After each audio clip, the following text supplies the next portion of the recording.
Good afternoon. This is the February 12th, 2020 meeting of the Oakland Unified School District Board of Education. Can we have a roll call, please?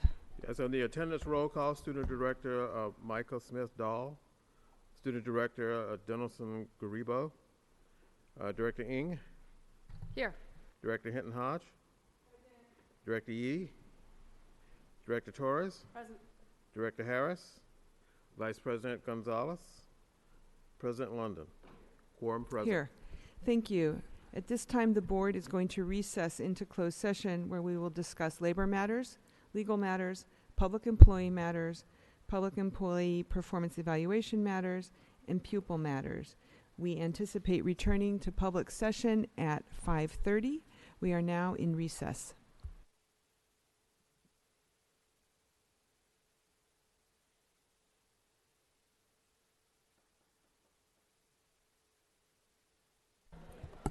This is the Oakland Unified School District returning from recess on February 12th, 2020. Can we have a second roll call, please?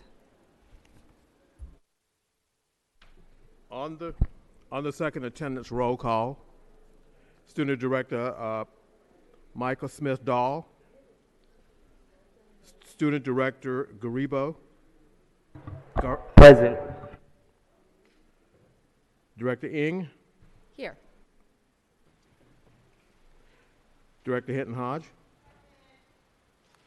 Director Yee. Director Torres. Present. Director Harris. Vice President Gonzalez. I'm here. And President Ng. London. I'm here. Okay, sorry, didn't we take away your chair? I do want to welcome Director Ng back to the dais after her maternity leave. We're very happy to have you back. And I also want to welcome our student director. We're very happy to see you here as well tonight. We're now on item G, which is the President's Statement of Reportable Action.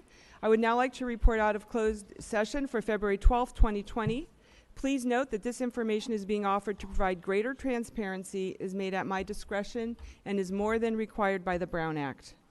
Labor matters. On item C1, number 19-1555, Conference with Labor Negotiators, the board received a report on this matter and discussed this matter. There was no vote taken.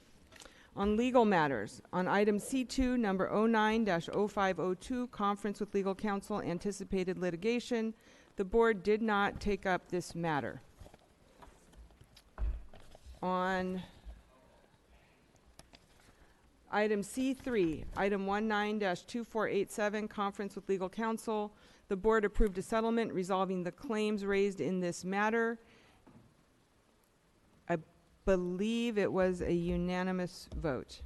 On item C4, item 19-1434, Anticipated Litigation, the board gave direction. There was no vote taken. On item C5, number 200344, Anticipated Litigation, the board approved a settlement resolving the claims in this matter. And I'm sorry, I'm not understanding the coding on the vote taken, but it was a majority approving the settlement. On item C6, number 200388, Anticipated Litigation, the board gave direction. On item C7, another existing litigation matter, the board did not take up this matter. Public employee matters. On item C8, 19-1488, public employee matters. Pursuant to Government Code Section 54957B, the board approved in closed session the filing of charges to dismiss a certificated employee, and that was a unanimous vote. We did not at all discuss public employee performance evaluation matters, and on pupil items, items C11 through C13, the board heard these matters and will vote on them in public in section V as in Victor on the agenda. That is the report out from closed session. Next on our agenda is our oath of office and our meeting norms. We solemnly affirm that we will support the Constitution of the United States, the Constitution of the State of California, and the Charter of the City of Oakland, and will perform the duties of a school board director to the best of our ability. We're now going to move to special orders of the day.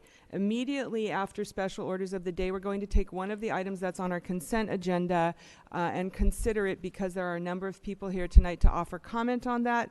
That is item 19-2601, Oakland Literacy for All. But at this point, I want to welcome and honor Ms. Danae Thornton, a senior at Oakland Technical High School. I believe that in my report at our last meeting, I talked about the amazing production that Oakland Tech did last month around the Apollo class of 1981. Ms. Thornton had a very key role in that performance. I was really honored to see her, and we're going to turn it over to you to share your experience and everything. And if your mother wants to come forward and get you from the front, you're welcome to do that. I'm Thornton, and I'm a senior from Oakland Technical High School, representing Oak Tech Rep, which is the advanced theater class at Oakland Tech. Through a series of interviews, we collaboratively wrote a play about the Oakland Tech graduating class of 1981, known as the Apollos, who played a very important role in making Dr. Martin Luther King Jr.'s birthday a state holiday. The Apollos knocked on hundreds of doors, both here in Oakland and in Sacramento, to gaining support for the bill which became known as the Apollo Bill. They spent over 4 years trying to get support for the bill. In that time, they had many politicians that supported them and were moved by the Apollos' passion and dedication, but some were unsupportive. At times, the Apollos had to deal with the blatant racism of politicians breaking promises made to the young activists. In the play we created, poems were written to represent Karen Kennedy Freeman's experience during that time. I had the honor of playing Miss Freeman and would like to share 2 original poems written by fellow cast member Samuel Gedichow. We created this play to honor the story of the Apollo class and Martin Luther King Jr. and show the power of youth to create social change through activism and love.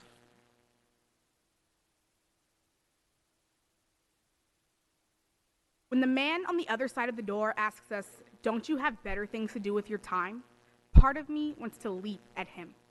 The frustration of sore feet and sore throats from 5 sacrifice weekends threatens to erupt from my throat. Part of me becomes raged. When the man on the other side of the door asks us, "What are you doing with a white man on a Saturday?" looks at Mr. MacArthur with a bitter mistress, part of my heart breaks. Part of me understands. Part of me knows this is only the fruit 400 years sowed. 407 years of generational trauma in one suspicious sentence. When the man on the other side of the door tells us, "You have no business meddling in things that have nothing to do with you," Mr. MacArthur takes a breath to speak. When the door slams, I feel Leroy on my left, Gwendolyn on my right, the heat of the sun, the heat of all the words we had rehearsed, left unheard, all beating down on our faces. Mr. MacArthur simply says we can't be discouraged. Says, imagine what Dr. King endured. Imagine the things he was told. Leroy says, "I'ma call my mama," and we cackle, all of our tongues and teeth free for once.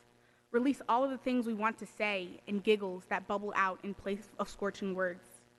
Gwendolyn says, "You know dang well you're not gonna call your mama." And Mr. MacArthur says, "And even if you did, what would she do?"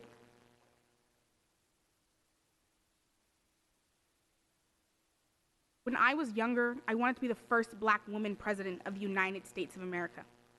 Like to imagine the complete title, power held in every syllable, Madam President Karen Kennedy. I wanted to have faith. We had just won, finally seen the fruit of our labor, finally reaped what we'd sown, and for a moment, it seemed as if the promise of by the people, for the people, held true. But with every vote betrayed on the Capitol floor, years of our work and our worth held in the mouths of politicians, subject to the bent will of a yay vote. Funny how quickly one assembly self-service can break all of the magic that promise holds. How quickly girl becomes woman with the realization that this wicked game can never be for her. The assemblyman says, "Why should I support your bill?" Says, "Put that paper down and explain it to me. Actually speak to me." So we speak. Unleash fountains of all the words we had rehearsed and all the words we didn't even know we had. Gain promises from the men we capture. Only to be lied to. Only for those promises to turn empty. Yeah, we won in the end. With that victory, I lost my faith in politics. The moment I realized my integrity was too much for the Capitol floor was the moment I knew the name Karen Kennedy held enough power without any title in front of it.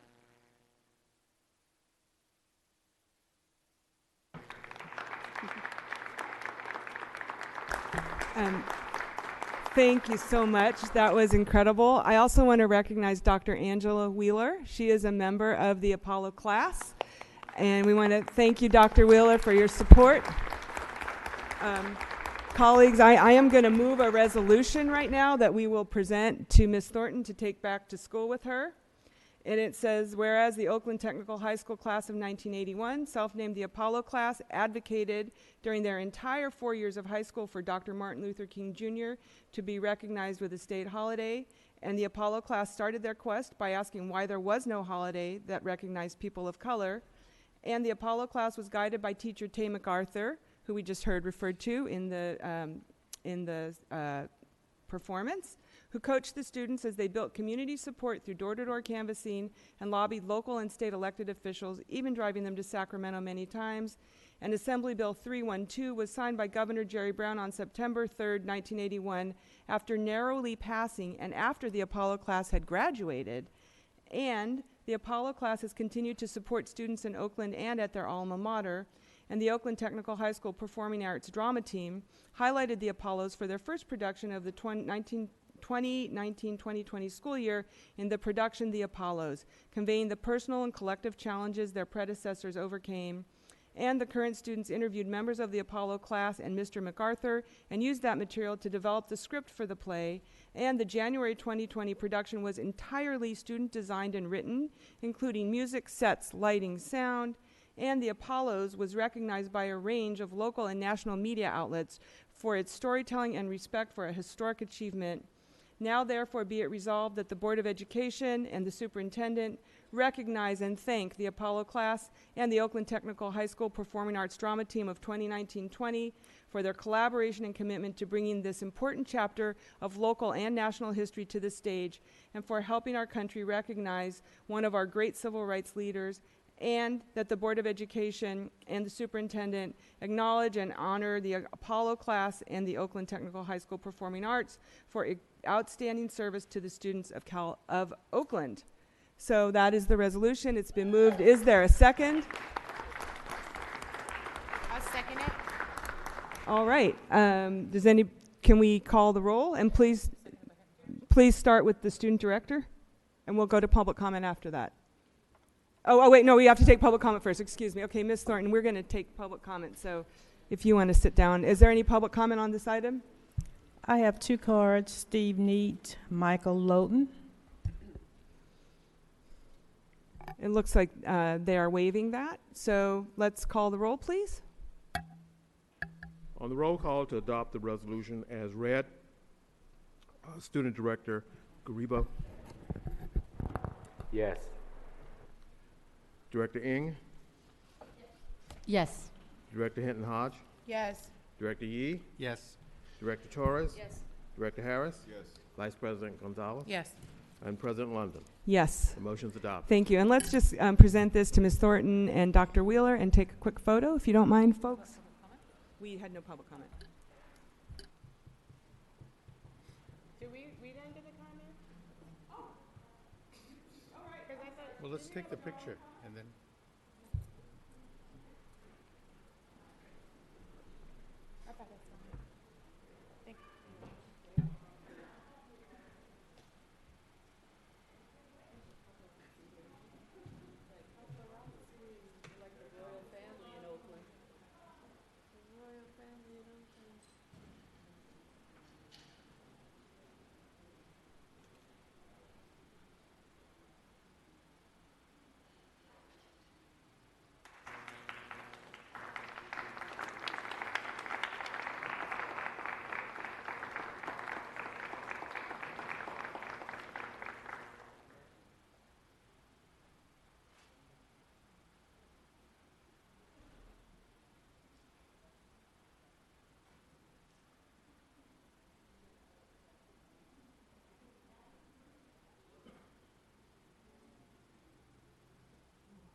Thank you. As we move forward in the agenda, I want to also preview for folks that the superintendent's report this evening will feature some of the winners from the Martin Luther King Oratorical. So we have more student performance coming up this evening. I also want to read a statement about the fact that our last 7 regular board meetings have been disrupted by protesters. We are now at another meeting where the protests may continue. I want to reiterate that this board deeply respects the will of our community to vehemently disagree with the decisions that the board makes. This is a cornerstone of our democracy, and it is critical to the success of any local government. As we have done at prior meetings, we will need to leave the stage and move upstairs if anyone disrupts this meeting, either by physically approaching the stage or by otherwise making it impossible for the board to conduct the business of the district. And I would note that tonight we are taking up a very weighty item, which is the first reading on budget reductions for the next fiscal year of about $20 million. This is an item that many people in the community would like to be able to participate in. By making sure that our board meetings take place, we are simply doing what needs to be done in order for facilities to be built and maintained, students to have the supports that they need to succeed, and employees to have the proper permits and credentials to serve our students. Please note that you can access the bathrooms through the doors in the back corner. So at this point, we are at item J, which is the submission of speaker cards and modifications to the agenda. If you wanted to submit a card to speak on any item on the agenda or the item that is comment on items not on our agenda, please do that now right up front. And we are, as I mentioned earlier, going to take up at this point item 19-2601, the Oakland Literacy for All Memorandum of Understanding. And I'm going to ask Superintendent if there's a presentation on this item. Can you, I'm sorry, we didn't, is there, first of all, is there a motion? So moved. Second. Moved by Director Hinton Hodge, seconded by Director Gonzalez. Did you want to?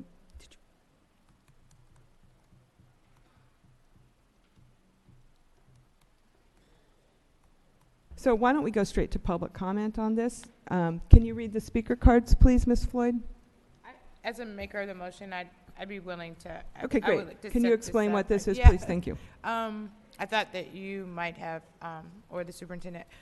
So I want to acknowledge, one, this work that's coming forward, but that this is work based on families and communities that have been advocating for their young people. But what has also grown out of this is some advocacy for adults, parents, that are a part of our system as well, many who have gone through the Oakland Unified School District. And for the last year, you've seen incredible testimony from many of these parents who've talked about the needs of their children. But what has also come out of it is them being very clear about their own particular needs, their own need to be empowered, their own need to make sure that they are lifted up in this process around literacy. And just knowing that literacy education, we talk about that as a gateway to liberation, as a gateway towards economic freedom. And so this campaign that is built on the coalition of many different organizations, the Oakland Reach, the NAACP, I believe there's a Literacy for All, there's a coalition of folks who've been doing literacy work in the city for over 20 some odd years, the State of Black Education in Oakland. And so this is, again, for me, another proud moment of what it looks like when the community drives what is needed and families drive what is needed in the educational process of their children. They are their children's first teachers, and I think takes much courage and bravery to say there are more things that I need so that I may be able to teach my child or other children within the community. So just a real appreciation for this work, and then just knowing that this is about to be a marathon, right? That this is about to be an engagement. This MOU is this is a statement of our commitment to be focused on this work. So when we talk about budget reductions, when we talk about equity, when we talk about what it takes to really make sure that students get a quality education, know that this campaign is going to be wrapped up inside of it in so many ways. So again, thank you for the leadership, and thank you for all the people that are going to come along the way, because it's going to create It's going to create a tidal wave. Y'all better get ready, So thank you. Now is the time. Thank you. So I know that there are many people who came here to speak on this item. We didn't, because this was on the consent agenda, it wasn't called out separately. So if you want to offer public comment, please come forward and just, if you want to introduce yourself, that's great. We'll give everyone a minute, and we look forward to hearing from you. Thank you. I did want to say a few words. I was telling the board president I misunderstood the request that she was asking. So I just want to kind of underscore some of the comments that board member Hinton Hodge made. And part of the reason for this coalition is lifting up in the city of Oakland, which is actually a national crisis, which is we need to do a much better job across all our different types of schools to teach kids how to read. That's one of the foundational pieces for kids to be college, career, and community ready.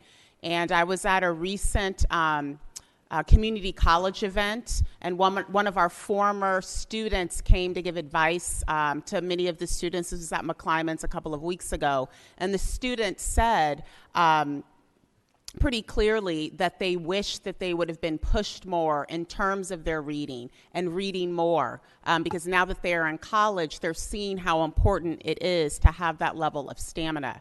So to me, what you're going to be hearing us talk about a little more, even when we get to budget prioritization and the reductions, is how we think creatively about some of the problems we need to solve, which this coalition is an example of, as we're thinking about what type of curriculum we need to have, the type of professional development we need to have, where we need to get tighter in terms of what we're saying all schools need to do, where we allow autonomy, that it's not just a discussion for the academic department in schools. It also needs to be driven by parents and by students. And so that's a lot of what you are going to hear, is really saying, as a city, public schools, charter schools, community-based organizations, how are we working together to make sure that this remains a priority, to make sure that we're bringing, even if we are limited in our resources as a district, that we're galvanizing and ensuring that this is a priority that's funded. So thank you all for being here tonight. Great, thank you. So we'll move now to public comment. And as I said earlier, if you wish to speak, please come forward, and each speaker will have 1 minute. There are many people here tonight, so we do need to limit you to 1 minute each. Thank you. Welcome. Thank you for having us. The Oakland Reach is doubling down on our commitment to opportunity with the launch of a new campaign here tonight, Literacy for All. As you know, the Oakland Reach, our work comes from our families. And again, we are hearing that the thing that keeps parents up at night is their children's ability to read. They know if they do not make sure their children can read, there is a potential prison bunk waiting for them. That's what makes this campaign unique. It is led by the parents most impacted by failing schools. They are finally the forethought, not an afterthought.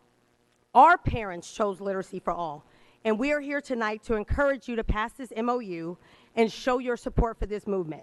And we are not here alone. We've joined forces with the Oakland NAACP and a revolutionary partnership to form a powerful coalition of systems leaders and community organizations to join the Literacy for All campaign. Let me tell you something. We got a fire in our belly about this, and we're ready to go. The wait is over, and the time is now. Thank you.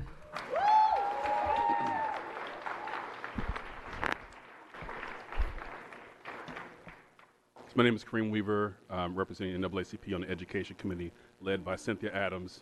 And after 15 years in the classroom, working at Horace Mann, Highland, Fruitvale, and then also at the secondary level with Castlemont, I asked the school board, what do you need from me? Tell me and I'll do it. This was in 2009. Director Yee wrote back and said something about parent engagement. I still have that email. And I've done different things to answer that question. What do we need to make sure our babies are ready? And 11 years later, I'm back and saying, this is it. This is what we need. We need to focus on the things that matter most. We need to come together as a community to put the children first, to learn from best practices around the country, so we never are in this situation again where our babies can't read. Thank you. Thank you. Any additional public comment? Great. Please come forward. Hi, my name is April, and I support the Literacy for All campaign. I went through Oakland Public Schools myself. I attended Fremont High School, and when I was there, I had to learn how to read. I read my first book at 38 years old. I just turned 42, and that made my life very hard, not knowing how to read. And I won't let that be the future for my children or for the rest of our children here in Alameda County. I'll do whatever it takes. The families of the Oakland Reach are determined to do this work, not only because our kids are struggling to read, but because many of our families are dealing with our own struggles around literacy too. There is no time to waste. We all need literacy for all. The wait is over. The time is now. Thank you. Thank you. Good afternoon, board members. Ms. Hutton here. I'm a ninth grade teacher at McClymonds High School, and I too support literacy. I have ninth graders who read at beginner reading levels. I have ninth graders who read at first grade levels, second and third grade levels, and it is really disheartening. It's like, I am a product of Oakland, California. I went to Fremont High and I graduated from there, but I support literacy. Our kids need to learn how to read so that they can attain academic success. Thank you very much.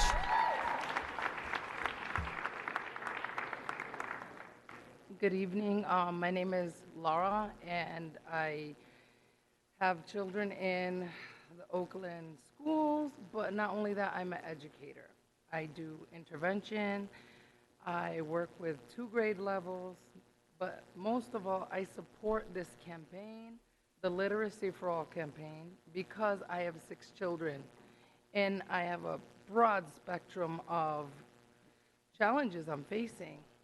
And I work with 2, like I said, different classrooms, kinder and first, and 25 students in each class. You see the need. We need your support. This is very important. The wait is over. The time is now. Thank you. Good evening, directors, superintendent. My name is Keita, and I am a proud mother of 4, born and raised right here in Oakland, where I attended and graduated from Oakland Public Schools. And the same challenges that my mother had for me trying to get an education 45 years ago are the same challenges that I now face with trying to get my last baby to get an actual education, for her to be able to be prepared to go to college.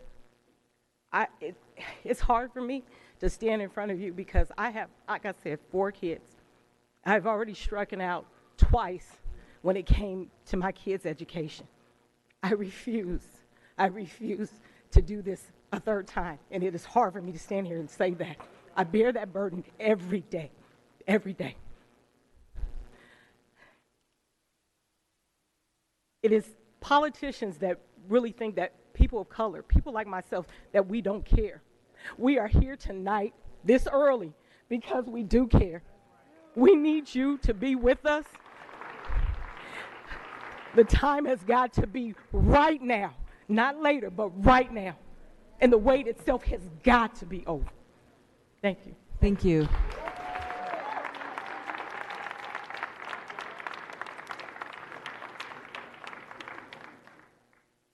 Good evening. My name is Dirk Tillett. I'm one of the founders of State of Black Education.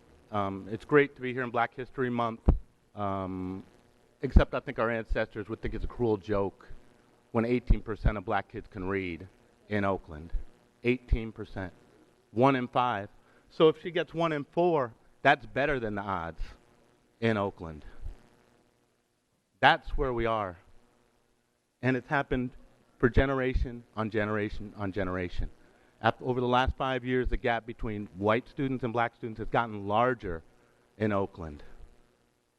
So it's time that we move beyond this talk about black history and really think about black futures. And we got kids who it matters for. Again, my brother was someone who started in Oakland. He faced 18 years to life. He pleaded down to 8 to 10. He got a sentence so long, and he probably never read a book. And we need to do better by our kids. Thank you. Good evening, Dana Cholono from Seeds of Learning and Oakland resident. Every child in Oakland has to be able to read fluently and strategically. Every child.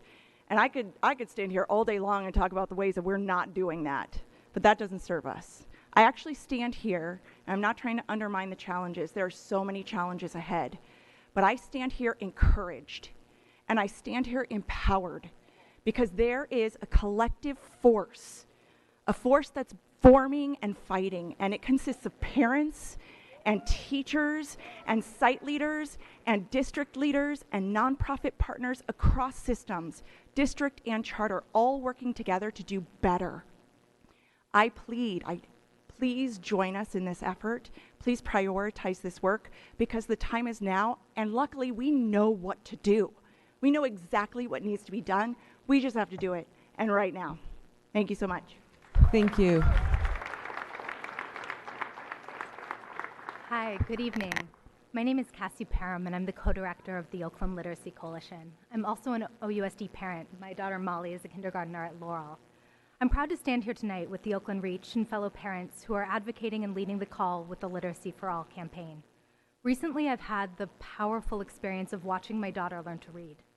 She's been fortunate to have extensive early learning opportunities. She has a great kindergarten teacher, and frankly, she's among the percentage of kids for whom reading just came pretty easily. But the ability to read is too important to be left to luck or privilege. Last year, fewer than a third of students at Laurel were proficient in ELA on the SBAC, and this is despite the hard work that I see the school doing. Work that ultimately is insufficient if teachers don't have the essential materials and training in a comprehensive Tier 1 literacy curriculum, one that's based in the science of reading and what research says is necessary for all kids to be supported to learn to read. As a field, we know what works, and we know it can be done. The time is now to do it. Thank you. Thank you.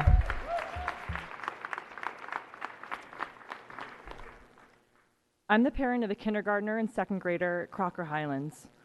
The Literacy for All campaign hits home for me, and I'm here in support of Oakland Reach because dyslexia took our family by surprise and left us feeling unsupported and isolated. We have the good fortune of being able to invest time and money to support our child, and that's what it's required. And I'm so proud of the progress that he's made. But it's problematic to have a system that requires that of parents. It's problematic that at times reading challenges feel like they're blamed on the students and the families, as opposed to getting really curious about why the learning environment isn't helping all students to be successful. I don't want my child or any children to have their dreams deferred. My son just participated in the Oratorical Festival and won an honorable mention, reading Harlem by Langston Hughes. This campaign is about making sure no students' or families' dreams are deferred, and I'm deeply in support of it. Thank you. Thank you.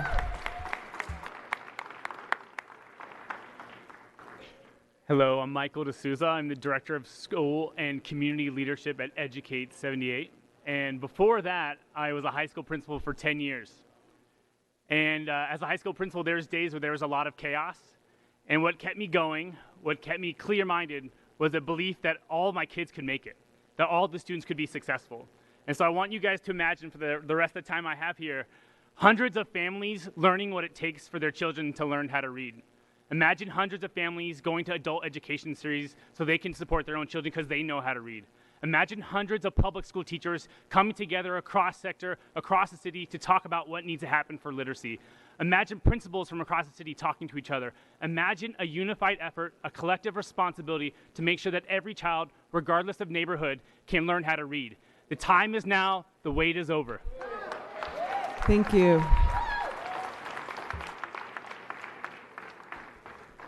Good evening. My name is Reginald Mosley, and I'm a member of the LCAP PSAC. And as a member of the PSAC committee, I'd like to know who in the district is going to be partnering with the PSAC and this initiative. We've seen that many of the staff cuts in OUSD is to central instruction leads, including the district librarian, the director of language and literacy, and you're losing half your staff in academic innovation. If you're serious about literacy, how can you make these specific cuts? And what is it that you expect the PSAC to do? What is our commitment personally and financially going to be in order to support this? Thank you very much. Thank you. Hello, my name is Melanie Davis, and I'm a member of REACH and proud of it. Out here fighting for our children. But I also have a personal story.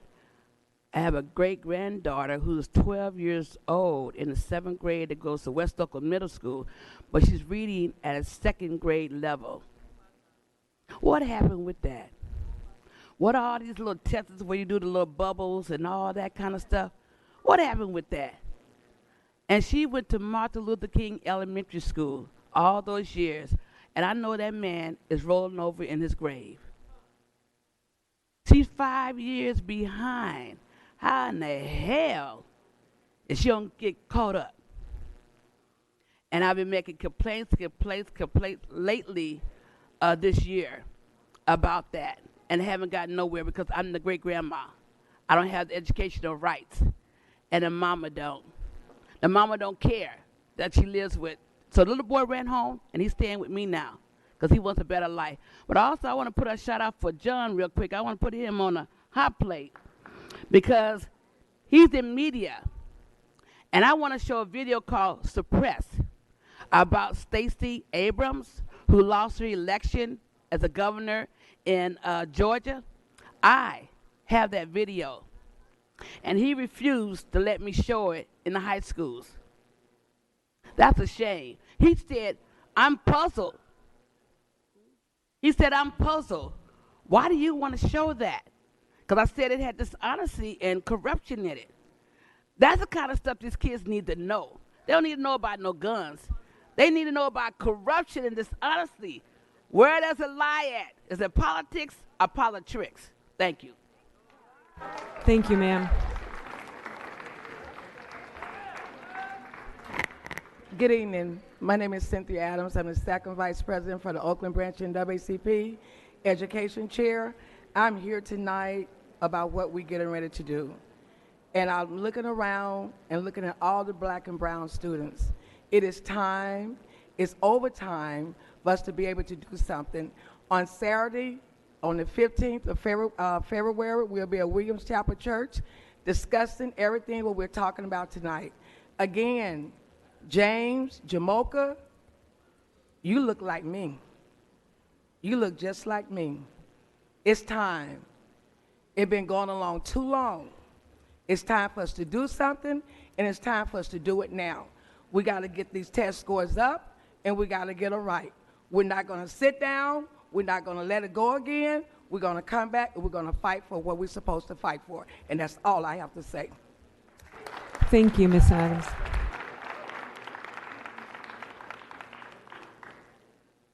Good evening, board. My name is Dr. Angela Wheeler, and I am a product of the Oakland Unified School District, and there are very positive individuals that come out of the Oakland Unified School District. I attended Santa Fe Elementary, Woodrow Wilson, which is now turned into Carter Middle.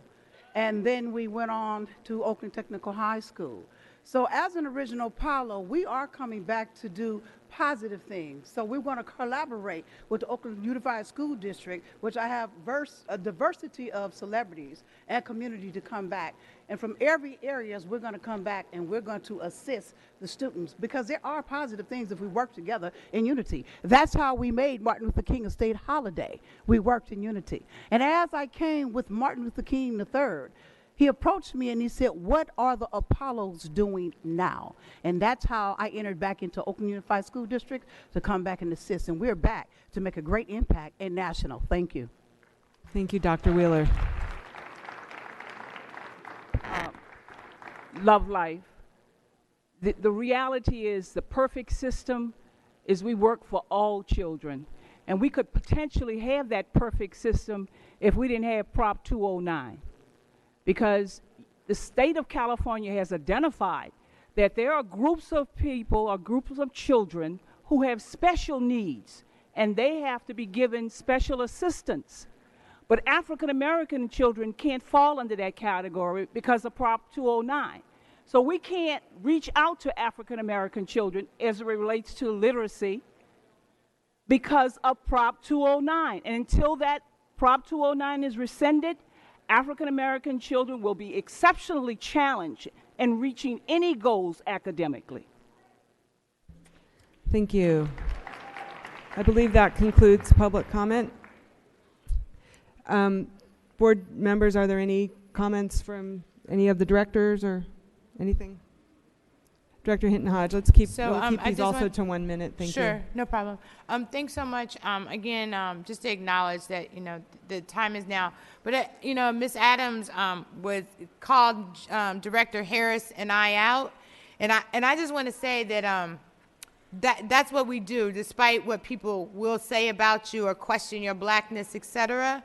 But we stand in these bodies in the skin, and we do this work, and we fight in certain kinds of ways. And so my challenge is actually to the other folks, right? Like I get you, Miss Adams, and that I have a responsibility based on where I came from and who my daddy was and who my mama is.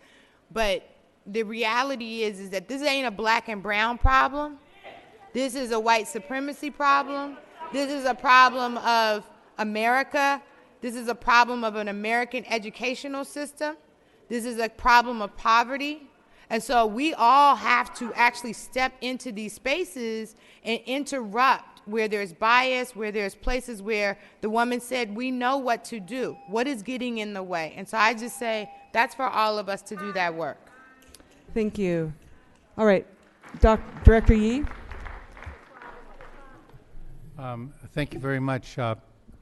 The last public comment, just as a point of information regarding Prop 209, we have our general counsel here, and I wanted to know if he would be able to comment as to the legitimacy of Prop 209 prohibiting us from focusing on this particular initiative. Sure. Proposition 209, just very briefly, prevents any discrimination on the basis of race.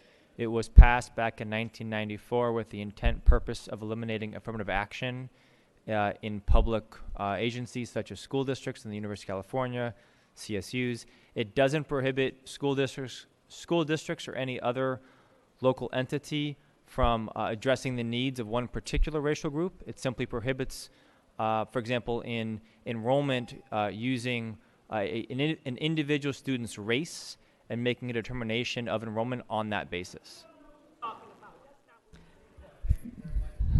Thank you very much.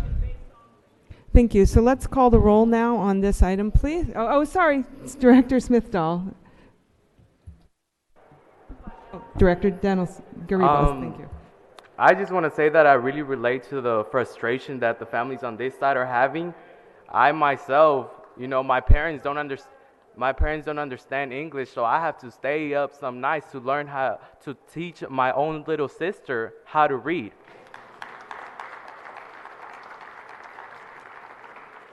And it's not just the responsibility of parents to teach their kids to read. It's about the teachers. It's about us.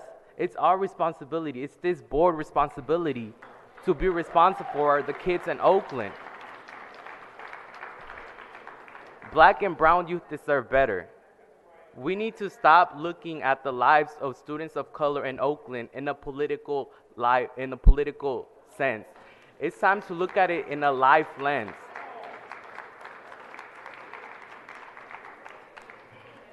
I want to emphasize a quote that one of the parents that said here said. It says, "The ability to read is too good to be left to only luck and privilege." It is too good. This is a black and brown youth problem. This is a black and brown youth problem that we need to resolve. And it's our responsibility to do so. It's our board to take responsibility. Thank you. Director Smith-Dahl, thank you. good night, good evening. So I think I have spoken on this before. I am a child with a learning disability that didn't get addressed until I was in 11th grade. And so I passed through a lot of institutions, and it didn't get addressed, and it didn't get addressed, and it didn't get addressed. And so I understand what it is to have those issues. I have processing issues. It takes a lot of time for me to retain information, and I have something called dyscalculia, which is dyslexia with math. And basically, Excuse me, if we could have some respect and silence, please, so our student director can address the board and the community, we would appreciate that. Thank you very much. Please continue. basically, I wanted to speak on Prop 209. I don't really understand that piece, so I'm not going to speak on it, but I will say that there was a particular test that I wasn't able to get, which is IQ test, when I was being tested for my IEP, and that is because they were over giving people of color, specifically black men, black boys, they were saying that they were, what is it called, disobedient, and so they were having ADHD, over-diagnosing black boys with ADHD. So they can't give black boys or anyone that's black an IQ test anymore. And so it's things like that. I don't really know about 209. But it's things like that that have been, systematically put in place by racist people like Jamoke put in to say, and it is basically still holding us back from getting us the services that we need. So yeah, it is a black and brown issue in our schools that we need to address. It is our responsibility to address these things. And I'm honored to be here to work towards addressing them and make it better for the future generations. So yeah, that's all I have to say. Thank you very much. Did you want to say something? Superintendent Johnson Trammell. This just discussion warms my heart, because I do think this is where we need to focus. But I also want to say, teaching reading is rocket science. And we know what to do from the research perspective, but there's a lot more, which is why I'm so thrilled that a lot of our community-based organizations are coming to the table to really think about how we better support our teachers. Getting the right curriculum is one thing, but ensuring that our teachers have the professional development. We need to be pushing on the universities, because what happens is when you get your credential, most of it is theory. And so the onus is on individual districts, individual principals, individual teachers to figure out how you teach children to read. And even with one curriculum, every kid is going to learn differently. We'll be hearing in a couple of months, the NAACP is also going to be raising up what we need to be doing differently around addressing dyslexia, and both seeing it as an asset. Kids who have dyslexia are brilliant and think in very different ways, and how do we make sure that they read? So I'm going to keep pushing the conversation that it is bigger than just the district and the individual teacher. We have to figure out how we're working together to make sure that we have the adequate training and support for teachers so that they have what they need to make sure that all of our students learn to read. So I'm interested and excited to hear that we're going to keep this conversation going. Thank you all for coming tonight. Thank you. Director Yee, and then I would like to call the vote. This is just quick, but Superintendent, you mentioned, and the agenda item also mentions a collaboration of community-based organizations. And I know we had NAACP, Oakland Literacy Coalition, Educate 78. Does anybody have a more complete list of the people who are at this table? Does the Oakland Reach could possibly give us a list of them, so we can just acknowledge everybody who's already signed off on this is the time is now and the wait is over. If you could just read the list, please, Ms. Young, we'd appreciate that. That's Great. it.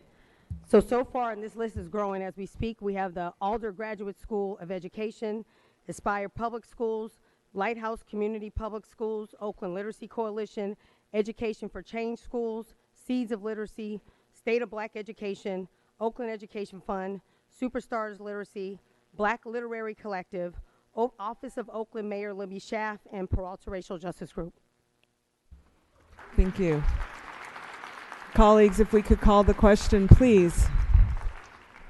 On the roll call to adopt the pending motion on literacy, Student Director Smith-Dahl, Yes. Student Director Garibo, Yes. Director Harris, Director Yee, Yes. Director Torres, Yes.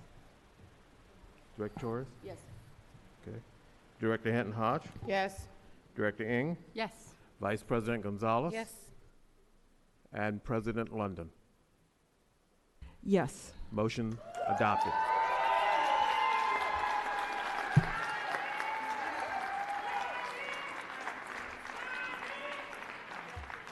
Thank you. We appreciate that. We are now going to, as I mentioned earlier, the superintendent's report this evening honors our Martin Luther King Oratorical Festival and a few of the students who have participated in that. So with the indulgence of our student directors, we're going to go to the superintendent's report, and then we will go to the student director's report, because I think some of the oratorical kids are a little younger than you all and want to go home a little bit earlier. Thank you for that.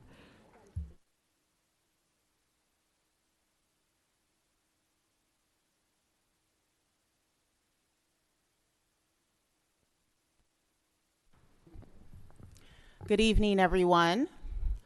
Good evening. All right. So I just wanted to take the opportunity to give a shout out not only to the work of the Oratorical Fest now, but as I was reminded by my elders in a meeting I had earlier, just the legacy of this ritual and tradition in Oakland Unified School District that actually started in 1979 by a former OUSD teacher. And really the impetus and the purpose is allowing kids a stage and an opportunity to connect with their own culture, their own brilliance, bring that to the stage, and just celebrate the beauty of just oral performance and literacy. And I had the pleasure when I worked in curriculum and instruction to meet Miss Awele Makiba, who I actually would like to come up. So I'm going to give her the opportunity to just talk a little bit more about this ritual.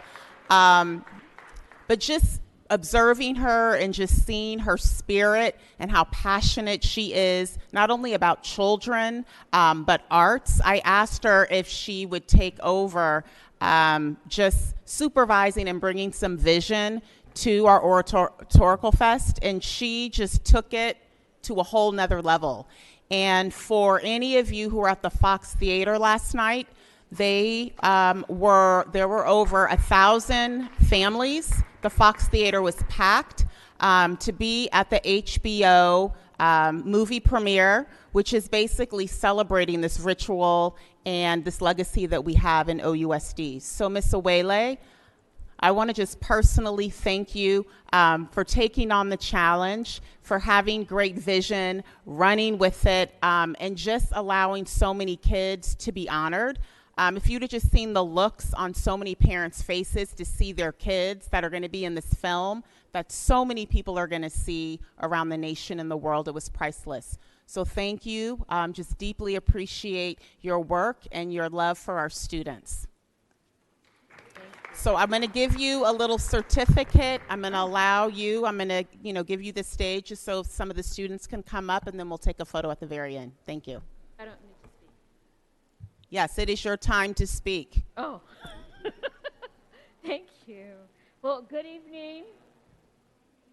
Now I grew up in the black church. Good evening. Thank you.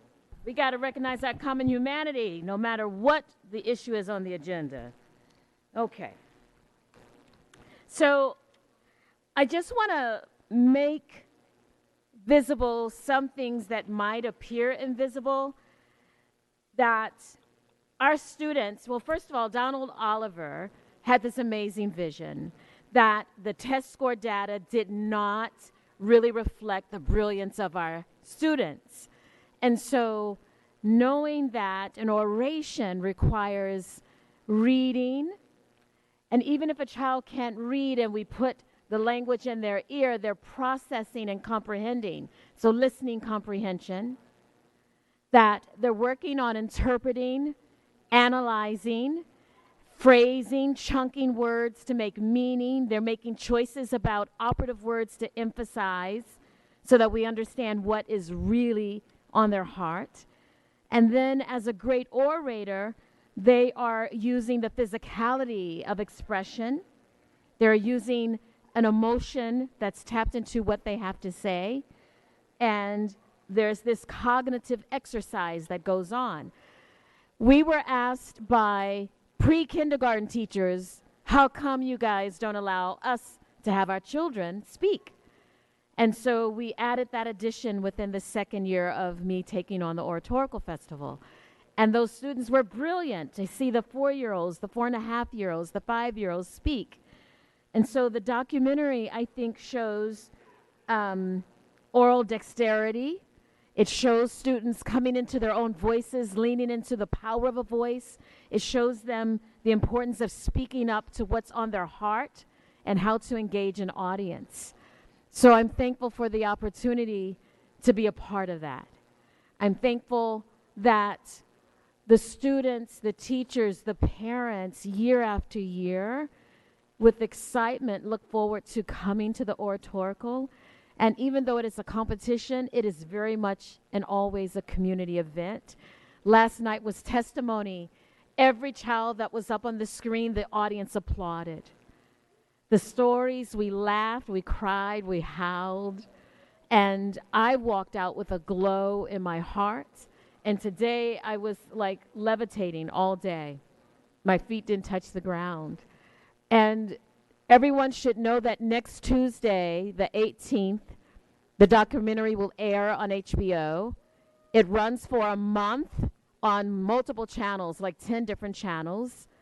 And for those of us that do not have cable, if you have internet, there will be free access to the documentary, and we'll give that link. Okay, so I'm going to stop. I brought some students that have competed in the 2020 competition that are not featured in the documentary to share their brilliance, and they'll be going on to the finals.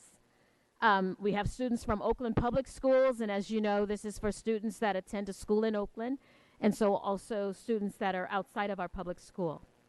So first up to the mic, I'm going to let the students introduce themselves because that's a part of oration. Can I invite from, you ready? Yes. I'm going to let him introduce himself. Let's show some love, y'all.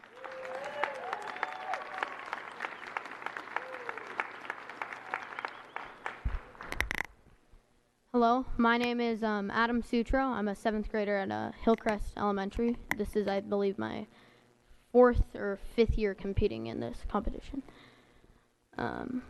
Change by Adam and Mark Sutro. Change, the word of freedom, liberty, and equality. The possibility of change is the reason that we all get up in the morning and try hard to accomplish our goals.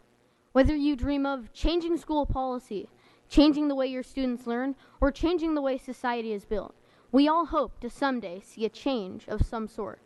Together, we work to help each other achieve our goals and reach for the stars. Right? Lately, I have not seen enough people striving to help their school, their city, their country, or their world become better. It seems as though we have fallen asleep and our fire has gone out. Many of us have forgotten social values and have become obsessed with money and power. What does liberty mean to U.S. citizens if we don't use it to enhance our world? Martin Luther King Jr. opened the door for all of us to use our voices to drive change, but many among us stand silent and seem to have accepted a withering planet, mass shootings, and lying and cheating by our leaders as just a part of life these days. Where is the fire that brought us to change in the past? When will we rise up and stay up? We have a job to do, and the time to act is now. There's a young Swedish girl by the name of Greta Thunberg that has devoted her life to resolving the climate crisis. She explains, the climate crisis has already been solved. We already have the facts and solutions. All we need to do is to wake up and change. Greta's words remind me of something my great-grandfather used to say. You know what you need to do, so do it. Now is the time to step into the light, so we can be sure everything will be all right. Let's wake up and finally take that stand, and make our country the leader of the band.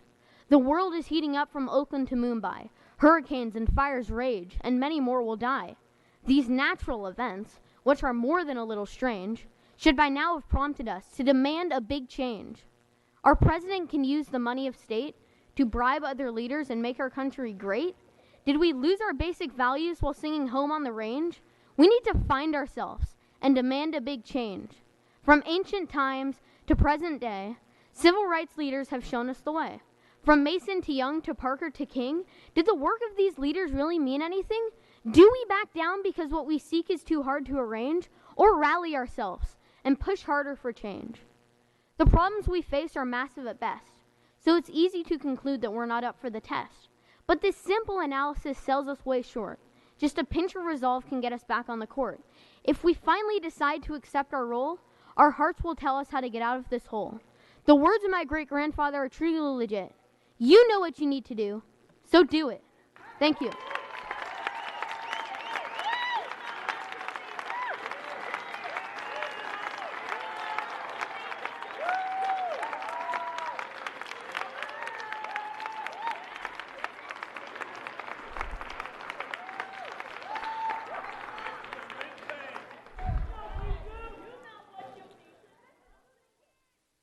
Hello, my name is Tyler, and I'm 11 years old, and I'm in 5th grade, and I go to St. Leo's. And I'm doing a speech made by Nelson Mandela, I am prepared to die, in 1964. Greetings. I am Nelson Mandela, and I come to this courtroom in Pretoria to represent the ANC and the millions of Africans in this country. Our complaint is not that we are poor by comparison with people in other countries, but that we are poor by comparison with white people in our own country, and that we are prevented by legislation from altering this imbalance. Above all, my Lord, we want equal political rights, because without them, our disabilities will be permanent. I know this sounds revolutionary to the whites in this country, because the majority of voters will be Africans. This makes the white man fear democracy. But this fear cannot be allowed to stand in the way of the only solution which will guarantee us racial harmony and freedom for all.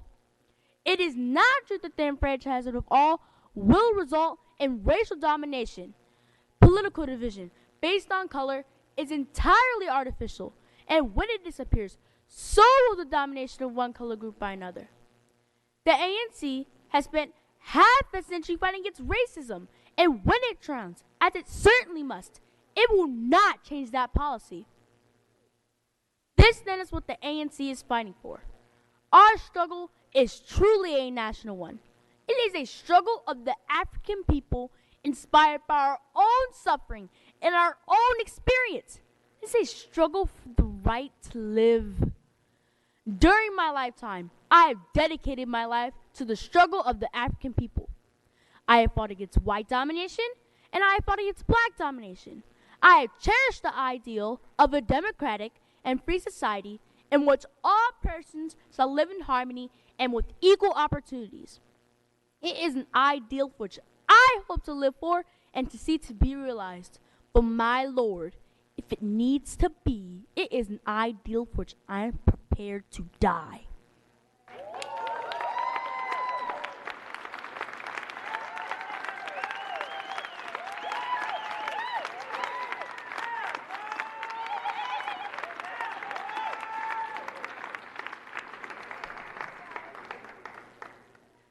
Hello, my name is Sochi Rodriguez. I'm a 7th grader at East Bay Innovation Academy, and I'll be performing an original poem that I wrote called A Letter to the Country of Red, White, and Blue. Oh, say, can you see by the dawn's early light? Yeah, yeah, yeah. I hear it, I see it, waiting for us to be it, waiting for time to stop, and the gun's last pop, and the time when the person who surrenders is the cop. Do you have an idea, a clear picture, clear image about what the future is going to bring us? Today, a dream, tomorrow, reality. So when you say rise, I will take a knee. I want the legacy of someone who is loving, caring, and free, instead of these stereotypes shoved onto me. Because when you say your life is hard, it's a one-sided view. The one-sided view from you. There's us and there's them. You know what I mean. There's us and there's them. Then that space in between. That one little place where we can thrive. That one safe space where we can survive. Oh, say, can you see? Like a game of I Spy. All that I see is the people who die. The people all beaten and bloody and bruised. Life's a game. You cheated. You made them all lose. Why can't we win? Oh, please tell me why. Why I have to fight until the day I die. Fight for the right to sleep through the night without hearing gunshots and sirens alike. Do you see me choking on black smog in the air? Climate change is real, but you seem to not care. See the immigrant mother separated from sun by the dawn's early light. That's what we've become. Come on, point in my face, call me a disgrace. Say, you're gay, you're not deserving of God's grace. Look in my eyes and see if I care what is said about me or if your life is bare. Boys get to fight and girls have to share. How is that fair? The pig in the White House is doing some damage that we are just trying to handle. So call me a sinner, a bitch, or a beaner. I will not stop until our earth is greener. I will not stop till the country of red, white, and blue. Gangs up all united, gangs up against you. Thank you.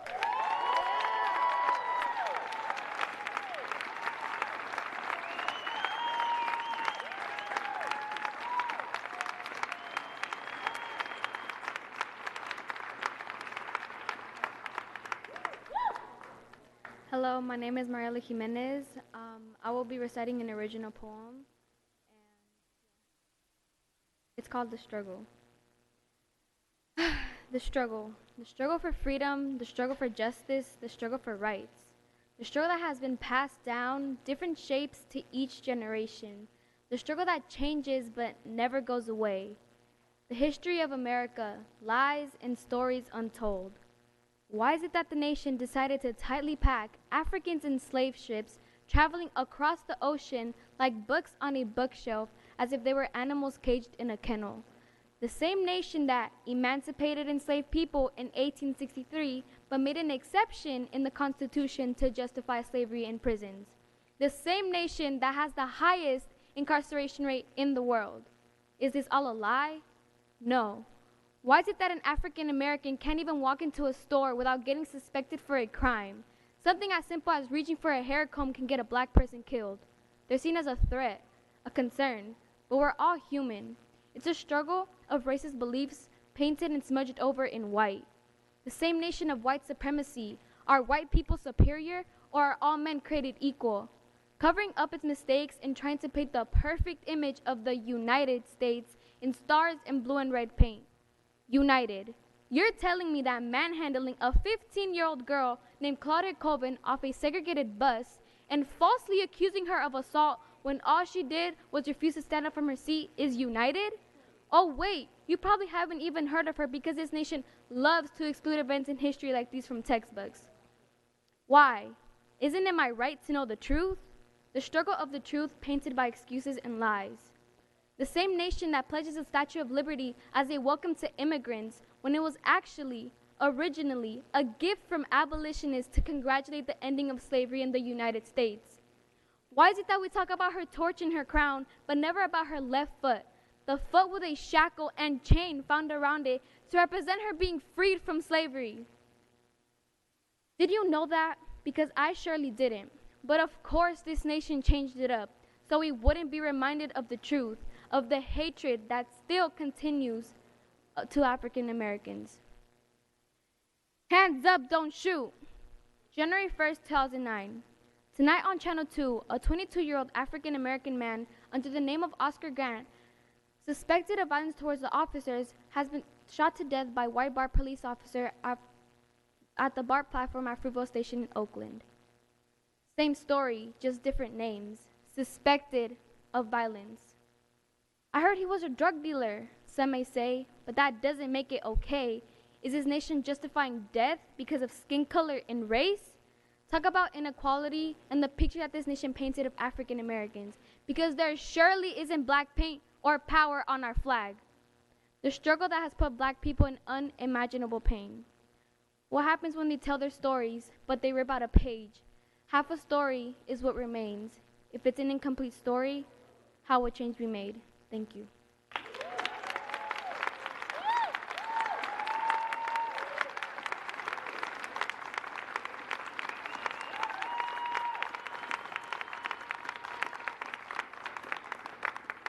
And last but not least,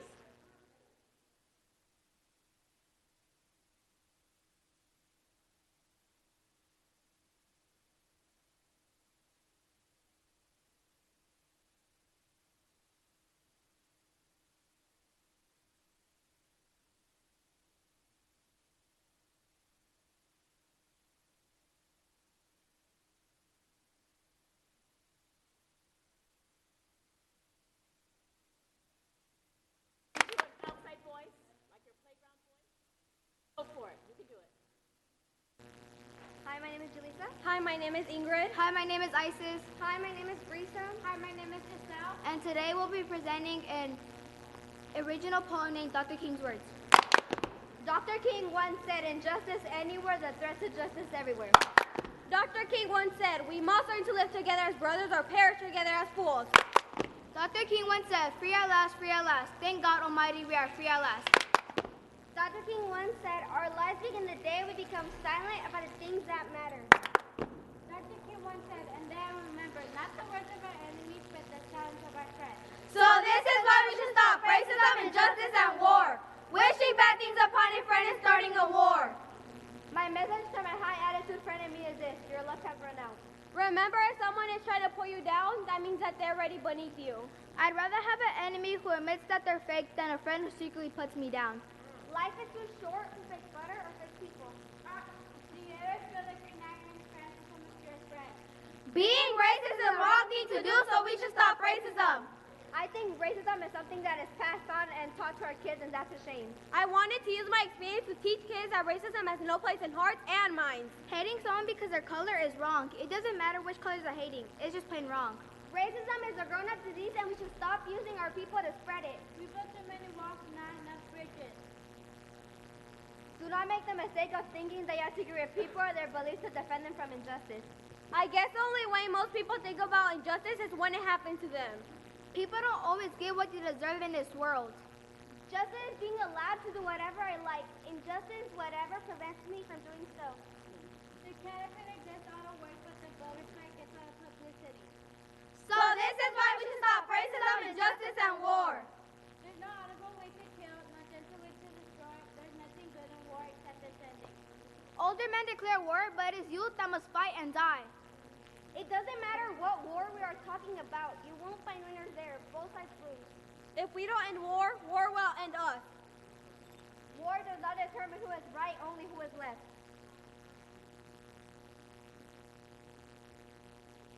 Today I will not stress over things I can't control.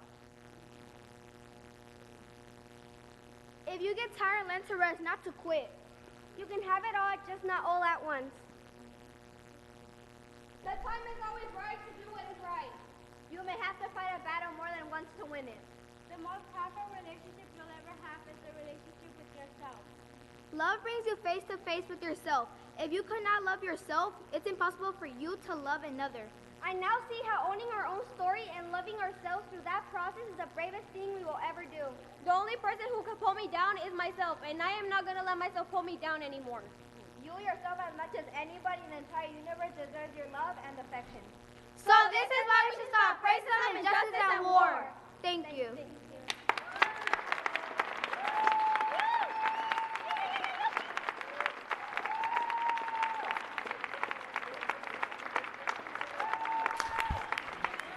So at this point, we would love to take a photo with all of the orators. If you could all come forward, and we'll come down and join you for a photo. And we really, really appreciated that.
Thank you, Superintendent. We're going to go now to the student director's report. If the student directors are ready, we would welcome your turn. Thank you.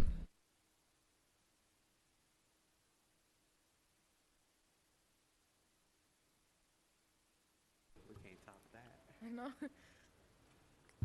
Good evening.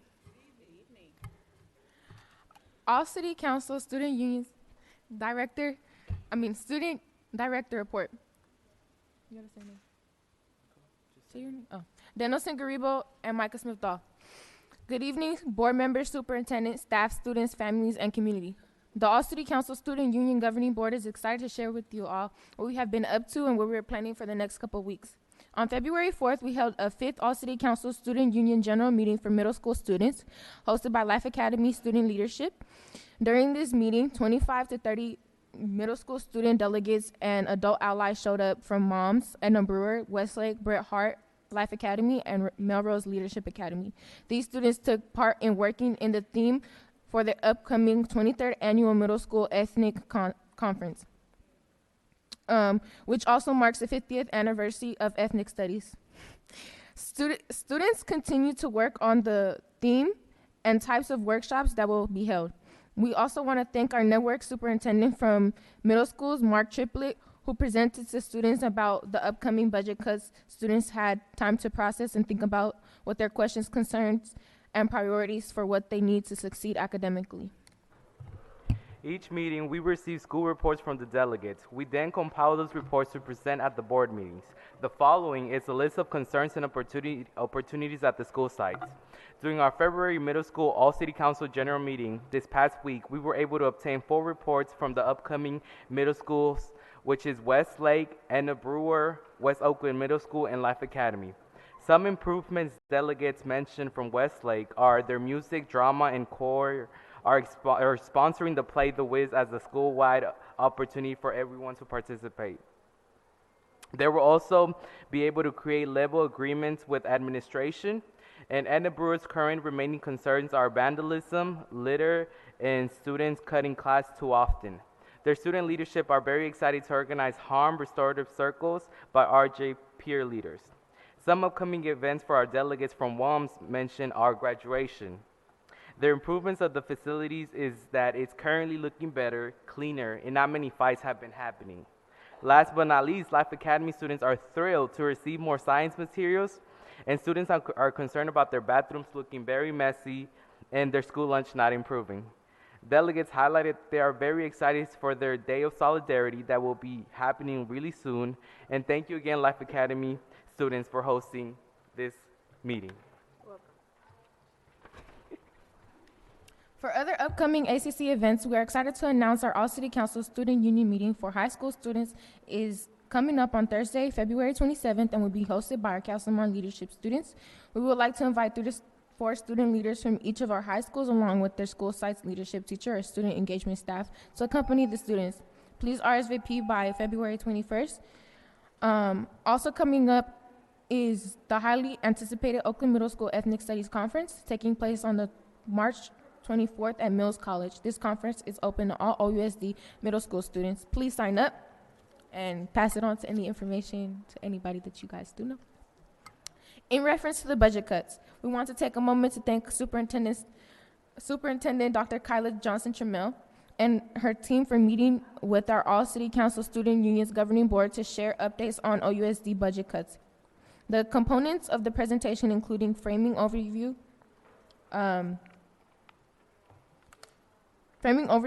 by our superintendent that reviewed the mission and vision of OUSD, as well as a restatement of the local and statewide challenges that are resulting in the budget cuts. These challenges presented included flat declining enrollment, high cost of living, operational inefficiencies impacting cost and quality, and financial management. Our statewide challenges presented included mandatory contributions to the state, retirement systems that continues to increase, special education costs that continue to outpace state funding, and inadequate funding to K through 12 schools in the foreseeable future and possible recession. The superintendent went ahead and provided us with the areas that are protected to serve the whole child: early literacy, academic counseling, newcomer student support, arts and music teachers, libraries, and sports. We also reviewed some slides that detailed the number of positions that are being looked at for cuts for each central office department. With the allocated time, we only had time to share some initial questions and share some of our concerns. However, there was not enough time to obtain answers nor engage in meaningful discussion. We agreed to send up follow-up communication and set up a follow-up meeting to give students time to process, generate meaningful questions, feedback, and ideas. We also reminded the team about our hard work from last year, where we collected over 1,000 student design and student administered surveys that led to our 4 student budget priorities: student leadership and support. This includes restorative justice and programs that provide targeted support to our African American, Latinx students, and API Middle Eastern students. Teacher quality, recruitment and retention of teachers of color, investments in training and supporting positive student and adult relationships, mental health, nutrition, specifically after school supper and quality food, as well as wellness support programs, college and career supports, and this includes the expansion to and quality of credit recovery options. These are priorities we carry highly and will continue to advocate for, because our students name these to be the ones that have been the most impactful in preparing them towards graduating and preparing them for their life after high school. As representative leaders, we are engaging the rest of our delegates to collect questions, feedbacks, concerns, and ideas on how to best support the next steps in difficult upbringings OUSD is faced with. At the next board meeting, we will share a detailed report with response from students. We want to state that we understand cuts have to be made. However, we hope we start with those furthest away from working directly with students.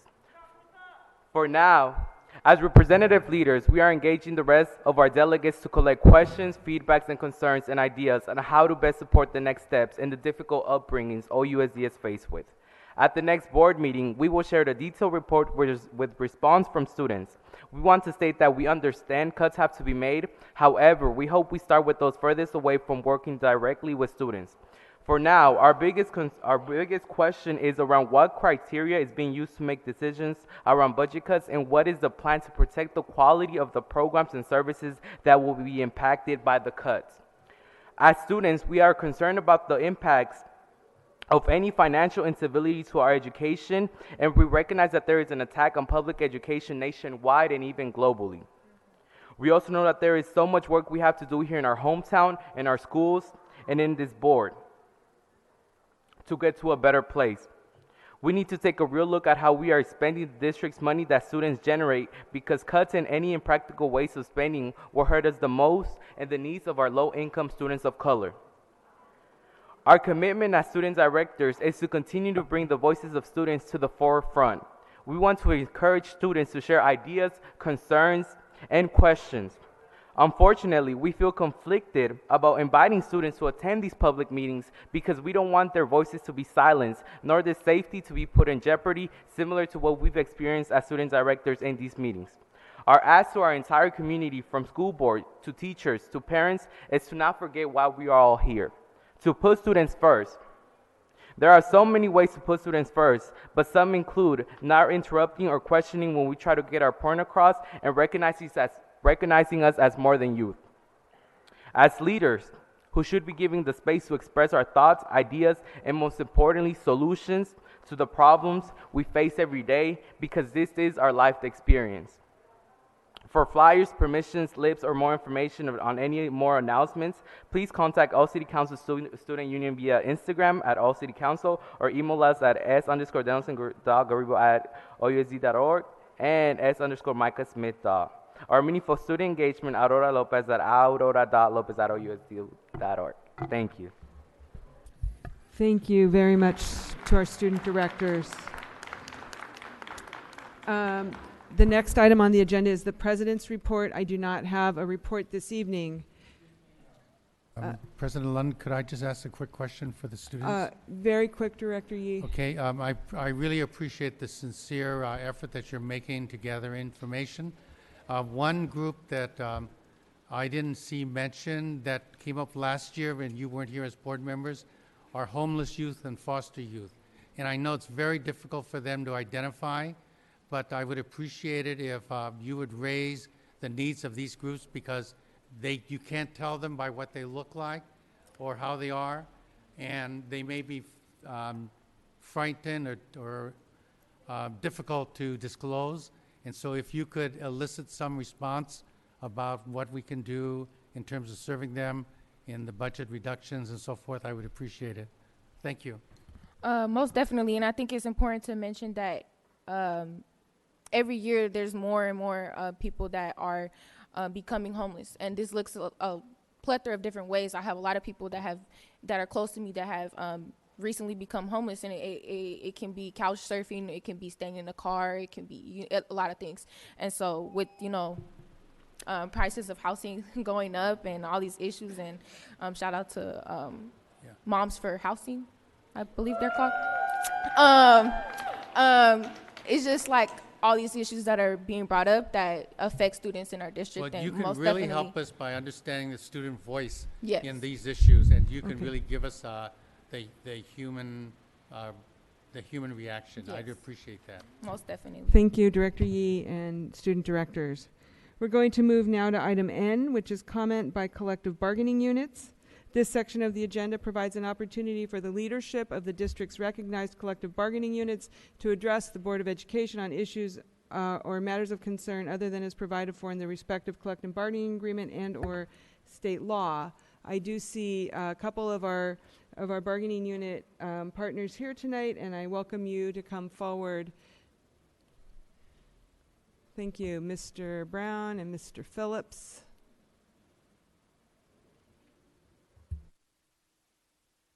Good evening, Board. My name is Melvin Phillips. I'm the president of the SEIU 10-1 and our support staff for the Oakland Unified School District.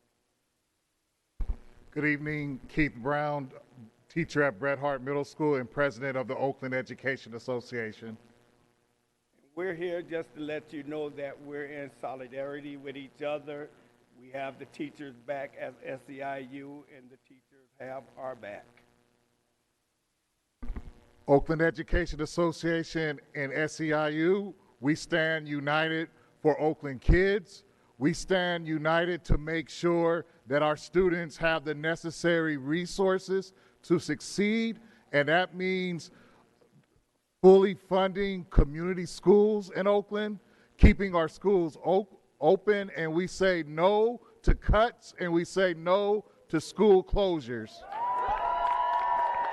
We also are in solidarity and combined to get the initiative passed for schools and community first, so that we can make sure that these resources that we desperately need in Oakland Unified School District come to tuition. Yes, Oakland teachers, classified workers, parents, and community, we are united to make sure that we pass schools and communities first in November 2020. And also we are united to make sure that we have a school board that will prioritize our classrooms, prioritize resources for our schools, and make sure that we do not squander anything for our students. In a nutshell, let's get Oakland back on the map where it should be, and let's manage our resources the way they should be managed. Come on. We are together. No cuts, no layoffs, no school closures. OEA, SEIU together. And we will not be divided.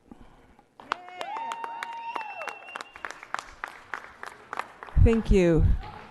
Are there any other collective bargaining unit leaders here? All right, that was item N. We are now on item O, which is public comment on the items we have just heard. So everything that has occurred tonight, if you wanted to offer public comment on that, you can come forward. Ms. Floyd, can you call the speaker cards, please? Yes, we have 5 speaker cards. Jim Mordecai, Mike Hutchinson, Steve Neat, Tanya Kapner, Michael Lowton. This is it. Get ready.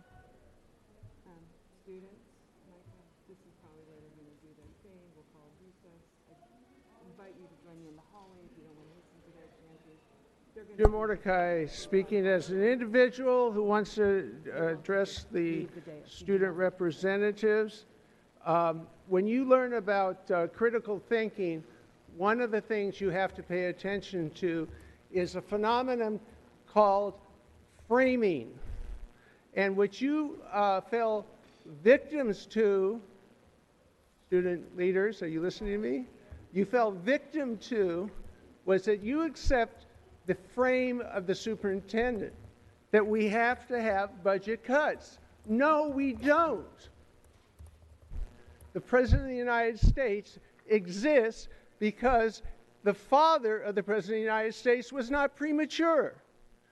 This budget is premature. What is going to happen is there's going to be a negotiation to decide whether they need to have a budget cut. That time has not come. The legislature hasn't pushed back. That was simply a proposed budget that has not been passed by the legislature. You've got to know how the government works, and you have to know how the superintendent Thank works you, Mr. as Mordecai. student members. Thank you, Mr. Mordecai.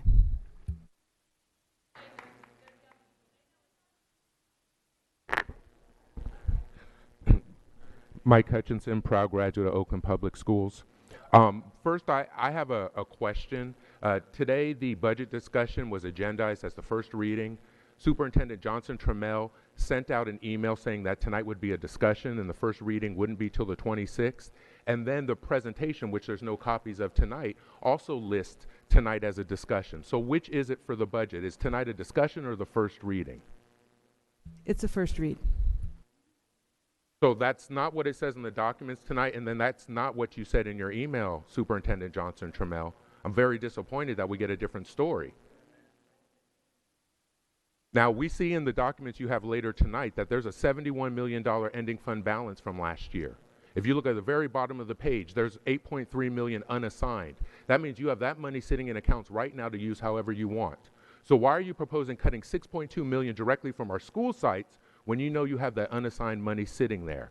And again, for you to send out a different date for this process is very disingenuous when the community has not engaged at all. Thank you, Mr. Hutchinson. And so tonight's a first reading.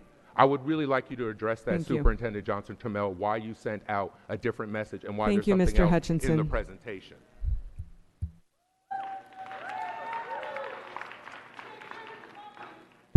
Tanya Kapner, Coalition to Defend Affirmative Action, Integration, Immigrant Rights, and Fight for Equality by Any Means Necessary, Equal Opportunity Now Caucus. I was a proud picket captain on the line with OEA during the strike, and some of what we were fighting for was to stop school closures because we know the money is there in California. And we are here to say no budget cuts, no school closures. It's disgusting and disgraceful that the school board proposes budget cuts instead of fighting for the money that is there in California and fighting for our students, every student's right to an equal quality public education. Instead of taking money from privatizers to enforce separate unequal opportunities or to promote charter schools at the expense of every student's right. We're going to keep mobilizing. We're going to keep fighting. We demand no cuts, no closures. We know the money's there. Our students deserve better. Stop lying. Stop promoting cuts. It's a disgrace. It's against the wishes of this entire community. Thank we you. will continue fighting until we win. Thank you.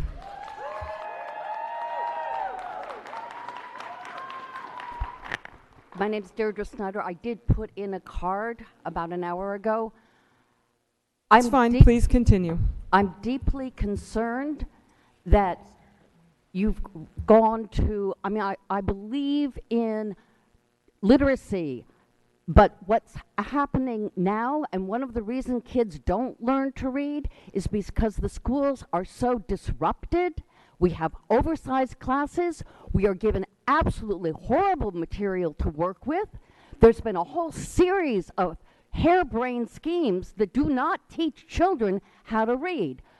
So that's what we need to focus on, is putting the money back into the public schools and respecting the students and respecting the teachers and respecting the community and having community schools, not charter schools. Community schools that support the whole child. And you're walking in the wrong direction. I am so glad there is an election. Thank you. Good evening. My name is Steve Neat. I'm a Kaiser teacher, OUSD parent. I want to make sure that I want to speak to the idea also that cuts are necessary, because this is about controlling the narrative. There was a big surplus at the end of last school year. That's not controversial. That was in the newspaper. Now, all through that school year, OUSD was crying poverty. If you looked in their budget for last school year, they had $41 million down there for OUSD materials and supplies, despite the fact that the previous 6 years it had been about 10 or 11 million. So that's 30 million that was mysteriously hiding in the budget. Now, what we need tonight and what we need the next few weeks is not to talk about where to cut. What we need to do is to tell OUSD to stop cooking the books and manufacturing a false crisis so they can bring in the shock doctrine of disaster capitalism and let privatization sweep through this district. Yes, starting with Kaiser, but with cohort 3 sweeping through the black and brown schools of East Oakland. Kaiser will be the last school with any white kids at it that's going to be closed, I'll tell you that.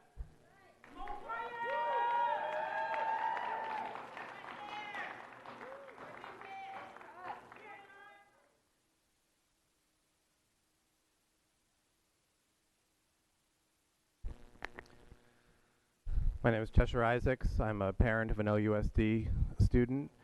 To the student directors, I'm sorry to hear that you feel like it's an unsafe place for students to come to have their issues heard.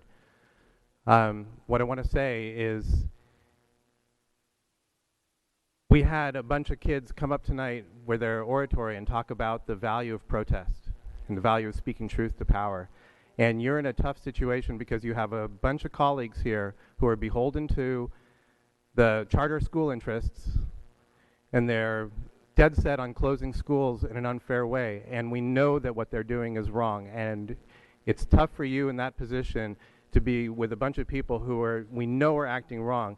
But what these kids said about protest, they're empty words if we can't speak truth to power when we need to. And we need to be able to stand up to people who are doing the wrong thing. So I'm sorry that you feel like that, and I encourage you to stand up to the forces that are going the wrong way on this board. Thank you.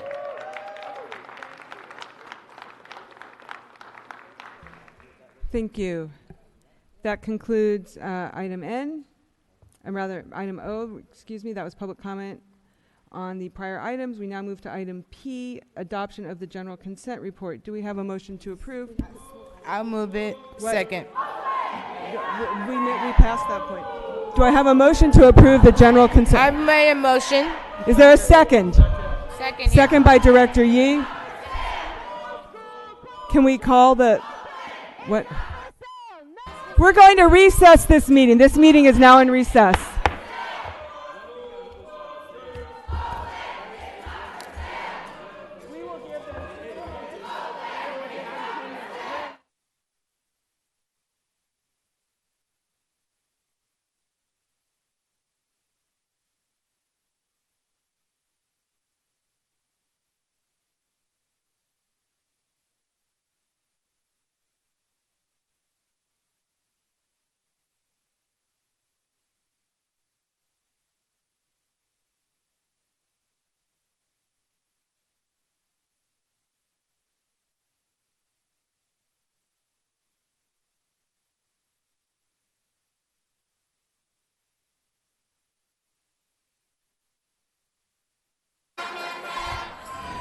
We're going to be returning from recess.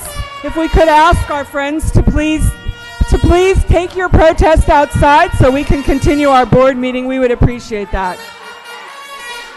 Can we call the roll, please? Mr.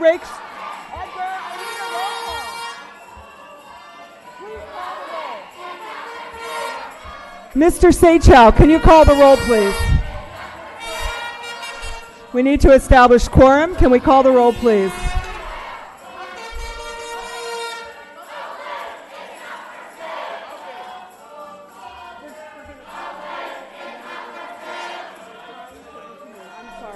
On the roll to establish a quorum, Student Director Micah Dahl, Student Director Garibo,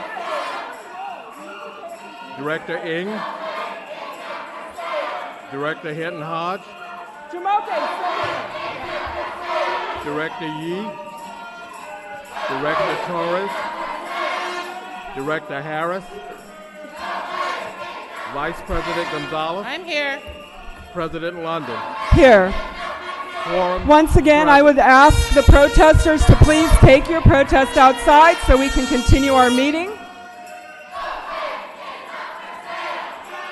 We are asking you respectfully to please take your protest outside or stop so we can continue our meeting. Okay, we're going to recess this meeting. We will resume from a different location. This meeting is now in recess. Hello, welcome back. We are returning from recess. Can we have a roll call, please?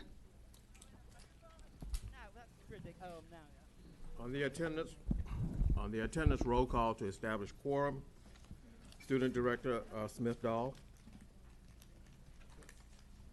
Yes. You're present. Okay. All right.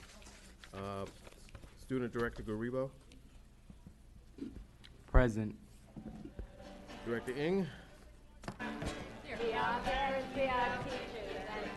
Director Hinton Hodge. Present. Director Yee. Director Torres. Present. Director Harris. Vice President Gonzalez. I'm here. President London. Here. Quorum present. Thank you. Colleagues, with your indulgence, I think we should go to the budget reduction item on our agenda and pick up the consent agenda. President after Lund, if we have a time certain. You're right, we do have time certain for public comment. We had a motion on the floor. I don't think we ever got through that motion, so we will.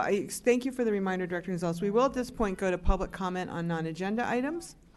Ms. Floyd, do you have any speaker cards?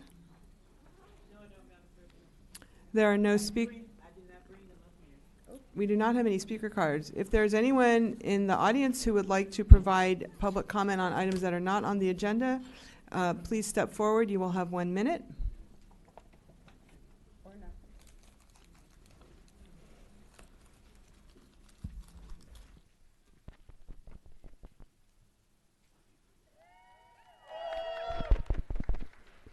Yeah, Mike Hutchinson. I know you don't know who's signed up to speak. You turned the screen off again, so we don't even know what's happening. Oh, now it's back on. We know you don't have speaker cards because, again, Board President London said that this has happened the last 7 meetings. So now we're at 8 meetings in a row that not only have you run upstairs, but you've left the speaker cards down here. And it's interesting at a meeting where you're going to be talking about spending cuts for next year, and you're trying to tout all the engagement that you've done. You can't even sit through a school board meeting down here. And this is never how we've done business in Oakland. You've told us for years this is why you have police at the meetings, so things don't get out of control. Or how about you allow people upstairs who weren't a part of a disruption so they can engage? But no, you don't do that. You also don't even allow district employees upstairs. All at the same time that you plan to cut spending from next year when you have not shown us one budget number for next year. This is madness, and you won't be allowed to do this in secret. Hi. Just to echo what Mike said, there is someone here who did want to speak, and you could at least take the speaker cards with you and call the people up. I don't know why, though, just because we're disrupting, you're excluding the people who want to speak. That doesn't seem fair. Do you want to come up? Okay. So we have a young lady coming up to speak, so if you could wait for her to get up here. And there's still a bunch of speaker cards down here if someone wants to come get them. She's on crutches, so hold up.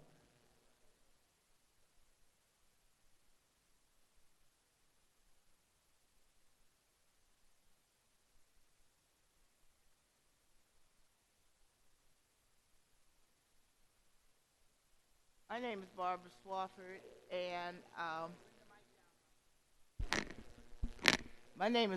Swafford, and I'm here to, I hate to disappoint anybody, but I'm here to present a petition for a charter school. So Thank you, Ms. Swafford. Someone will be coming down. They'll meet you at the double doors to your left, and they will come down and get the papers from you. Thank you very much. Okay. Is there anyone else who would like to provide public comment on items that are not on the agenda?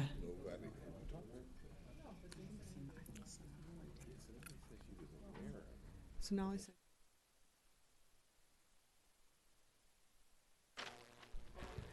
Okay, it does not appear that there is any further public comment, so we will now move on in the agenda. Colleagues, with your indulgence, I would like to move now to the item around the budget reductions. This is item under new business, the first item T1 200180, budget prioritization and reductions. We will take that up, and then we will go back to the consent agenda. Before we go into that, I just want to do a little framing around this item. So the task of reducing budgets is incredibly difficult. And while budgets are just numbers on a page, there are real people behind those numbers whose jobs are being affected, and there are, of course, students being serviced by those people. The task of reducing budgets is incredibly important to the future of our district.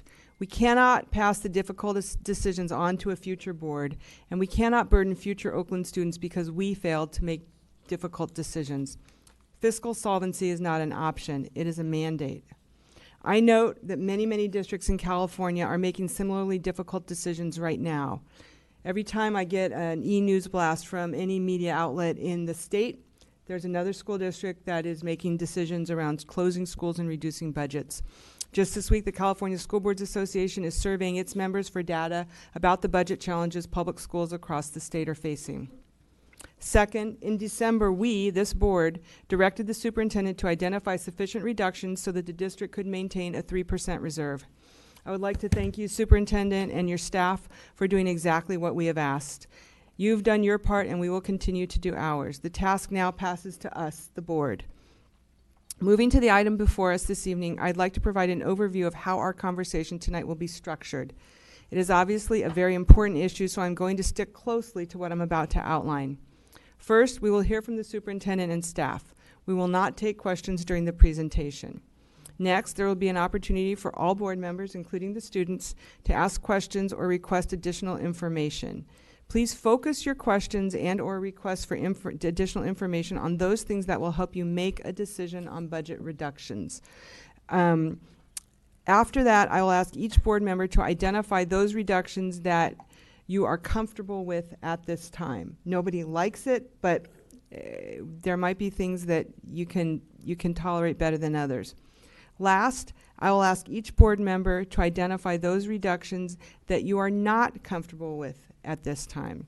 If you identify those reductions, it is also important that you provide staff with where you feel new or additional reductions should come from so that we can meet the target that we have all agreed we need to meet, our 3% reserve. So it's what can you live with? Nobody likes this, but that's it. So that's what we're going to do when we get to the first round of questions about the items. We're going to go in a round robin. So we'll just keep going, boom, boom, boom down the line. Ask a question. We'll just circle around till we're done. We'll allow about an hour for that. Anyway, with that, I'm going to turn it over to you, Superintendent. Thank you very much.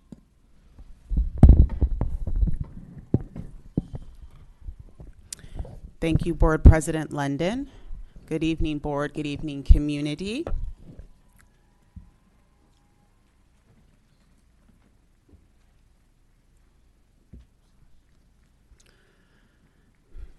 I would like to thank everyone for being present tonight for this critical discussion. As Board President London mentioned, tonight we will present a proposal, listen to community feedback, and receive guidance from the board to finalize our budget prioritization and reduction recommendations for next school year. But before we get into the heart of the matter, I want to acknowledge how difficult and stressful these last few years have been for everyone. Students, school staff, district staff, community members, and board members. Like many of you, I am still here, even during these extremely challenging times when it is so easy to give up and call it quits, because I love this city deeply and want better for Oakland students and families. And even with emotions and tensions running high in this boardroom and the city, I still have faith that we can pull through together despite intense disagreements and diverse perspectives, because ultimately we are all here night after night, sometimes until the wee hours of the morning, because we love children and deeply care about their future. So I begin this presentation tonight grounding us in our mission and vision, which states that we build a full-service community district focused on high academic achievement while serving the whole child, eliminating inequity, and providing each child with excellent teachers every day. As we are all experiencing, our current reality is a far cry from our hopes and dreams as defined by our mission and vision. And right now, we know that significant barriers hinder our ability to deliver on our promise of providing a quality education for all of our students. Our lack of courage as a school system to engage in bold and creative problem solving while standing in the line of fire to make tough financial decisions has resulted in us spreading our limited human and financial resources too thin. As a result of years of inaction, our school district is not organized in a way that allows us to invest in the whole child, investing in employee retention, investing in critical support staff for schools, and essential services and programs for students and families. So our conversation tonight is not merely about numbers. It's about recognizing the fact that our school district cannot deliver on our promise of providing a whole child education if our expenditures continue to outpace our revenue and we continue to maintain schools that are unsustainable. Tonight, let's not kick the can down the road any longer. Let's get clear on where we must prioritize, where we must reduce, and acknowledge the fact that we also must address the imbalance between student enrollment and the number of schools we serve. Through many discussions starting since the end of November, we have been having conversations with our Parent Student Advisory Council to get clear on our LCAP goals to define our spending for the next 3 years to support what we need to do to begin to build back how we are going to serve the whole child in this district.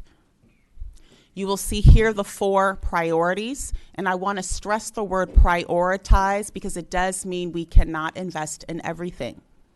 As you will see to the far right, we're shining a light on retention and the need to continue to invest in our employees through compensation, which we are going to have to continue to have those conversations, as well as what we need to do to improve working conditions. Both those things are tied to retention.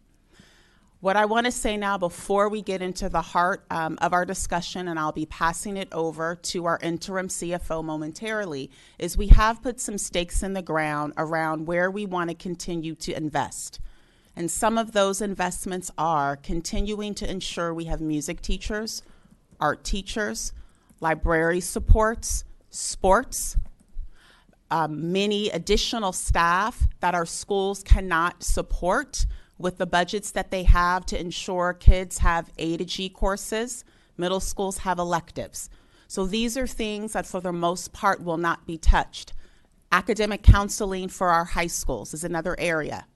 While we do have to make some reductions to how we have currently invested in restorative justice and case managers, those are other areas that we are committed to still providing some level of investment so that we have case managers for our foster youth, homeless students. And so we are reducing restorative justice management at the central level so we can repurpose some of those dollars for some of our sites. So those are examples where we know we cannot invest in everything that we want to do, but we had lots of discussions around where do we want to have some level of protection and continue to have those investments, and other things that we know that are important. Either we have to say we can't afford to continue to do those things right now for 2021, or think about how to do those things differently. So with that said, I will call up Ms. Luce, who's our interim Chief Financial Officer, and she will take us through our best thinking.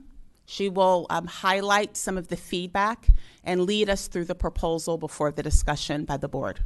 Thank you.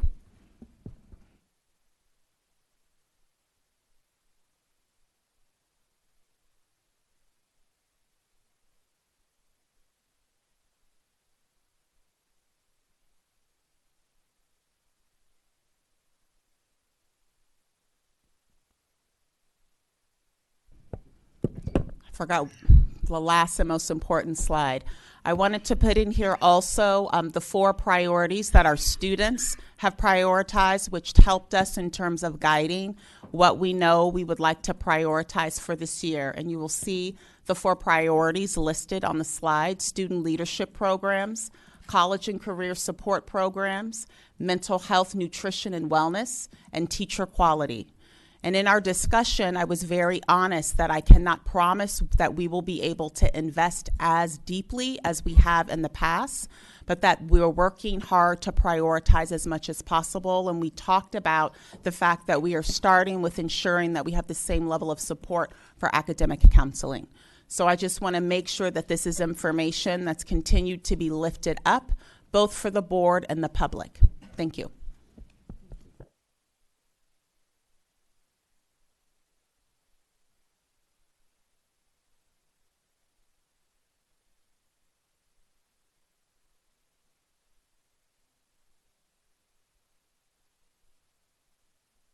I am going to right on the mic. How's that? Better? Not yet? Better? All right. So I'm going to take us back to first interim and just refresh our memory on that process. So we at first interim self-certified ourselves as qualified, and that indicates to the county, to the state, and to the public that we understand that we may not be able to meet our financial obligations in the current year or the next 2. I'm going to say that again. We may not be able to meet our financial obligations in the current year or the next 2. As we all know and feel deeply, our most important financial obligation as a school district is to make payroll. We know it, and we feel the weight of it. And so I point that out because I have said repeatedly that fiscal solvency is not an option. And because payroll is our most important financial obligation, we have worked really hard to provide you with a list of reductions and reallocations within a very strict parameter of feasibility. The reductions and reallocations that are listed for you have to be feasible, and they have to be concrete. They have to be real things in the budget that we can take out. The changes are not speculative. They're not hypothetical. To give you an example of how important it was to us that they be feasible, real reductions, we are currently in the process of reviewing contracts. And the questions we've posed as we've looked at contracts is, what contracts do we have that can be adjusted, shifted, deferred, reduced, and or eliminated to achieve savings in the upcoming fiscal year? That review requires staff to plan and explicitly state how they're going to take that work, and that work will be eliminated. And if it's eliminated, what's the impact of it? And if it's going to be absorbed, how it will be absorbed. As the final step in ensuring that follow-through, that fidelity, staff is asked to prepare notices of termination for those contracts that we will bring to the board for approval once the board makes those recommendations. I point this out because this has been the development of what is a good habit for the organization to ensure that the fidelity to the decisions the board makes are followed through all the way to the end. And so what you won't see in that list of reductions is any revenue enhancement, because we don't count on the revenue until it comes in. And what you won't see in that list of reductions are hypothetical or speculative reductions that may or may not occur, savings that may or may not be achieved.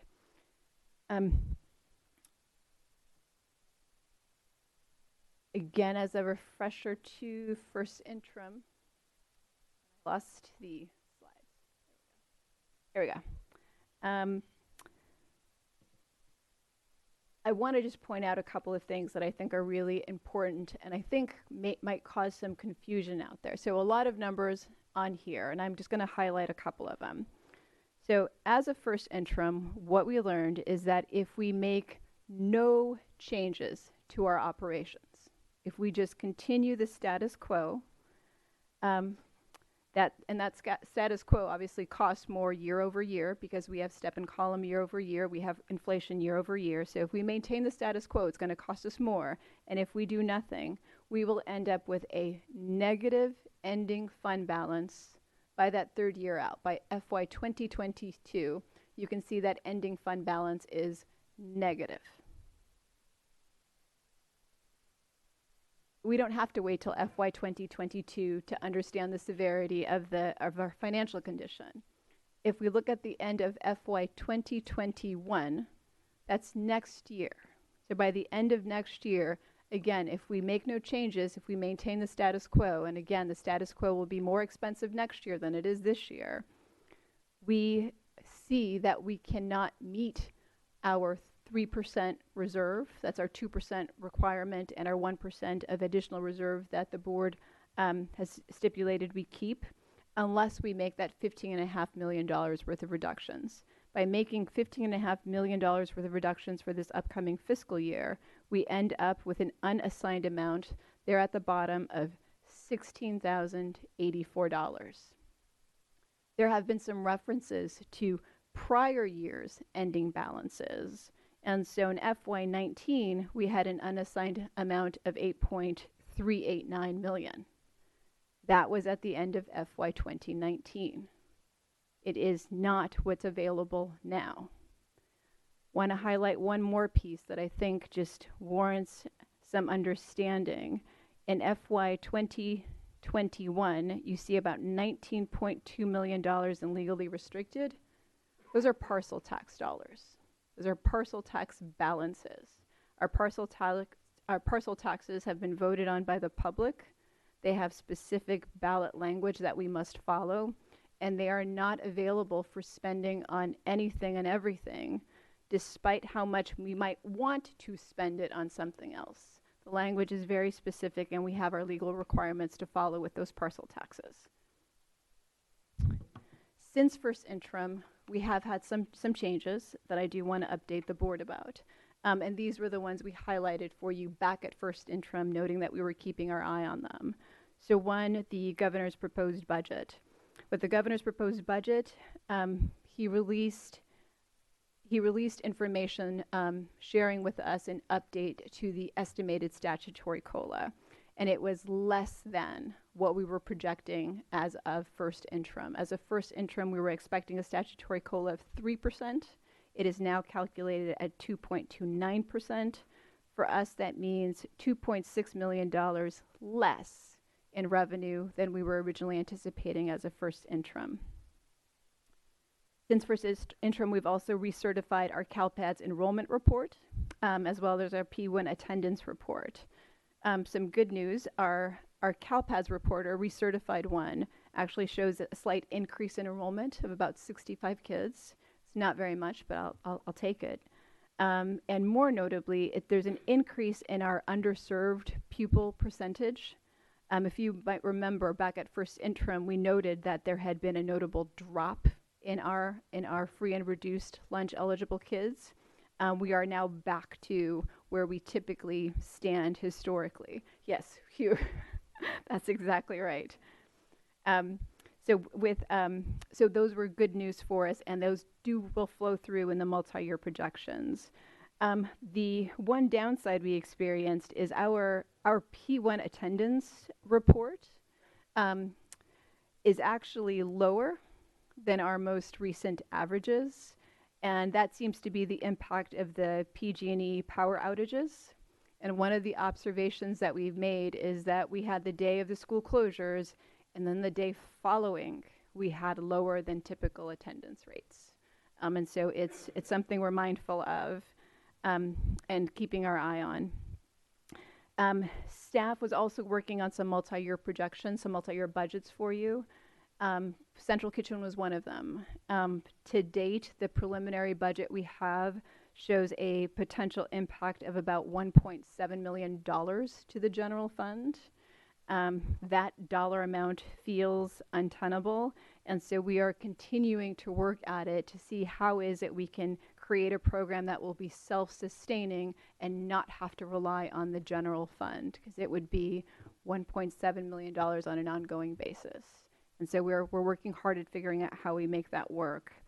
Another question mark for us was our technology refreshment plan. So as a refresher, at first interim, we had budgeted $750,000 per year starting this year for technology replacement. Staff at that point thought we might need more than the $750,000, and so we were preparing ourselves for an additional hit. Staff has completed the review, and at $750,000 in ongoing budget assignments, we believe we'll be able to continue to replace our technology at a reasonable pace. And then the last one is negotiations. That was another piece that was outstanding.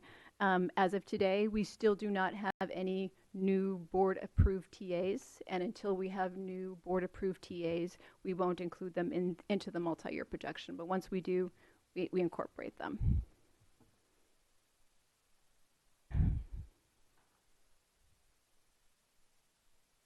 The superintendent challenged us with thinking across domains, thinking across our divisions, thinking across our departments. And as systems thinkers, we worked really hard to think about our systems, think about our resources as a whole, and how we use them. In thinking about our limited resources, we think about the value of a dollar. And a dollar is worth a dollar, without question. But a dollar with no strings attached is better used than a dollar that has lots of strings attached. And so as you're looking from the left to the right, the general purpose dollars are unrestricted. The middle column, supplemental and concentration, are targeted. They're targeted for our focal populations. And then on the right-hand side, we have our restricted dollars, which they come with specific strings attached. And if you need an example as you're thinking about the differences, the ones with the most strings attached, the most restricted, are special education dollars, right? Special education dollars don't have strings attached. They have ropes attached. They're very, very specific about the way we can use them. So at the highest level, to date, staff have identified $27.4 million in reductions and reallocations. Some of those reductions will directly benefit the fund balance. Others of those reductions will make room for us in the budget to be able to protect some of our critical investments. So I'm going to walk you through a couple of examples. So if we start off with the general purpose column, you'll see under school sites, the elimination of non-positions, that middle row, $3 million. So it's $3 million of a reduction at school sites that reflects a 50% cut, a 50% reduction to their per pupil allocations or their discretionary funds. That reduction to school sites will directly benefit our ending fund balance. Another example, down the middle column for supplemental and concentration. There we can see that at the central office, we're cutting $2.8 million of positions and $3.2 million of non-positions for a grand total of $6 million. So we're cutting $6 million out of supplemental and concentration at the central office to benefit school sites.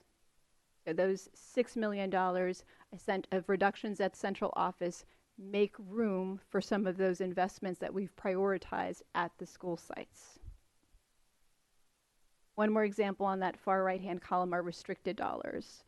Sometimes people will ask, well, why are you bothering with cutting out of the restricted dollars when they're restricted? They're not going to directly directly benefit our ending fund balance, and that's accurate.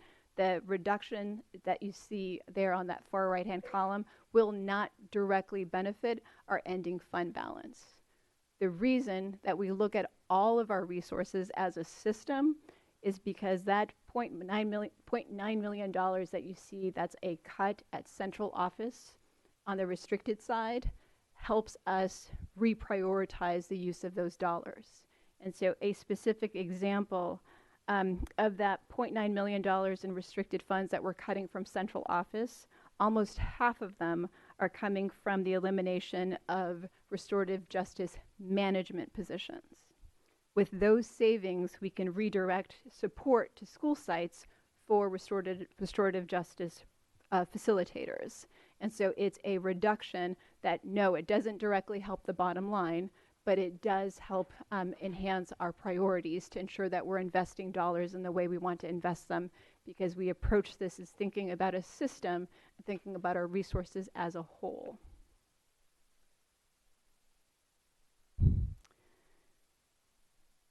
So here we see, yep, very good.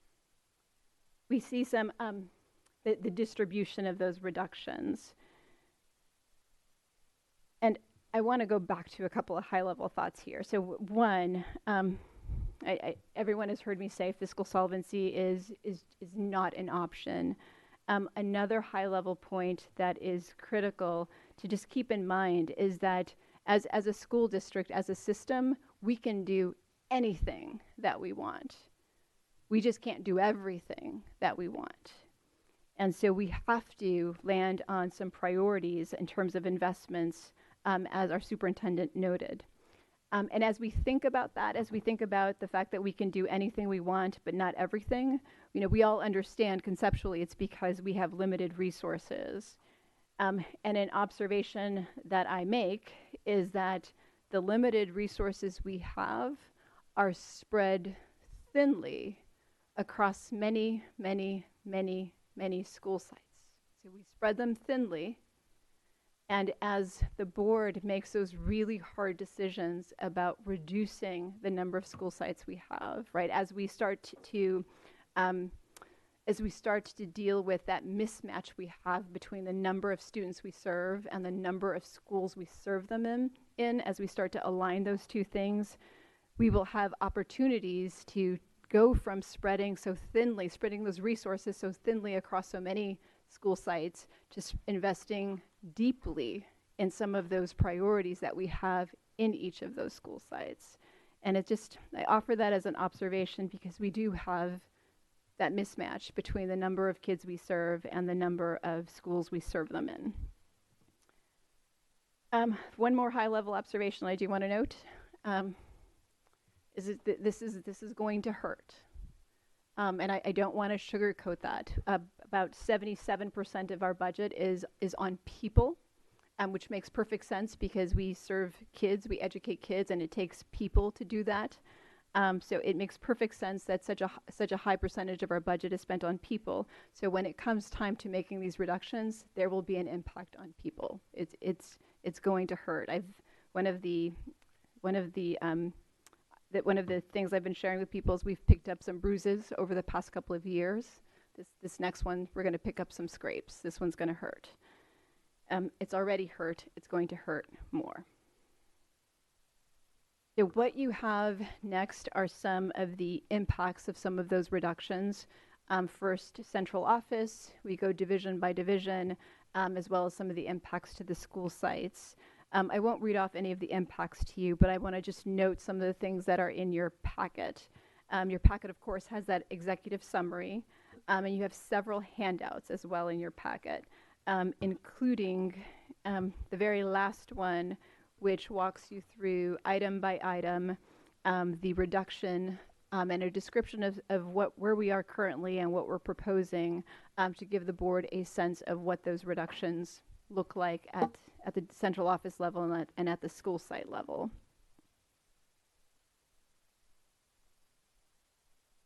We move off to academics.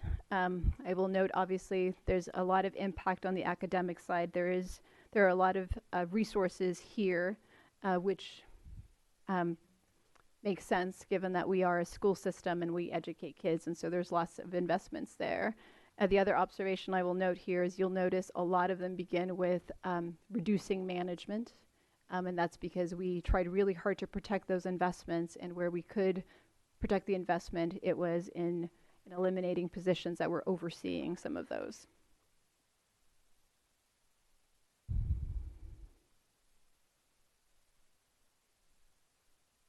And then off to talent. Talent obviously serves the human resources functions that we're accustomed to.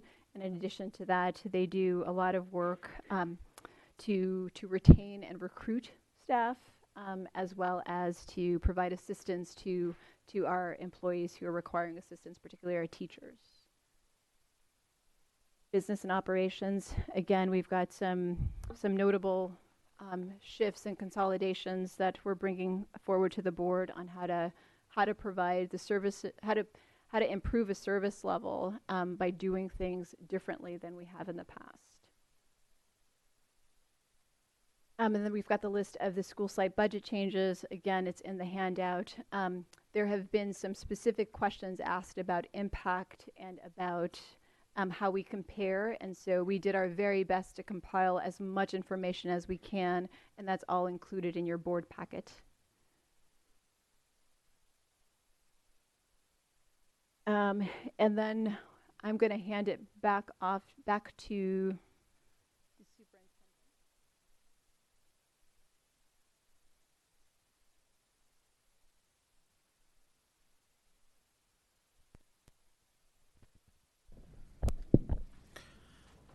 So just to summarize, we are having I know there was a bit of discrepancy. This is a discussion meeting because we are not taking a vote at this meeting. February 26th is the first read, and our pending date for an actual vote to have a final decision is going to be March 4th. And please note that's pending. We're still confirming our date. Okay, our board president is saying that is confirmed. So you will see on the slide just the next meetings that are up and coming to help us get to our March 4th final meeting. And we will update this slide now that we have confirmation of the March 4th date at our next convening. Thank you. Great. So colleagues, that is the presentation. Excuse me, let me make sure I get this correct. But what we're going to do now is we're going to go through, and everyone is going to have an opportunity to ask questions. It is President London, I would be really interested in hearing public comment before we get into our discussion, if people are amenable to that. Sure. We can, does anyone have an objection? So we'll take public comment at this time. If you would like to offer public comment, please come forward. Given the magnitude of the issue, we will allow 2 minutes for each person on public comment. Welcome. Love life. Appreciate the correction that we are tonight having only a discussion and we're not taking any action. I am also appreciative that you attempted to put an impact statement and an offset statement, and I'm only concerned about school sites and with this 2 minutes. You don't answer questions, but I wish it could be discussed by someone. When you give schools and staff members, teachers, school administrators, and students less, and you still have the expectation that they will meet the goals that they would meet if they had other than what you're taking away, is unrealistic. You have to be able to say, because we are taking this from you in terms of resources or services or staff members, we have to decrease the goals. We have to bring down the challenge of being able to meet learning objectives. And some of the things that don't make sense. On the agenda, there is an item for which you're going to be hiring more substitute. At the same time, you're saying you're going to be potentially reducing staff. It doesn't make sense that we're going to be hiring more substitutes tonight, and at some point we're going to be releasing teachers or anyone. I remember Ms. Gonzalez being at that safety meeting, and what that principal said about whatever you do, please don't take anything away from it. We'll make the best of what we have. And I'm sure you remember that statement as well. And I also remember, even though we were talking about safety, people were so concerned about these cuts. And even though they're not in the room tonight, the concern is there. And I don't see how we can cut anything from schools. Thank you. Next speaker, please. Mike Hutchinson. Now I'm really confused because the board president about an hour ago emphatically sat here and told us that this was the first reading, and now we hear that it's actually a discussion, and there's no vote involved and that it's not the first reading. I was incorrect. Thank you for finally admitting that. I'm going to mark this date and time. Now, even if if this is just a discussion, then we should be having a discussion about last year's $21 million surplus and the $29 million surplus the year before. Or we should start the discussion that we ended 18-19 with a $71 million ending fund balance. And the document that you have in your packet that there were not copies of showed that over $8 million was unassigned. And you should remember just last month you voted not to return the surplus to our classes like you had promised last year in your resolution. So you know that there was a surplus last year. Even the FCMAT report that FCMAT sent to the state on March 1st, 2019 stated that there was a surplus in the end. So why are we even going through this? Why do you think you need to cut spending for next year and you haven't even presented a budget number? Why are you doing this when you know the closing of the books have shown a surplus?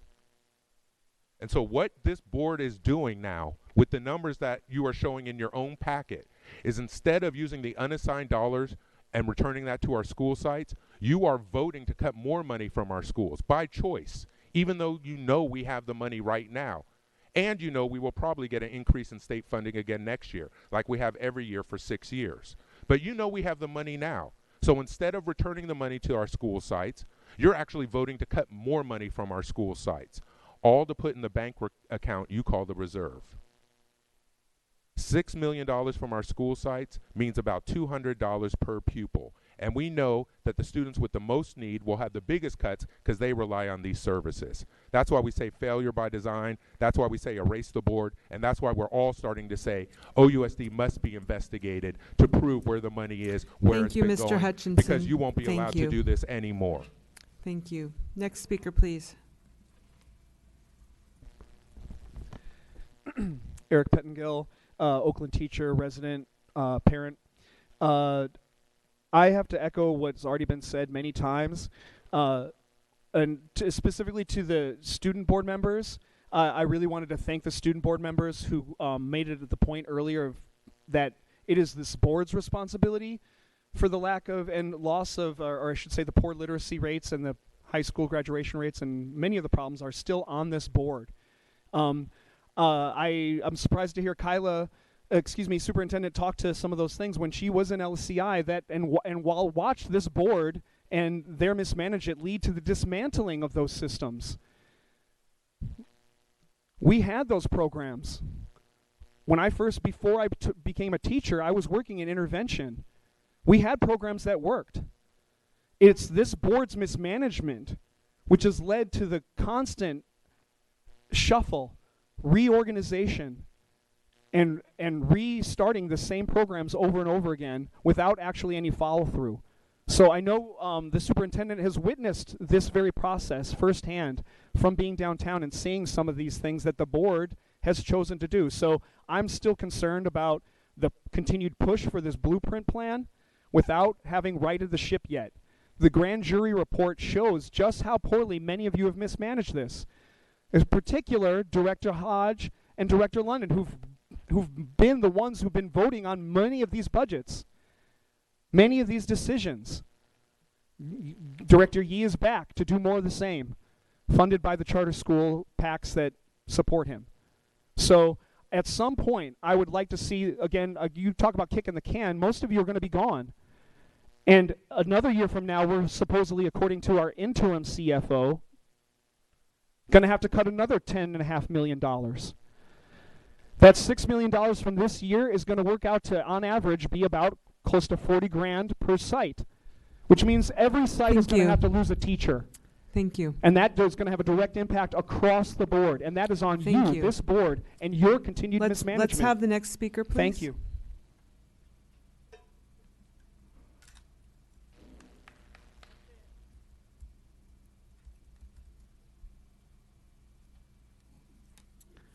Is there anyone else who would like to offer public comment?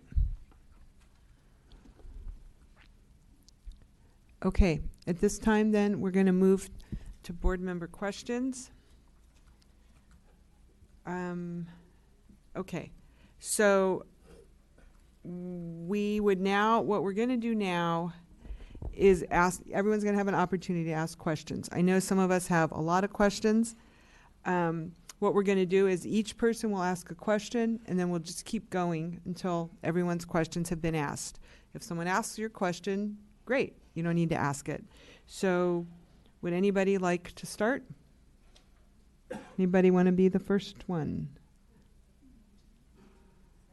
Director Gonzalez. And student directors, decide if you want to go next or at the very end. So starting with questions, I want to know more about moving custodial and buildings and grounds positions to the routine and restricted maintenance. I forget what RMA stands for. But so I have a couple questions. One is, I'm worried that if we move positions into that fund, that when something important needs to happen, like replacing a roof or replacing lead pipes, for example, that we're not going to have the funds available to do that. I also know that there's some planned reductions in custodial, and I'm really concerned about that because I hear from my high schools all the time that they're already poorly maintained.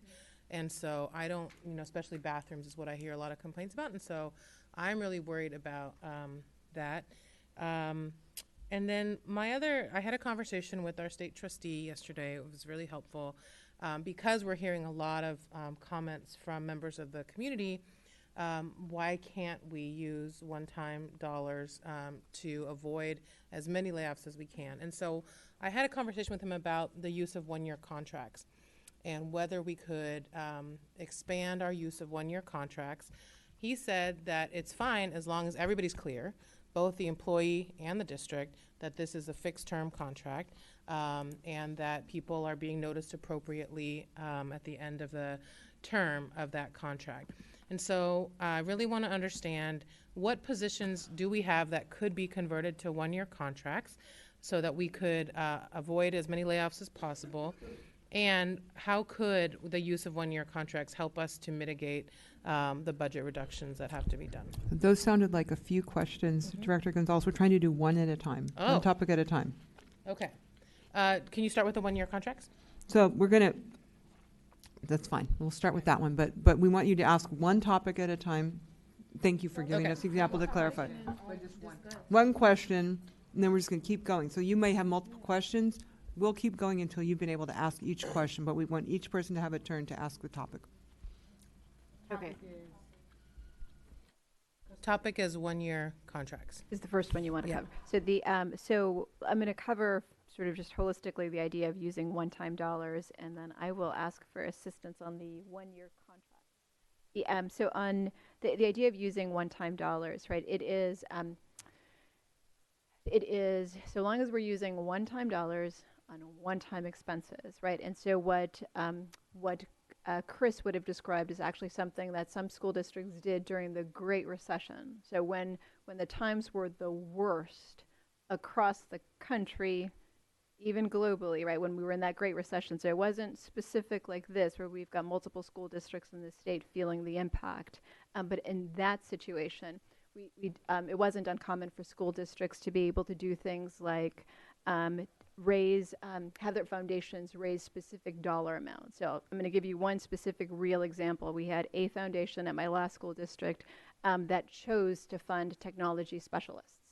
And so they raised dollars specifically for that purpose, and they funded a certain FTE level. And we all understood, including the technology specialists, that they were being funded for 1 year and 1 year only. And every year they were going to get that layoff notice. And then every year the foundation was going to, again, try to fund those positions until we could actually take on that cost as a school district. I will tell you, just in that experience, it was really hard on that employee. And the way we could make it work for the foundation was by having them raise those dollars and having the check to us and cleared before February. So before February, they had to have those dollars to us so that we knew that we didn't have to lay off any employee. And so long as that timetable was met, we were able to use one-time dollars for those one-time employee contracts. Okay. What I've observed the last couple years, and the public is constantly commenting on this as well, is that as our financial systems have improved, we are seeing growth in the ending fund balance, even on the restricted side. On the unrestricted side, because I understand why we have the restricted fund balances, Measure N and Measure G, and we're accumulating there for future years. But even on the unrestricted side, because our systems have gotten better, our position control has gotten better, we are seeing increases on the unrestricted side. And I am as concerned as you are about the historical poor practices, financial practices that we've had, and do not want to see us engage in that process again. I also don't want to see us lay off people and disrupt schools if there is a possibility that we will have a sustained funding source going forward, which is possible.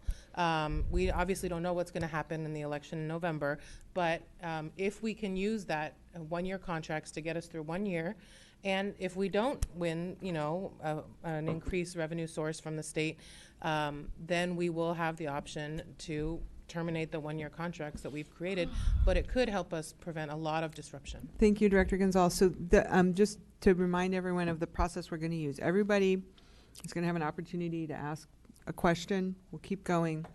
Then we're going to come back and we're going to say, these are the things that I can live with. Given where we are, I can live with them. And then we can talk about suggestions that we have and how that works in the trade-off. So thank you for that, for being the guinea pig.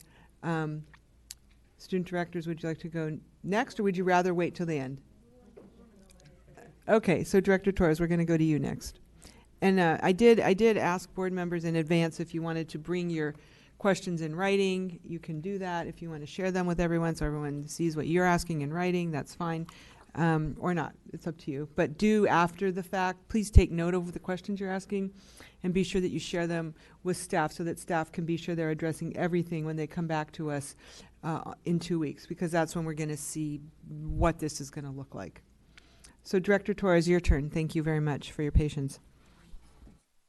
So I think for me, I'm looking at the comments that were made by the different groups. The unions asked about when do they get to have input, then the teachers, principals, and then central staff, and everybody is kind of asking the various questions, but ultimately with regard to, I think what kind of gets to all of it is cutting the schools directly means they have to do more with less, or schools, and I think my own principals, teachers will ask, how is it that Central will serve us even better, but yet we're also cutting Central? So in these questions, for instance, when will we really understand probably from staff, the way that these scrapes are going to be falling potentially, how does that drip down to schools, right? You're asking them to cut,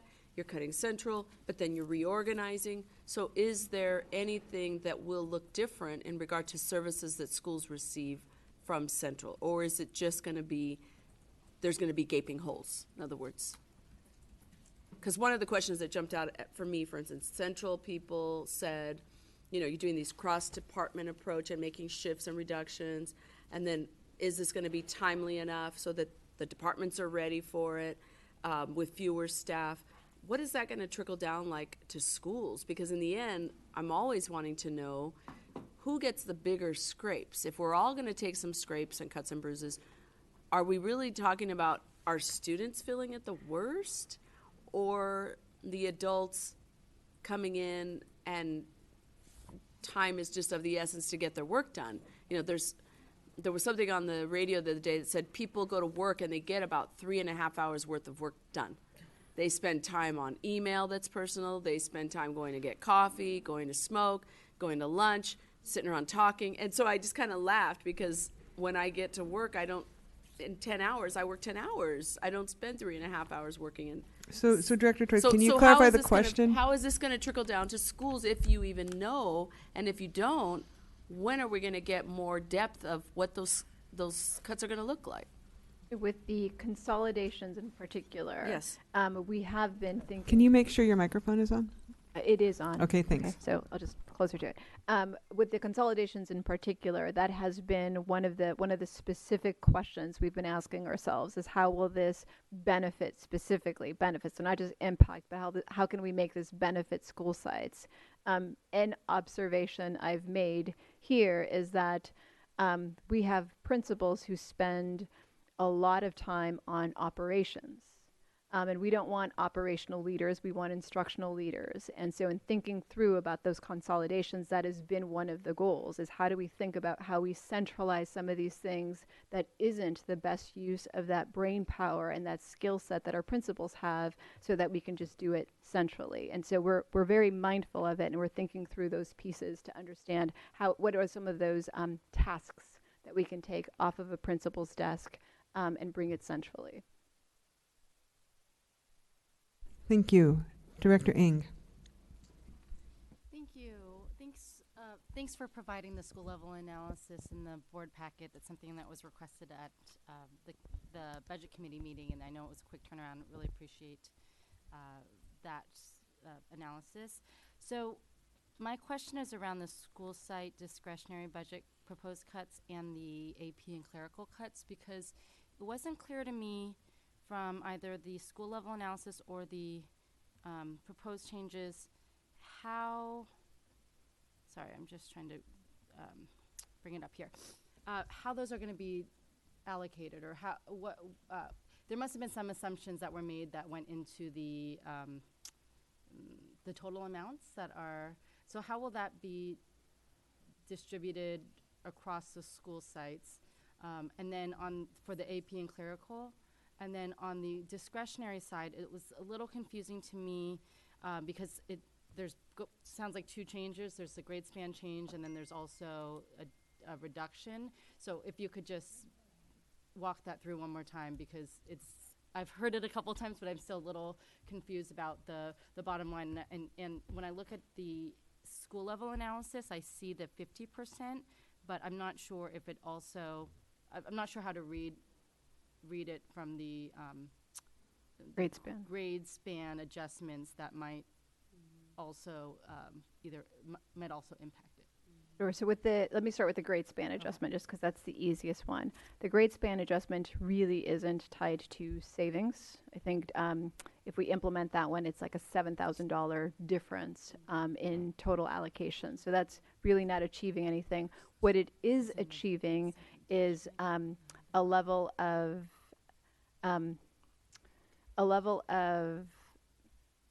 understanding that a TK student is a TK student, regardless of whether they're a TK student in an elementary school or a TK student in a TK to 6th school, I think we have. So what we've essentially, or TK to 8, I should have said. The way we've allocated dollars so far is not based on grade level, but instead based on the type of school. So if I'm a first grader in one type of school versus a first grader in another type of school, I'm generating different dollar amounts for my school. And what this does is say for a first grader, regardless of the type of school that they go to, they're going to be generating that same dollar amount that's going to follow them to their school site. With the reduction, it is a reduction, so it's a straight reduction of 50%. And in the piece that you have in front of you, what we've attempted to do is show you that piece by the actual dollar amount that they would be receiving next year with the reduction versus without the reduction, as well as providing some information on our titles to give you a sense of some of those other dollar amounts that they will be receiving, just to give you a sense of the entirety of the budget. You'll notice that it is not complete yet, right? So we've been working on some of those pieces, in particular with the question about the assistant principals and the clerical. We have about landed where we think we're about ready to share with folks. We do want to run it through principals first, and then we're about ready to share where we think we can make. And it's a two-pronged piece here that's happening, right? So one, it's a reduction. And then in that reduction, there's another shift of taking some of those existing assistant principals and shifting them into supplemental, right? So it is, I want to be really clear about that. If we have 10 assistant principals today, it means we're going to be reducing them to say from 10 to 8. And then the second piece of it is those 8 that are left, some of those will be charged to supplemental and concentration. Okay, that was my other question. So it wouldn't be backfilling some of the two. Okay. Yeah, it is a reduction Okay. and then a redistribution of some of those. So just on the sheet, is the grade span adjustment reflected here? Because it says there are dashes there. So that's because the grade span adjustment, minimal changes. So I think on the grade span adjustment, you've got to go down to, I think, Greenleaf before you see an actual one. So on page 2 of that handout, Greenleaf site 112 okay, so is the first time. It's just a shift in how the budget's being allocated, but does not have a significant fiscal impact. Right.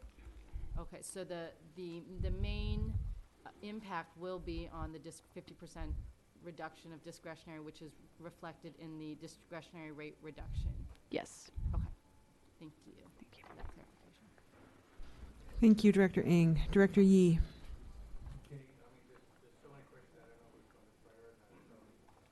You'll have a chance to ask them all, hopefully, if we... Well, no, we're going to try to limit this to an hour, so do ask the one you care about the most. Hopefully other people share yours. Okay, I want to push one thing that I saw in your presentation that I've never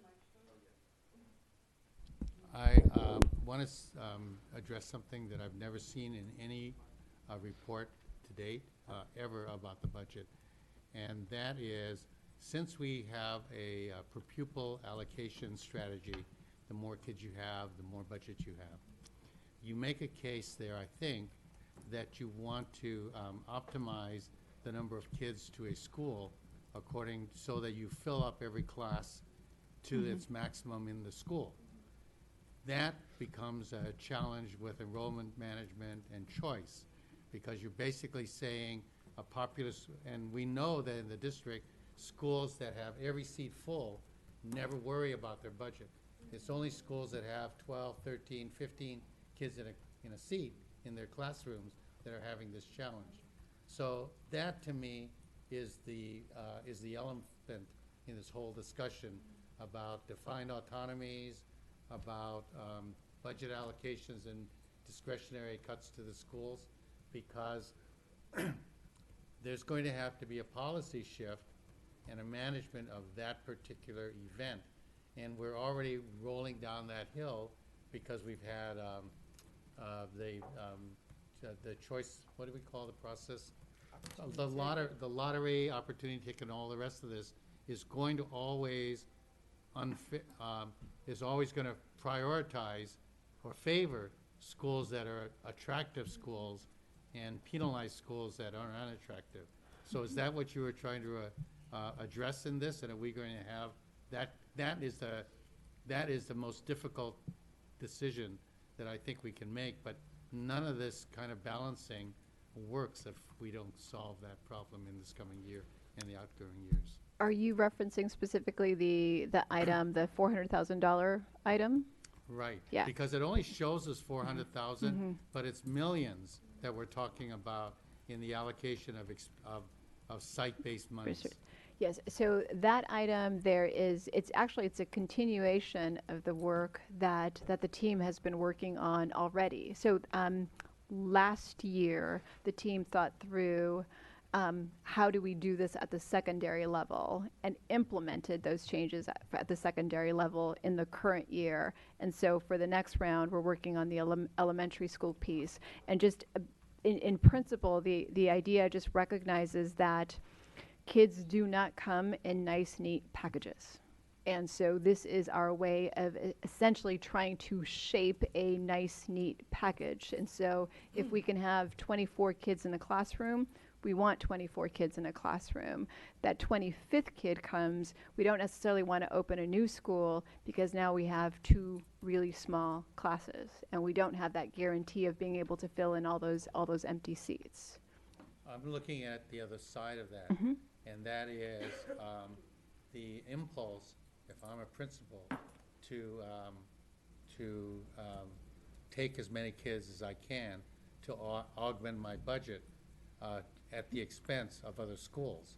And I don't know that we've ever actually had that I have personally, in my years, have never had that conversation, face-to-face conversation, principal to principal, that says, you cannot take my kids.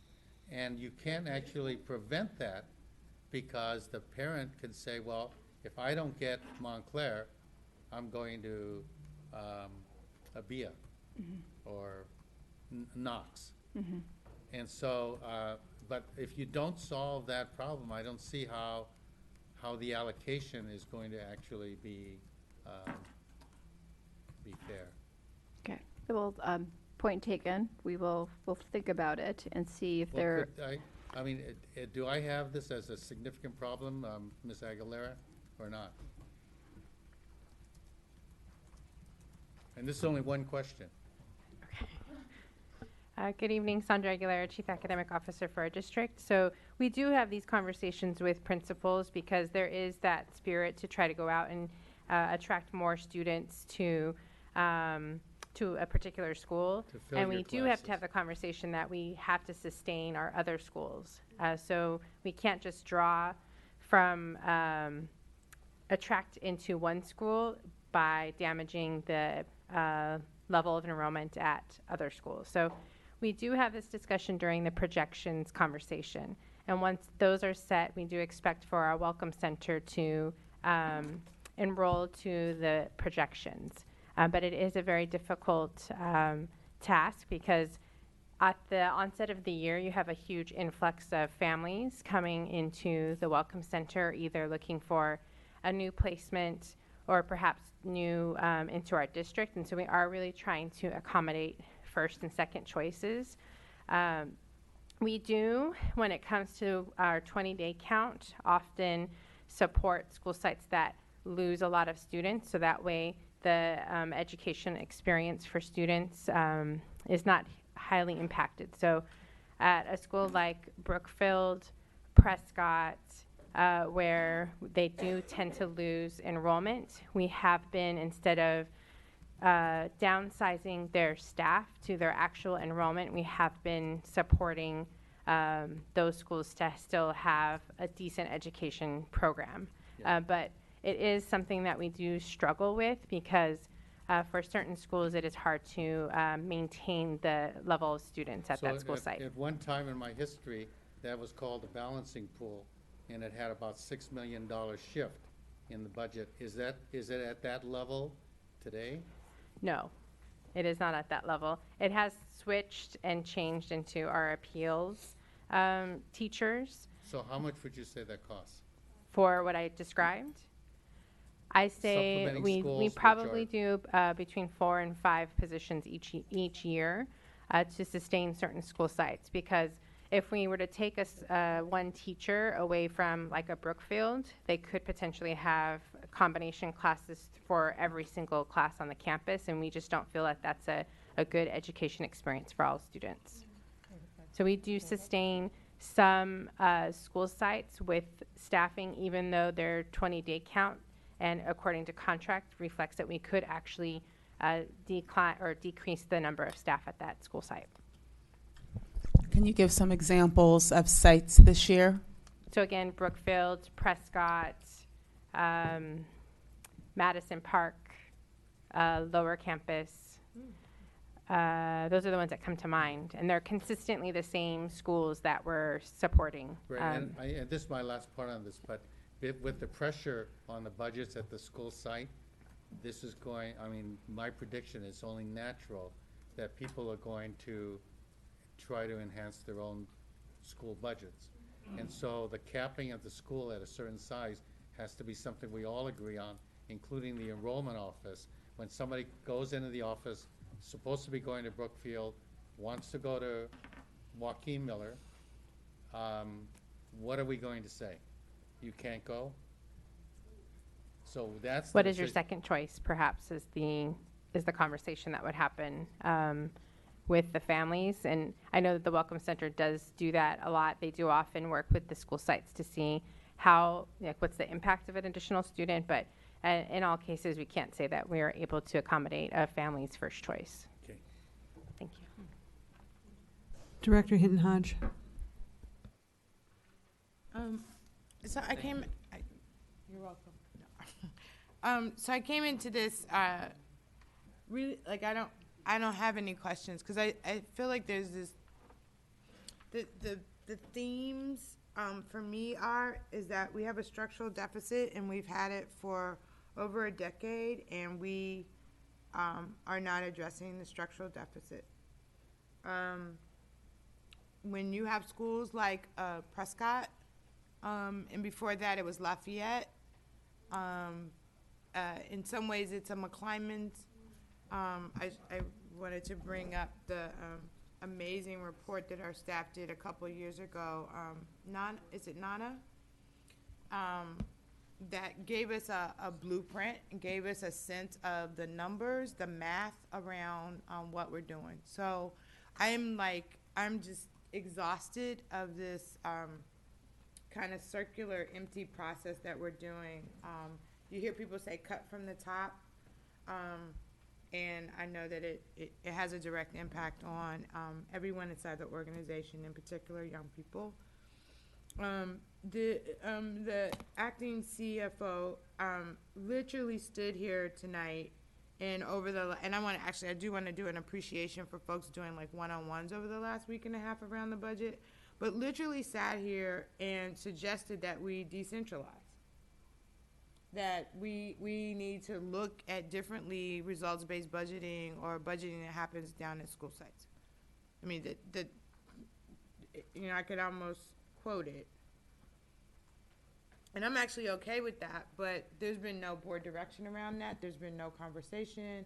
Our ideology and our rhetoric is that we want as much money to go down to school sites, and yet we don't necessarily do very good when it comes to, reallocation or what have you.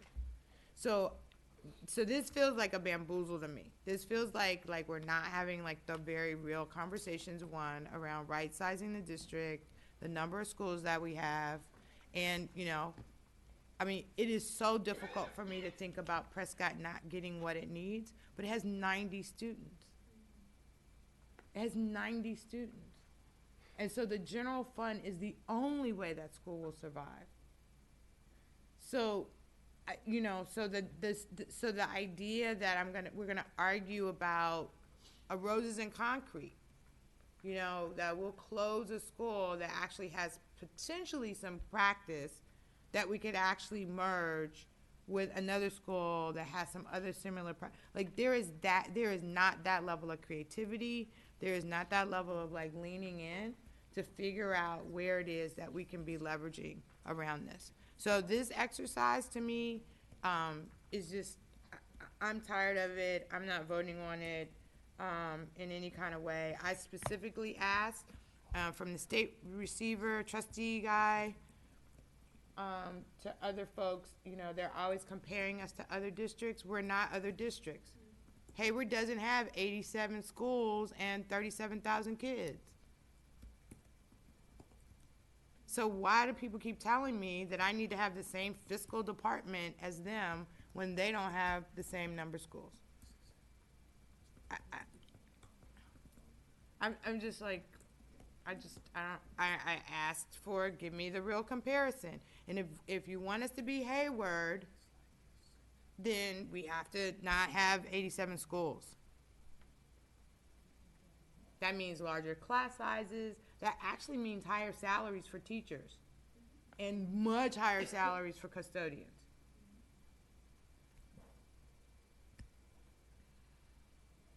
So will we talk about a policy shift between now and the next, like, what is it, 4 weeks or so, that we're asking for some decision? 3150, you guys are the policy experts here and around budget and stuff. When I was looking at it, I don't think there's any administrative reg connected to it, and it's super vague. As much money should go to school sites. There's not, I think we've played with percentages, you know, administration should only be 12%, therefore you could get, you know, 70 to 80% down to school sites. We have an acting CFO, interim CFO that is saying that is not necessarily the best way to manage. And yet we are not having a policy discussion about that. So I'm not necessarily hearing a question. Absolutely. I mean, the question is, why do we keep doing the same thing over and over and over again and expecting some different kind of results? Okay. Thank you. There goes my name tag. So I will go next, and there's another topic that I'll come back to. I'm still kind of struggling with the interplay between reducing clerical support and reducing the number of administrators at school sites. Because it doesn't, I hear that some of the clerical duties will go away if we are successful in implementing this centralized purchasing program and other central supports. But you know, I think there's still going to be administrative work, and then that, at least what I'm hearing from my principals, will end up getting picked up by the principal and the assistant principals if it's a high school or a school that's large enough.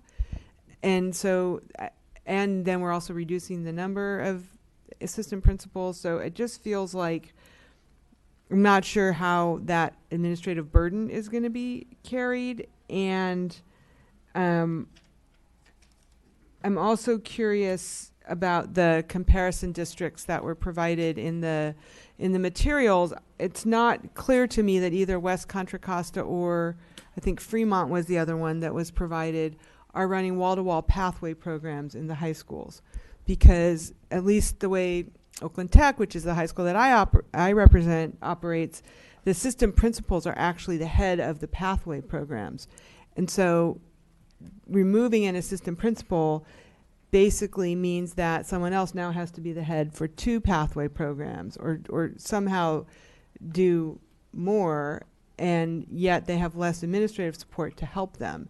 So that's where I'm really struggling. And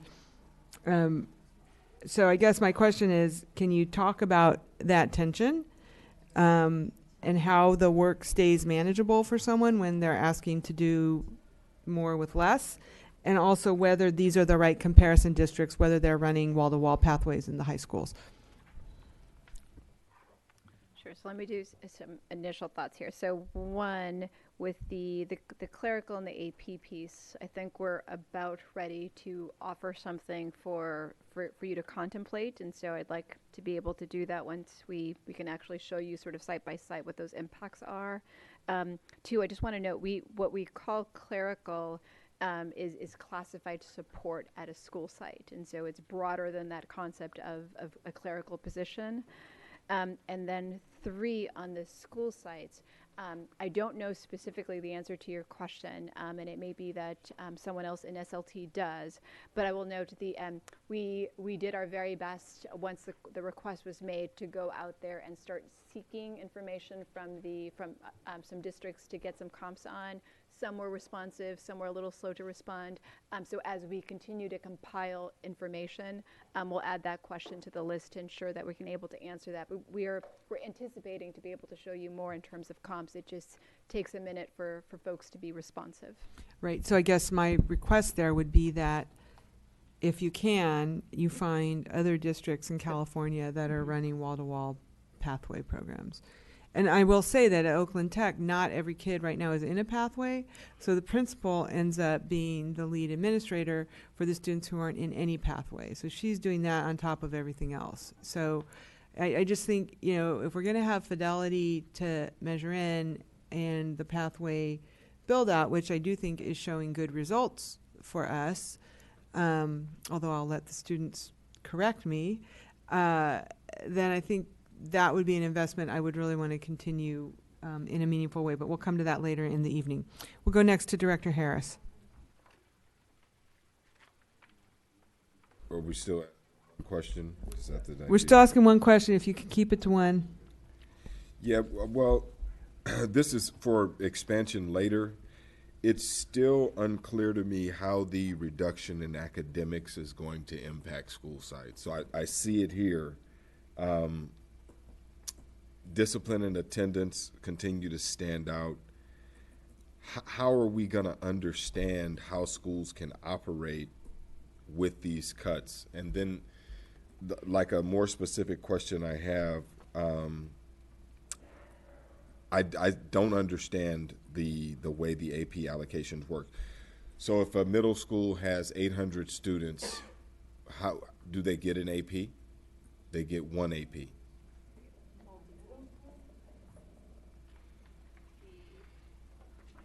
And I'll answer the first question around the academic program. So what we tried to make sure was in place is that the school level supports, which are performed by different titles in our central office. So you have coordinators for language arts, coordinators for STEM. You have the Alma office has specialists, and we protected those types of positions that serve schools directly. But the upper layer of management is what was impacted. So what I've kind of explained it, and we've been thinking through, is that we have guidance out to school sites, and also the responsibility for central office is not only the guidance, but the compliance reporting to state. So that level of work is what will be impacted in terms of people that may not have been doing some of the compliance work will have to now report out on compliance, where we had different people to help out with that type of reporting. So what we tried to do and what we were able to do in the proposal that you see so far is that we're protecting the school level supports while decreasing the amount of management. So our executive directors will have one other person to help them with the guidance and compliance that we are responsible as a district to provide school sites. But the school level people are the positions that we protected so that they would still get the support to help with their professional development at the school sites. And we do have a tiering system for that because it's not possible for one coordinator to serve 17 schools. There's a light touch across through professional development, but actual more one-to-one, we have like a tiering system of schools that are further away from success are getting more support from the coordinators and the specialists. Okay. Yeah, it would be good to see how that's going to work. Okay. It's just not, it's not coming clear to me. Like in terms of professional development, how will then the school, how will the feedback loop be closed, right? So if the school is now more responsible for this, what will be the quality assurance that they're actually getting progress on this? Will it fall on the principal? Will it fall on the AP? So as we kind of deconstruct the admin and the clerical, how then are we checking to make sure that the very things that central office was doing are being done and done well by school sites? So who's overseeing that process? We are not shifting what is the central office responsibility of guidance and compliance reporting to school sites. That is not what is happening. Okay. The level of support that school sites experience now should be the same into next year, but we do look at data. So like if a school goes up, it's possible that we shift another school into getting more support. But the school level support is not impacted because we maintained those positions that are aligned to each of the networks. And so the network team is comprised of our network soup, the network partner, and then they access the academic supports to help with their school site. So that's not changing, but it is the director level of positions that is changing. And the layer right below that is sometimes they're coordinators. There's different structures depending on each department. But it's that upper layer and like below the executive director that is changing and that is being reduced. Okay. It would definitely be helpful to see how that works. And then did you have a quick a middle school with, like Elmhurst, for example? How would their AP and clerical assignments change? And then for our smaller schools, like that were mentioned earlier, school with less than 200 students, obviously it doesn't sound like they would have an AP, but how would they be impacted in terms of clerical staff? So I'm going to take the first part of the question. I was only allowed to ask one, so I asked. So I think that was is it a middle school you asked? Was it a middle school or a K-8 school? Middle school. So middle school with 800 kids would have a principal plus 3 assistant principals. So they would under this new model? Under the current model, that's what they get. Yeah. Under the current model, that's what they get. And I want to highlight one of the items that's in your packet. I believe it starts on page 19. We sort of started to compile the comps information. So it shows the staffing allocations for principals and assistant principals to give you a sense of what they look like. The second part of your question is sort of like, what is that impact going to look like? So that one is my same answer from before is we're about there where we have that allocation and what it's going to look like. So you can see what it's going to look like in terms of a reduction and then how much gets shifted into supplemental and concentration. So we're almost there to have something to share. We just need another minute to be able to give you where our best thinking is at this point. Chance have that for the February 18th Budget and Finance Committee meeting? February 18th, that would be next week. Oh, yes, by then. Yeah, I mean, like, we just need another so day you're finishing up on. So almost there. So being able to understand that would be helpful. So I think that's all I can ask at this time. Yeah, we absolutely understand it. It's critical, and we've been working really hard at it. Diana Sherman has been a lead on it, and she's amazing. Okay, so we have I want to spend about 10 more minutes on this, and we haven't heard yet from our student directors, and there may be additional questions. So let's go. Yeah, hold on, President Linden. I thought we were doing multiple rounds of questions. Well, we will. I was hoping we could spend an hour on this, but if we need to spend more, we will. But it's now the turn of Director Garibo, and then we'll go to Director Smith-Dahl. So in academics part 2, I'm seeing reduced management of restorative justice and reduced management of family supports. And my question is, like, how is this going to impact RJ and foster youth? Because, like, we've seen how important it is to students in the past. Students have done a lot of work to fight for RJ, which is why I don't understand why it's even on here, like why we're so adamant to like cut it out of our district if we've seen like the work that it has done to our students. And yeah, I think that's all. I'll start, and then our Chief Academic Officer can come and assist.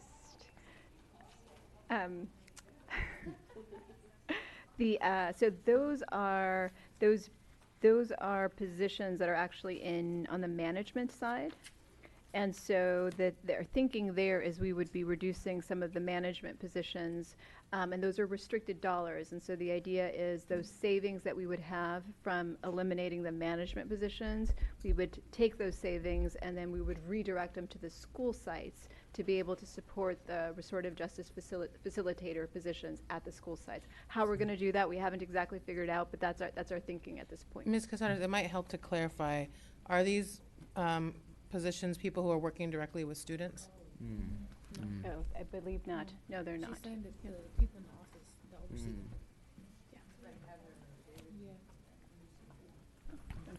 Did you want to add to that, Sure. Ms. Aguilera? So management would be positions that aren't necessarily working directly with the RJ facilitator at the school site, or sorry, the students, but they're working with the RJ facilitator. So it's a way to supervise the RJ facilitators at the school sites. That's the management piece of it that's being eliminated. It's not the facilitators. School sites, they do choose into spending their funds on RJ facilitators. And for school sites that are choosing in, plus we're trying to give them some support. And those management positions that we're reducing will result in it could be about $200,000. We are going to direct that to school sites to help reduce the cost that they will be paying for the RJ facilitator. So we're taking from an oversight positions and directing that to the school sites to help out with the cost of a RJ facilitator that works with students. Director Smithall?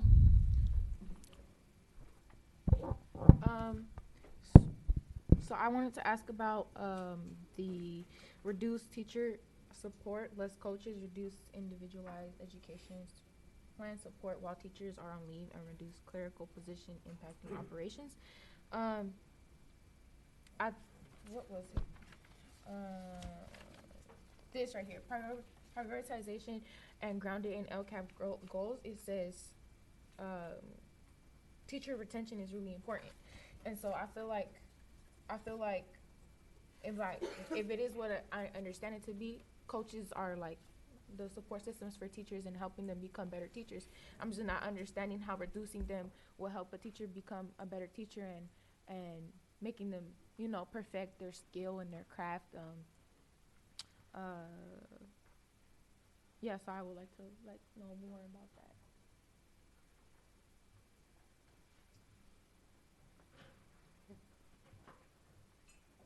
Hi, I'm going to make sure I heard your question. Are you asking about the peer teacher coach reductions? Okay. So, it's difficult to make decisions around these. We currently have 4 consulting teachers who work with our teachers in PAR, and they do a wonderful job. So they do, but we just only have 3 teachers that are in PAR this year. PAR, peer assistance review. So it's support for teachers where their evaluation indicates that they need to have further support by other mentor teachers. Okay, and so we have currently 4 teachers, but we just have 3. We have 4 coaches and 3 teachers this year, and next year it looks like we'd have about 3 to 4. So we are going to reduce down there, but that doesn't mean we won't have enough support for teachers. We still have our new teacher support department, and the PAR team has been broadening their support. So I don't want to discount that, because we also have teachers who volunteer to be part of PAR. So it's more than who were entered in. So I believe that there's about 15 or so teachers that volunteer, but we do have some ideas and other supports that we can help manage that. Could I interject in regard to the fact that last year when we had a presentation about PAR, I think we get something every year about how many teachers were sent and so on and so forth.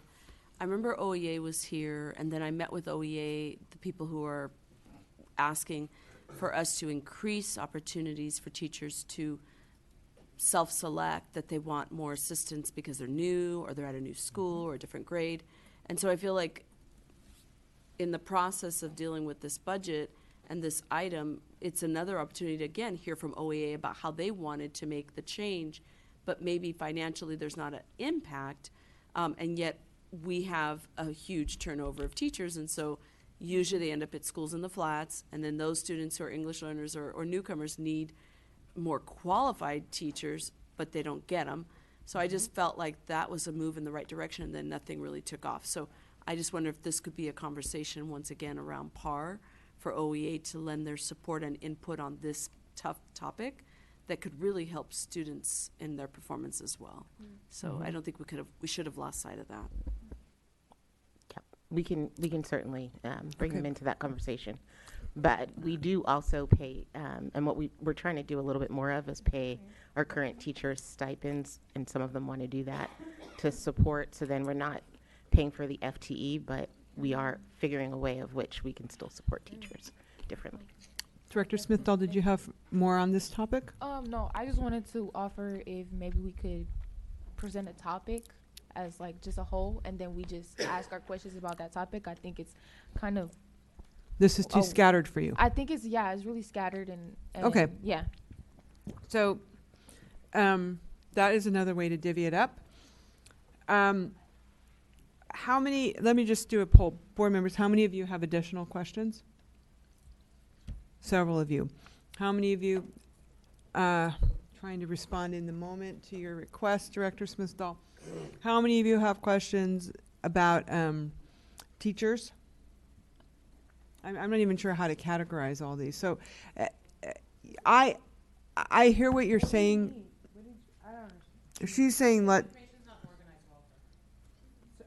She can say what she. Could you explain what you need?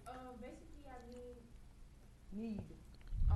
Basically, what I need is, I feel like, just over all these, like, maybe not even topics, but over the pages, we could just be like, okay, academics part 1. Do you have questions about this? Well, do you have questions about academics part 2? No, exactly. Like, just.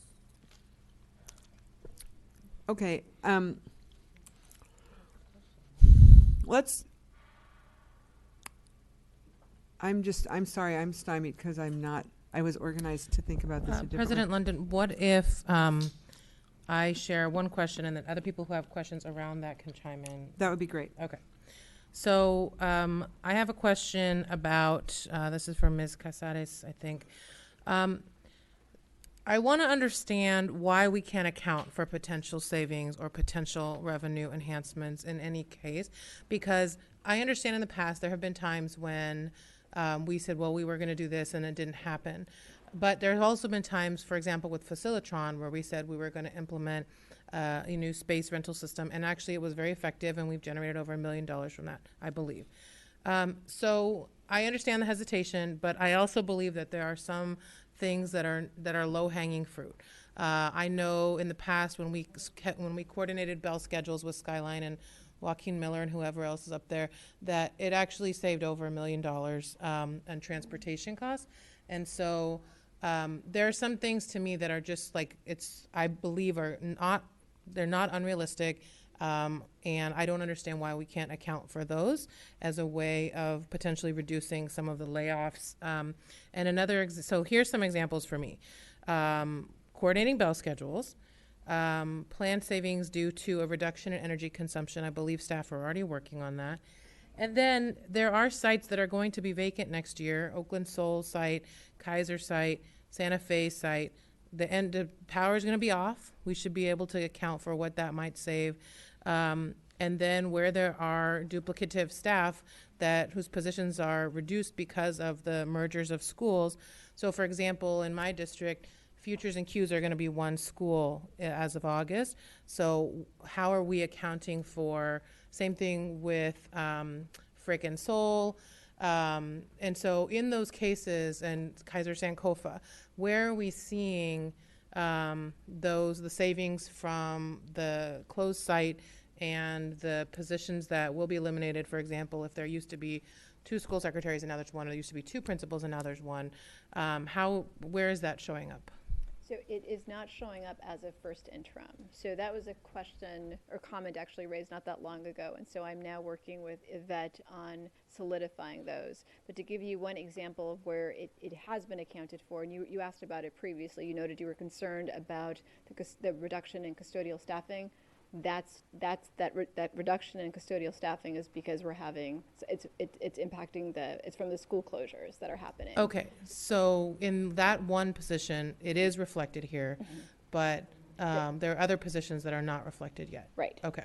And so I'll be working with Yvette to solidify what those are and what the total impacts would be. So Director Hinton Hodge, you have a question related to this. I guess a question you have to feedback to that. So what I had asked for was actually, again, because I'm committed to not doing reductions, and because I feel like I've talked about generating revenue. So everything from, Second Avenue to housing to all these kind of conversations to right-sizing the district with reports that have shown us that, like, if we close schools, it could look very different. So not happening. So, so what I had asked for was a side-by-side. Like, for all your reductions, I want to see where you actually have a place where you could actually make some money. So, where are there these? Renting an empty site. Yeah, renting an empty site. Is there merger? We have, from my understanding, we're delaying ABIA doing a Prop 51, which I don't know if it's direct dollars, but it's like, the opportunity is that they could pay 2 years worth of rent up front. West Oakland Middle School, we allowed like a 6th grade classroom to go on the side of the building of the new Envision Middle School, as opposed to keeping them on the side where there's only 180 students, and allowing Envision to really kind of grow out. So again, and they're gonna, if they're not happy, they're going to go purchase another piece of property, right? So, these are there's 606 that should be driving some better relationships. And if you don't like them and you want to stick it to them, then we could actually probably make some money. So I'm just trying to piggyback around. Yeah. There are I don't even know what y'all know. We just decided on we haven't voted on surplus. I'm like, let's vote on surplus.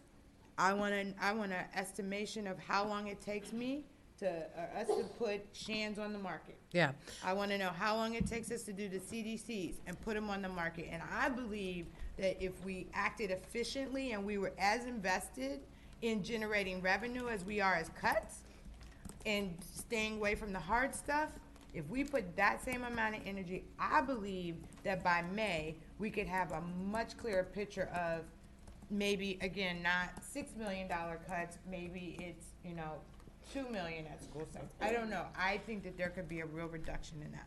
So Ms. Casares, just on that, what would need to be true for you to feel like we could actually book some of these ideas around further bell schedule coordination, planned savings due to reduction in energy consumption,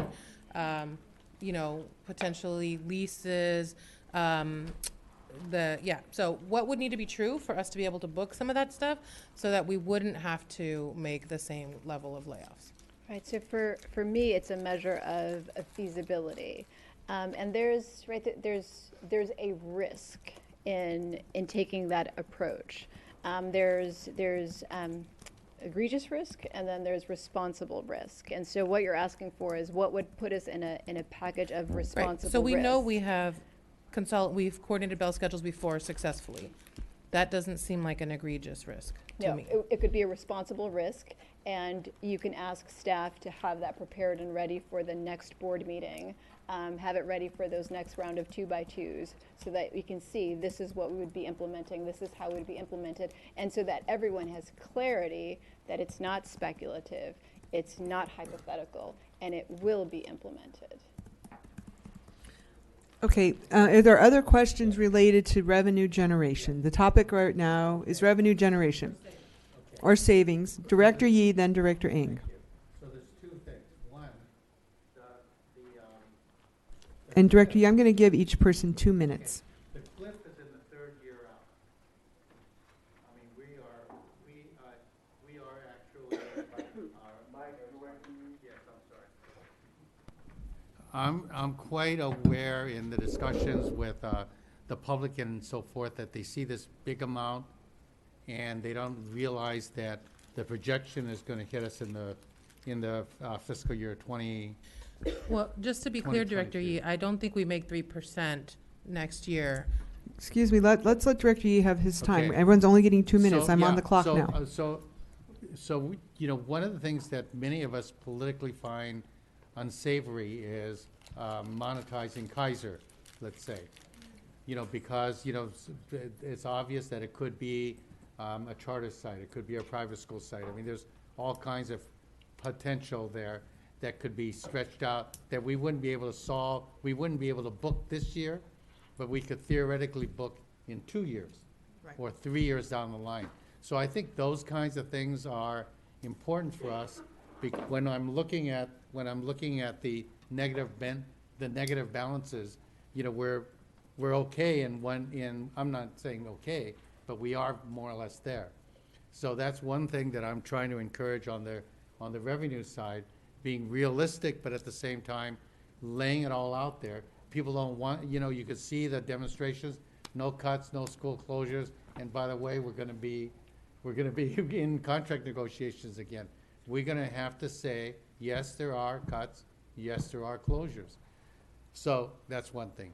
The second is and this one is I'm looking at the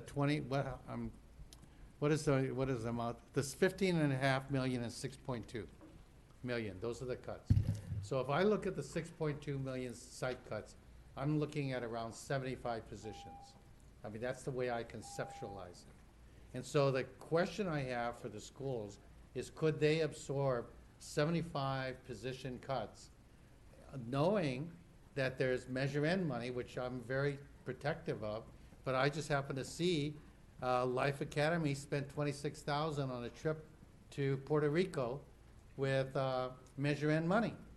So if I'm going to that principal and I say, you could either have a quarter of an assistant principal or you can send 26 kids to Puerto Rico, that's the flexibility we need to communicate to the high schools about their Measure N money, because it's not sacrosanct in crises like this. So that Measure N slot is a substantial amount of money that I would suggest putting in that site-by-site schedule, so everybody knows how much money the high schools have, and we move to a place where we discuss, maybe it's a supplanting, but if you gave a principal and a community the choice of 4 trips to Puerto Rico or an assistant principal, I don't think there'd be any question which one they would choose. And that's the kind of discretion a school needs to have. Let's go. Okay, do you want to answer that? Is there, do you? And Mr. Director Yee, you're over your time, so I'm not sure if you wanted to respond, Ms. Cazares. I'm not sure there was a question Okay. there. Director Ng. What? Director Yee, please be on the microphone and please state it as a question. I'm going to ask everyone to please do that. Is this Jeopardy? It is, yes. Yeah. Can you imagine, can the staff imagine 75 positions gone in the schools and maintaining a base program based upon that much cut? And we have to have confidence that you could make that level of cuts.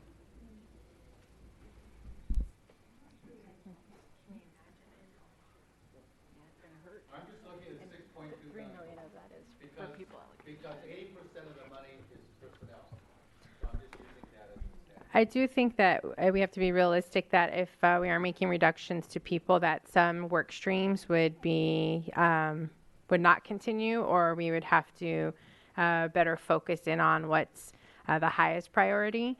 It's hard to answer your question without looking at school by school and specifics. I do think that our SSCs and principals will be looking at their funds differently given the reduction. So they may be, as you mentioned, using funds differently. We will not be supplanting, but we will be thinking of how to use funds differently and probably making hard choices. Well, definitely making hard choices, just as the rest of our district is having to do. So I know that's not a direct answer of like, yes, firmly, we can say that the same work will continue.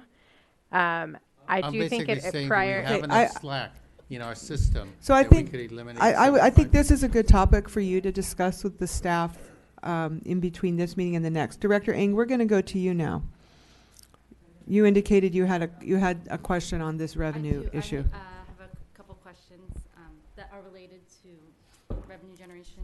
Yes. One question is, my understanding is that, I guess this would be for Dr. Aguilera, is that my understanding is that the ESSA dollars are, I'm trying to remember what they were from last year, have been published again for this year. I'm not particularly getting this right. But So the that CSI dollars and the CSI LPS. dollars, yeah, that there might be additional funds available for school sites that could potentially Those are federal funds? offset. I'll let Dr. Aguilera explain it, but let me just set up the question. So I'm wondering if we would be able to add that to the school level analysis to see if that would be able to buffer some of the reductions. So where we do have the firm announced allocation for our school district, we will be allocating that out to school sites on their one-pagers. For something like Title I, we actually know overall there's supposed to be an increase, but we don't have specifics for our district yet. So we're maintaining at flat, and we'll readjust once we get those firmed up numbers. So it is possible that the funding that they received in prior year will be similar to what they will receive going forward. So Title I we're projecting as being flat. We do have numbers for CSI, Title IV, and low performing student block grant. So all of those should be posted on their one-pagers coming up.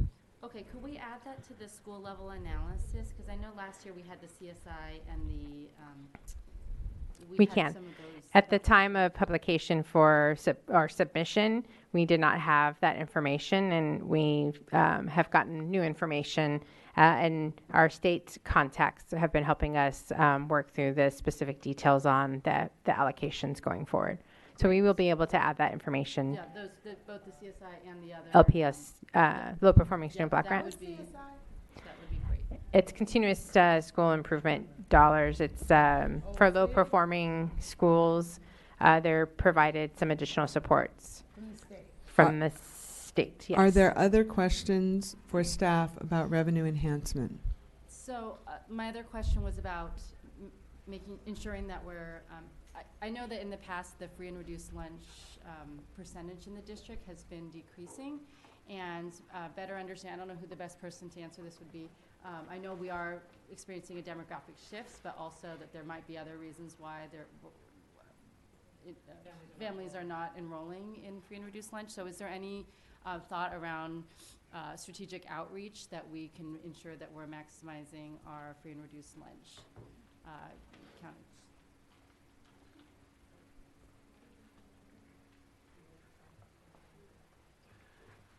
That's a great question.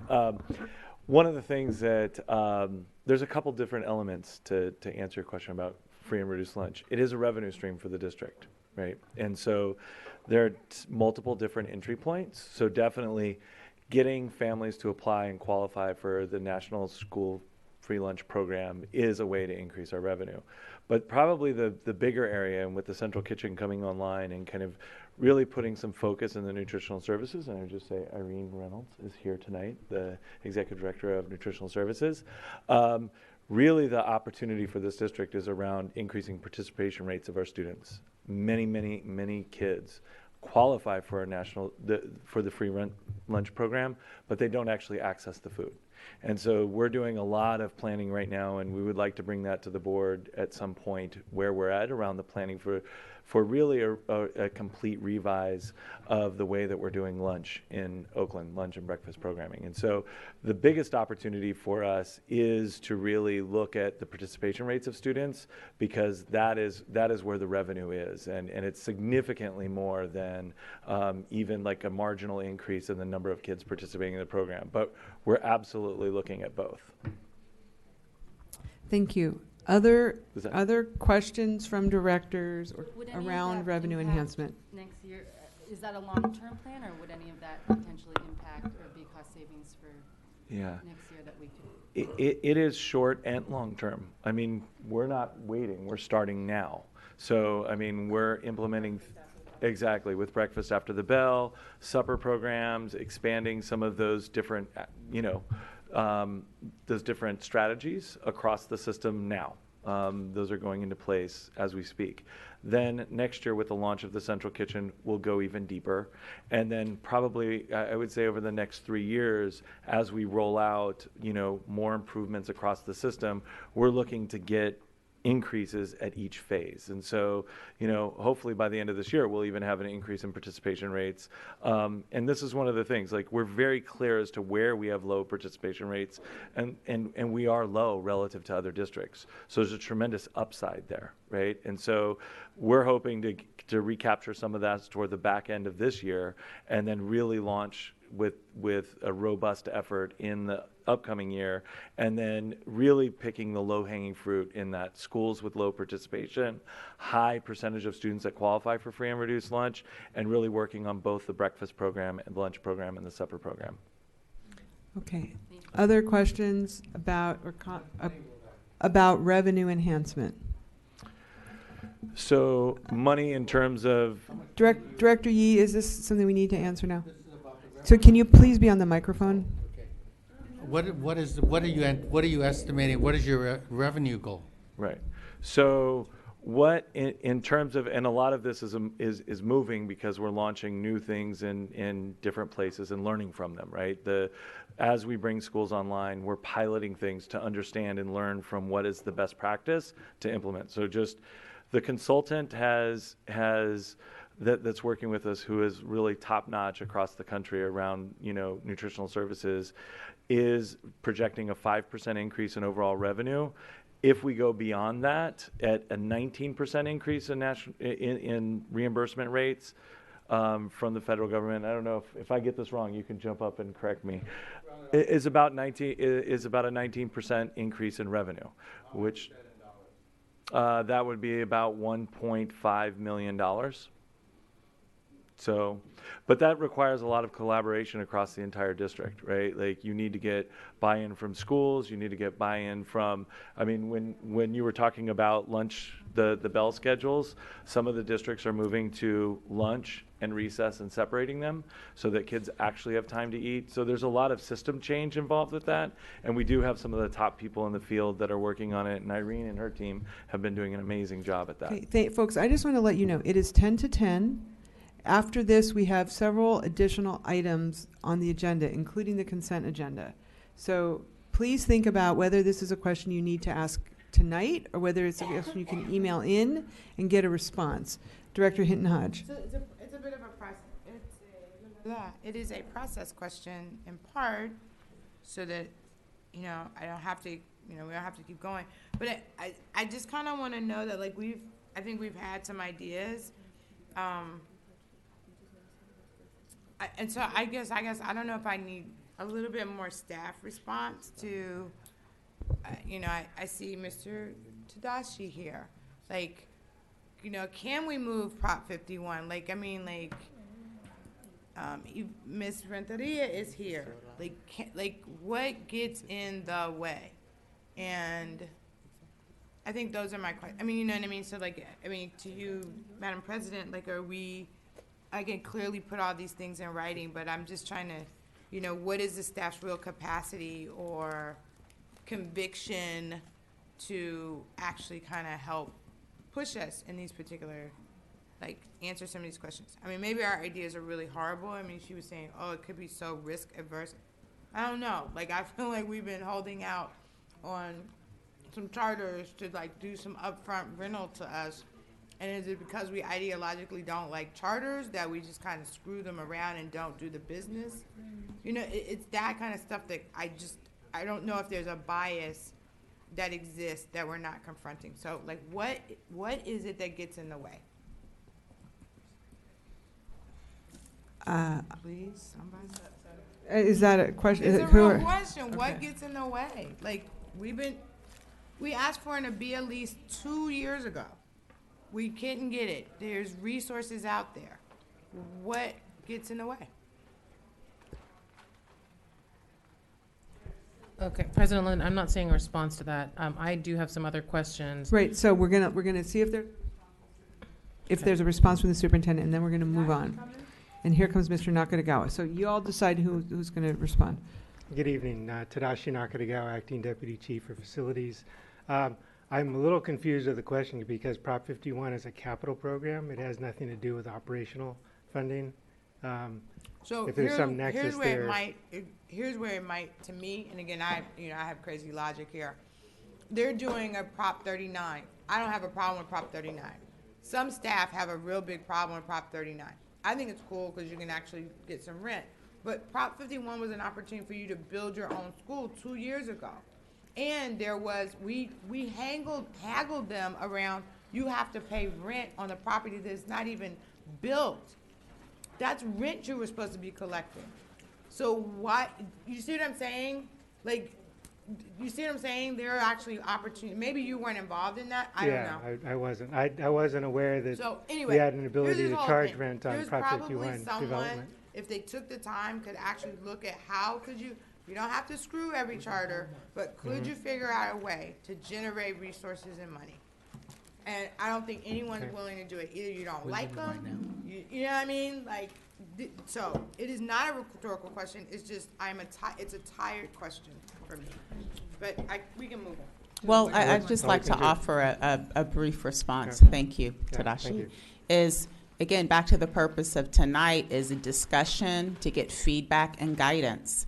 I started this conversation around let's step more into creative problem solving. There would be nothing to stop the board to provide staff guidance or a directive in terms of investigating certain proposals related to properties that we are going to have vacant, as an example, to consider some other revenue generation ideas that perhaps we haven't done in the past. But that would need to be guidance if that's a direction that the board would like to explore. Madam Superintendent, I understand what you're saying, and we can guide all day long, but see, the problem is that there's 7 of us, and so I get concerned about you getting 7 little mini superintendents telling you what to do, right? And I'm the classic person who gets out of her lane and has all kinds of crazy ideas of what you should do or what other people should do. I mean, you gave me a reduction list, so why can't you give me a revenue generating list? That's all I'm asking you to do. I'm asking you to get onto the other side of the ledger. You all are the brilliant, don't you want to save a restorative justice manager? I'm more than happy to do that, and your point is well taken. However, we have reduction proposal because of board guidance and directive. And we can have a list of ideas that we bring, but at the end of the day, it's going to have to be the board to actually vote to decide. And so to the degree that there's some collective energy around, I'm going to put it out there. Are we interested in selling a piece of property? That's some clear guidance that we have not. Back to courage and back to putting some things out there that would probably get more folks coming out to the board. Those are the kinds of explore these, and I'm not suggesting that may not be what folks want to do. But we're not going to eliminate the structural deficit through Facilitron. We're not going to eliminate the structural deficit through foundation fundraising. I mean, those are Band-Aids that we've done and we can continue to do. But those are some of the directions that I know we have an asset management study session coming up to lift up some of those exploration ideas that the board would be interested in. So going back to the format for this evening, One second. please. I think we're But gonna no, wait. No, I'm sorry. I'm just saying we're going to need to vote to extend the meeting soon. we will vote to extend the meeting, and it's probably going to be till 1 a.m. I'm going to be really honest, given the pace this is going. So drink your coffee, go get your soda. And I'm sorry if I sound cranky, but it's a long day for everybody. So the structure here is we're asking questions. We've been asking questions now for an hour and a half. I'd like us to speed it up. I'd like to give us about 20 more minutes on questions, and then we go into what Director Hinton Hodge has been asking us for, which is, what are your ideas, right? And that we were going to structure it around what can you live with, what are the reductions you can live with, and then if there's something you can't live with, what are you going to propose? How are we going to make it even? Okay, so can we move forward with that?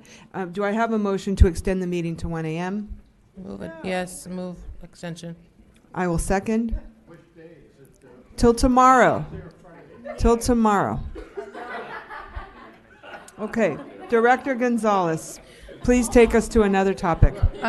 Well, Director Harris, did you have a question about cost savings or revenue enhancement before we move on? Okay. So these are two questions about. Madam President, I didn't hear a yay or nay. No, you heard no. Can you, all those in favor of extending the meeting, please raise your hand. We got 4. Did we get 4? No, it's 3. It's 3. That motion failed. All right, y'all, we can abandon this. I mean, this is really serious. I get it that, you know, y'all, everyone's tired and you don't want to extend the meeting, but then stop talking. Second. See? Is there, how many people would like to extend the meeting to midnight? Yes. Okay. I think we need to go till 1 a.m. Well, we Fine, can we'll go to always- midnight, and then if we need to extend it again, Yes. we will. Okay, so here's two questions about the proposed reductions in Central. One question, and I think this is for Dr. Aguilera, if she's still here. I don't see her. I don't know, maybe someone else can. Oh, okay. So this question about reducing textbook funds for textbook adoptions and professional development.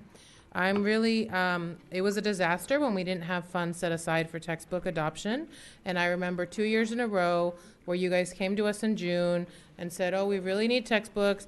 And then there was no funds available and it caused a lot of stress. So I want to understand how, and I know we still have high school tech curriculum that we haven't replaced yet.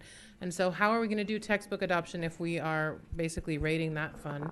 And then my other question is about attendance timekeeping if we reduce clerical at sites, because in the past we've had like $6 million audit findings and we had to pay back $6 million on attendance timekeeping. And so how are we going to make sure that that doesn't happen again if we're reducing clericals at sites?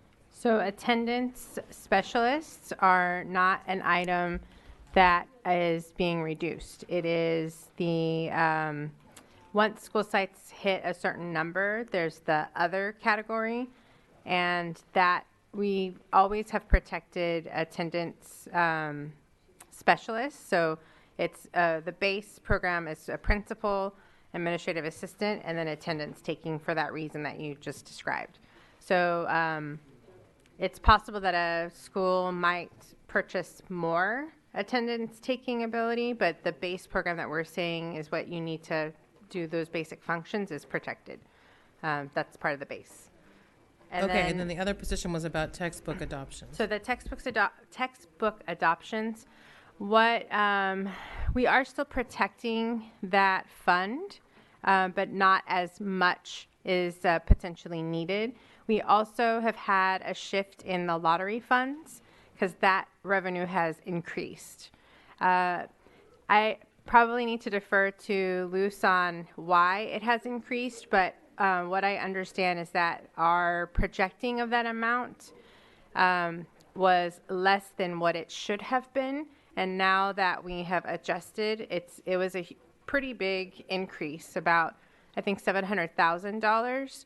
So you can imagine that if we're increasing that by $700,000, we're able to decrease then so just to clarify, adoptions. the plan that Mr. Jacques presented to us last spring about the upcoming textbook adoption, specifically for high school, I think that was the piece. It's still going forward. Okay, thank you. Yes.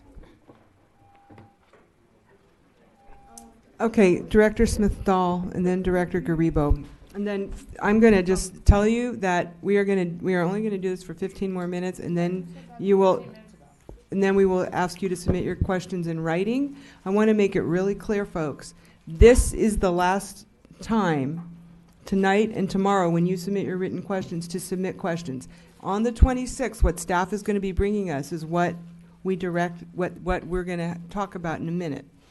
So please make sure you get everything out there tonight and tomorrow in writing. Thank you. Director Smith-Dahl. We just want to say our last few questions because we got to go. We got homework. So I got college apps, y'all. So I wanted to go first. So since we brought up the discussion about undocumented students and our newcomer students, I do want to acknowledge that there is a lot of newcomer students that are coming in the upcoming years. There will be a huge increase of newcomer students, and the numbers just keep going up. So what I saw was reducement of management and reduced scope of work to English language learner and multilingual achievement. So how is that going to impact our newcomer students? And is it going to take away the help that they need? Or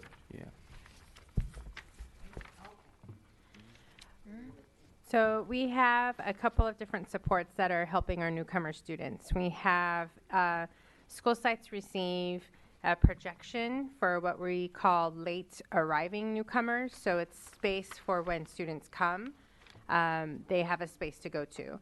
And this year we have seen an increase, as you have mentioned. We're expanding a couple of programs next year for this reason. So school sites will have an allocation to serve those students, and we have that projected amount of dollars set aside for that. The other part around the wraparound services, we have a couple of different funding sources. We have CalNew, which is paying for social workers to work with newcomer students to highly impacted school sites. We also have Salesforce, is another grant that has also provided similar support. So it's social work that's going to school sites. And then for the academic piece, we have what's called a specialist that's working with specific school sites to improve their instruction through both. We have integrated, which is through the regular programming, and then designated, which is a separate class that students are participating in for language development, for English language development. So those are the services that are being maintained. They're not experiencing a reduction in the same way other departments are. Okay. Anything further there? All right. At this point, directors, I'm going to ask that you submit, make sure you capture in writing what your questions have been just now, and share those with the superintendent and Ms. Talkington and Mr. Saricki. They will then prepare responses that will be shared with all of us. Earlier today, we received a first round of those. Several of my questions were in there. But you have to do it by tomorrow because they have an agenda deadline coming up again next week. So please help them help you. We're now going to have a discussion about, I want to just look at general counsel as I bring this forward. We're going to have a conversation about the things you can live with in terms of these reductions, even though you don't like them. Do you still recommend we go that route? Yes. Yes. I just want to reinforce one point that the president made. In order for board staff to prepare the documents for the next two subsequent meetings, in order for staff in general to provide responses to them, we need questions from the board by tomorrow. After that point, there will not be enough time for staff to prepare the responses, to get it to board staff, to get it back to board. So just to reiterate, now's the time to ask the questions. After this point, it'll be discussion. You can still debate and disagree, but the time for questions will, because of the time restraints, have passed. Okay. So if we could have, I guess I have the clicker right here. So what I'm going to propose for this section is this where it is? No, I think it was in here. Ms. Cazares, can you help me out? I'm trying to figure out the best way to structure this conversation around the changes that people can live with, the reductions that people can live with. So can you make sure, okay, you know what, I don't have a printed copy of the packet, so I am challenged in that I'm trying to read that off an iPad while I take notes. I don't know if other people have similar constraints, but we did not.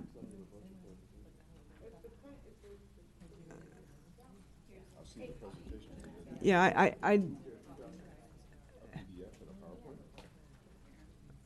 I'm sorry, just if you can go back to the microphone and just, okay, so this is, okay, this is in the, it's the last 3 pages of the memo that we received. It's not in this presentation. It's in the PDF, whatever that means. I will. Anyway, so I think it would be very tedious for us to go through a 20-line spreadsheet. So what I want to know is, I'm not sure exactly how y'all want to do this. So please, someone help me, please. I'm really struggling here. General Counsel, can you provide 2 options? Thank you. So I think there are a couple ways for the board and the president of the board to consider. One would be Director Hinhaja's suggestion of identifying 3 of the major places where, as to use your language, each board member is comfortable with. Another would be to identify, give each board member 2 or 3 minutes to do so, and then follow up via email. I think capturing those places that the board is comfortable would allow staff to understand where they should focus their attention moving forward. And I'm happy to continue to offer alternatives if neither of those are sufficient.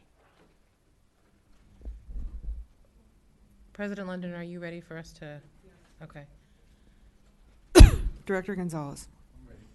Okay. So whatever happens, what's really important to me is that Blueprint schools be protected. I have several schools in my district that are going through expansions or mergers, and there will be closures. And what we've already asked schools to do is enough. So that's really, really important to me. I do not want to see any cuts or reductions at my Blueprint schools. I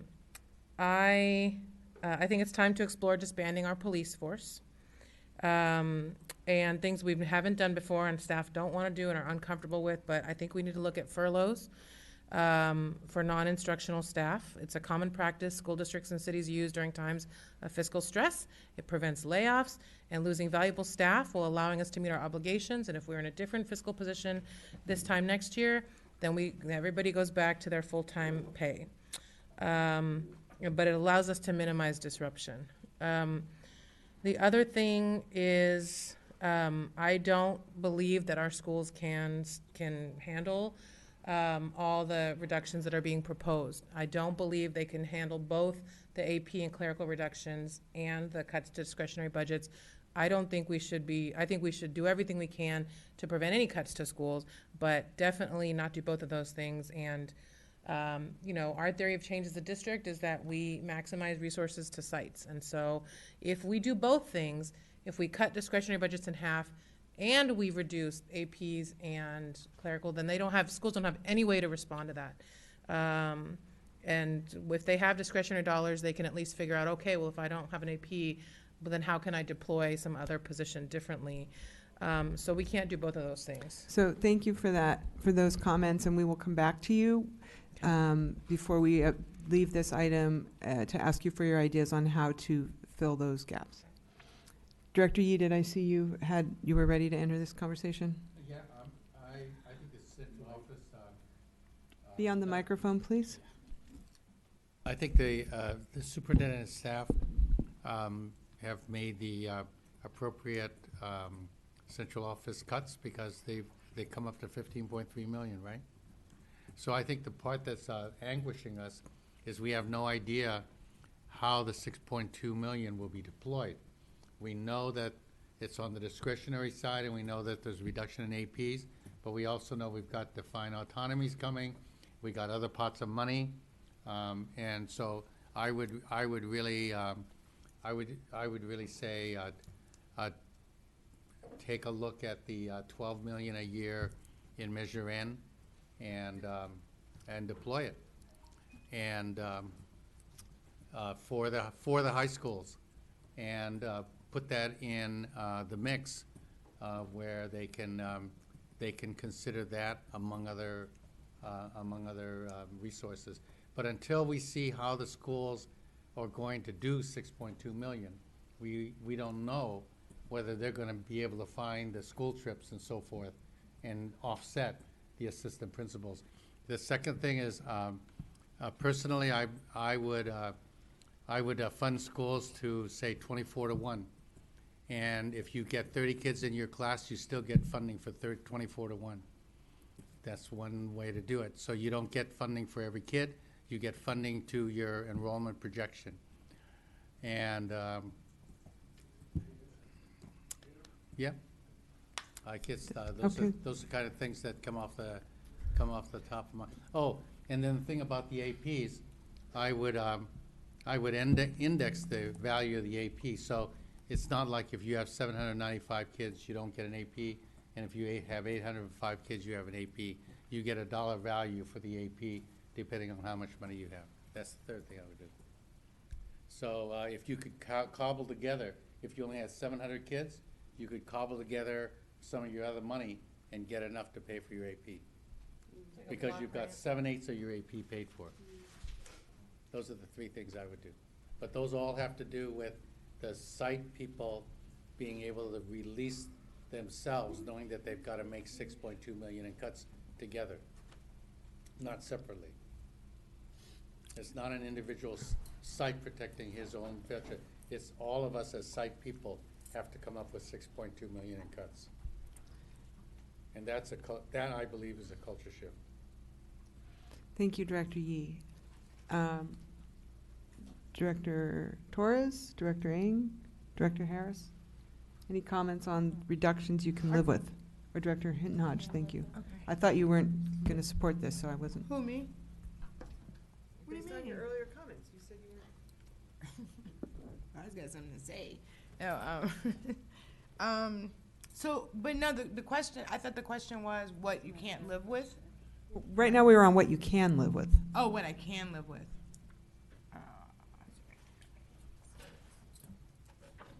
Okay. Anybody else on what you can live with? I have a question. Director Torres. So, so some of my concerns are around the 6 million cut to schools. Cuts to schools in general, I'm not really excited about, especially where it concerns schools that have high populations of free reduced lunch, and I mean high populations, like over 90. English language learners, newcomers, programs that are expensive students in special education programs. I think that for some schools, I was doing some math with the 6 million. For some schools, it might be like 75,000 a school. Some of these in the hills raise that in a few hours at their little metrothon. So in many regards, I just wonder how we can do this in a way that's more equitable, because I don't think all schools can make as big of a cut. Maybe a school can make 25,000, another school can make 150. So I'm just not sure how that's going to play out. There was a couple of places where there's cuts to tech support, and I saw in the comments as well in multiple places from the different types of groups the concern around cutting around tech support and technology. I think that's something I don't want to see cut. I don't know. One of the things about these slides that are pages 13, 14, 15, I would have liked to have seen like some dollar amounts tied to these different topics. because it's 21 million, and within these cuts to academics, talent, business, and operations, I just felt like we could have seen a little bit more of the dollars. Director Torres, I think you need to, I'm going to pass know. this down to Yeah. you. This attachment has Okay. those numbers that you're looking for. It was buried in the materials in a way that it didn't come out clearly. Oh, I didn't see those either. Does anybody else want, I mean, I think y'all are going to need to study that tomorrow night and send in your questions and comments. Are there other comments on reductions one can live with? I have a nuance to the reduction, that what I could live with reduction in the way that the interim CFO has kind of spoke to. I could live with the $6 million cut at school sites, because I feel like I would try to refrain them from a perspective of, like, if there was a policy kind of shift where, like, looking at percentage-wise, if we get, I don't do numbers really greatly, but, like, if we're currently giving 80%, but that $6 million represents, like, really only 75%, that we really go back and do the math and say, in a policy or in a resolution right in this moment, you're only going to get 75 or 60, pick a number. The $6 million is representative of a particular, I keep going back to, a service that sits inside the district that we could potentially purchase at bulk, at cost, at, a different price. And so maybe it supports a region, right, to have multiple coaches, or it's, but it's something internal to the district that it seems like we might be, and I don't know if we want to really pay for it with even soft dollars. I think, and I've heard the non-sexy things are kind of like, we say paper, and that's silly to me even, but I don't even know if it's like copying machines, or what are the things that are in school site budgets that we could pull out and we could large contract them. So I could try to be clear about that as a written question, but so for me, I could live with a school site cut if we just kind of change the number, what am I saying? The equation. Change it, yeah. Change the equation and the scale. Director Harris, did you want to add anything? Do you have anything you want to share at this time? No, but I kick off the next section. Okay. Okay. Are we ready to move on to the next section, which is the trade-offs that you're willing to make, basically? Well, so it's hard for me to talk about trade-offs or what I'm happy with. That framing, I don't think, is helpful at this time. Okay, so frame it how you will. But I'm just going to read this. We continue to subsidize schools, even as we look to cut more than $70 million over the last 4 years. We continue to subsidize programs and operations that are not self-sustaining. Are we doing a disservice to our schools by continuing to fund them this way? Next year, when we cut $10 million more, where will we cut? How will we cut? Will we continue to subsidize schools?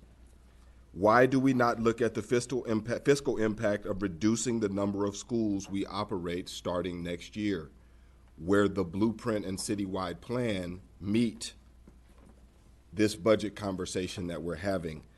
I think we continue to do a disservice to our students and families by having a short-sighted conversation. Everybody continues to say, we have too many schools, as though there is some day that's going to dawn and we will have fewer schools. We are cutting in places we do not understand, yet we are still willing to put the same poorly performing schools back on the field next year to produce worse results with less money. So at what point will we say we're not looking at this the right way? The number of schools, we got 82 schools. We're gonna cut their discretionary budget by half and hinder them with managerial supports that they'll no longer have. We just learned that African American students are reading 18% proficiency, and we're going to put that program back on the field without any consideration to how many schools we're running. So it's backwards. the way we're looking at it. So I look at this as one option, but I see the other option as unexplored, and it is in fact kicked down the road because we won't have an honest conversation with what we're trying to do. And that part it's beyond frustrating, but it's beginning to be just simply that we don't want to have the conversation, or that it will magically solve itself through the blueprint process and everybody will be happy. But who's gonna lose? Who's gonna lose? Are African American kids gonna get more proficient doing it this way? When we get to $10 million next year, who's gonna lose? So as a board, we have to have a different conversation. You know, looking at these kinds of reductions, sure, that's fine. You do it again and again. We haven't given one teacher a raise. We haven't given any bargaining units a raise beyond the raise we gave them that's now 2 years old. So what are we going to do differently? What are we going to do differently? People keep talking about schools and communities first. Well, what if that passes? That's $30 million. We know that the cost of a 10% raise to all units is more than $30 million. So what are we going to do differently? If magically that passes, we give away a 10% raise and then it disappears, are we still going to put 82 school sites out there for our students and continue to perpetuate students that cannot do math proficiently and students that cannot read proficiently? So I think the conversation is missing an element, and perhaps we're too afraid to introduce that element. So I would ask that we actually look at a proposal that says, is there any savings to be gained by closing 5 schools, by closing 10 schools? So, I mean, why don't we know the answer to that question? I would say let's find out the answer to that question. Then at least we know what we're doing. But this is not going to help black students. This is not going to help students in my district. It's not going to help them be more proficient looking at the problem the same. $70 million. This $21 million will make it over 4 years. Director Harris, I want to thank you because I have been toying with the same thing. And I've also been doing a lot of reading about what's happening in other districts. And there are many other districts in this state that have said, okay, we're gonna close schools. We don't even, and I think it was Huntington Beach recently. They operate like 10 schools. They said, we got to close a school next year. We're going to close one. They didn't even say what it is. They just said, we're going to close a school because that's what we need to do to make the budget reductions that we need to make. So, you know, we've been going a kind of an incremental approach with the cohort process. And what you're proposing, what I'm hearing you propose is let's just do it. Let's just rip the Band-Aid off and get it over with. And I think that is a good suggestion. I would support that. I don't know where others are. Director Yee.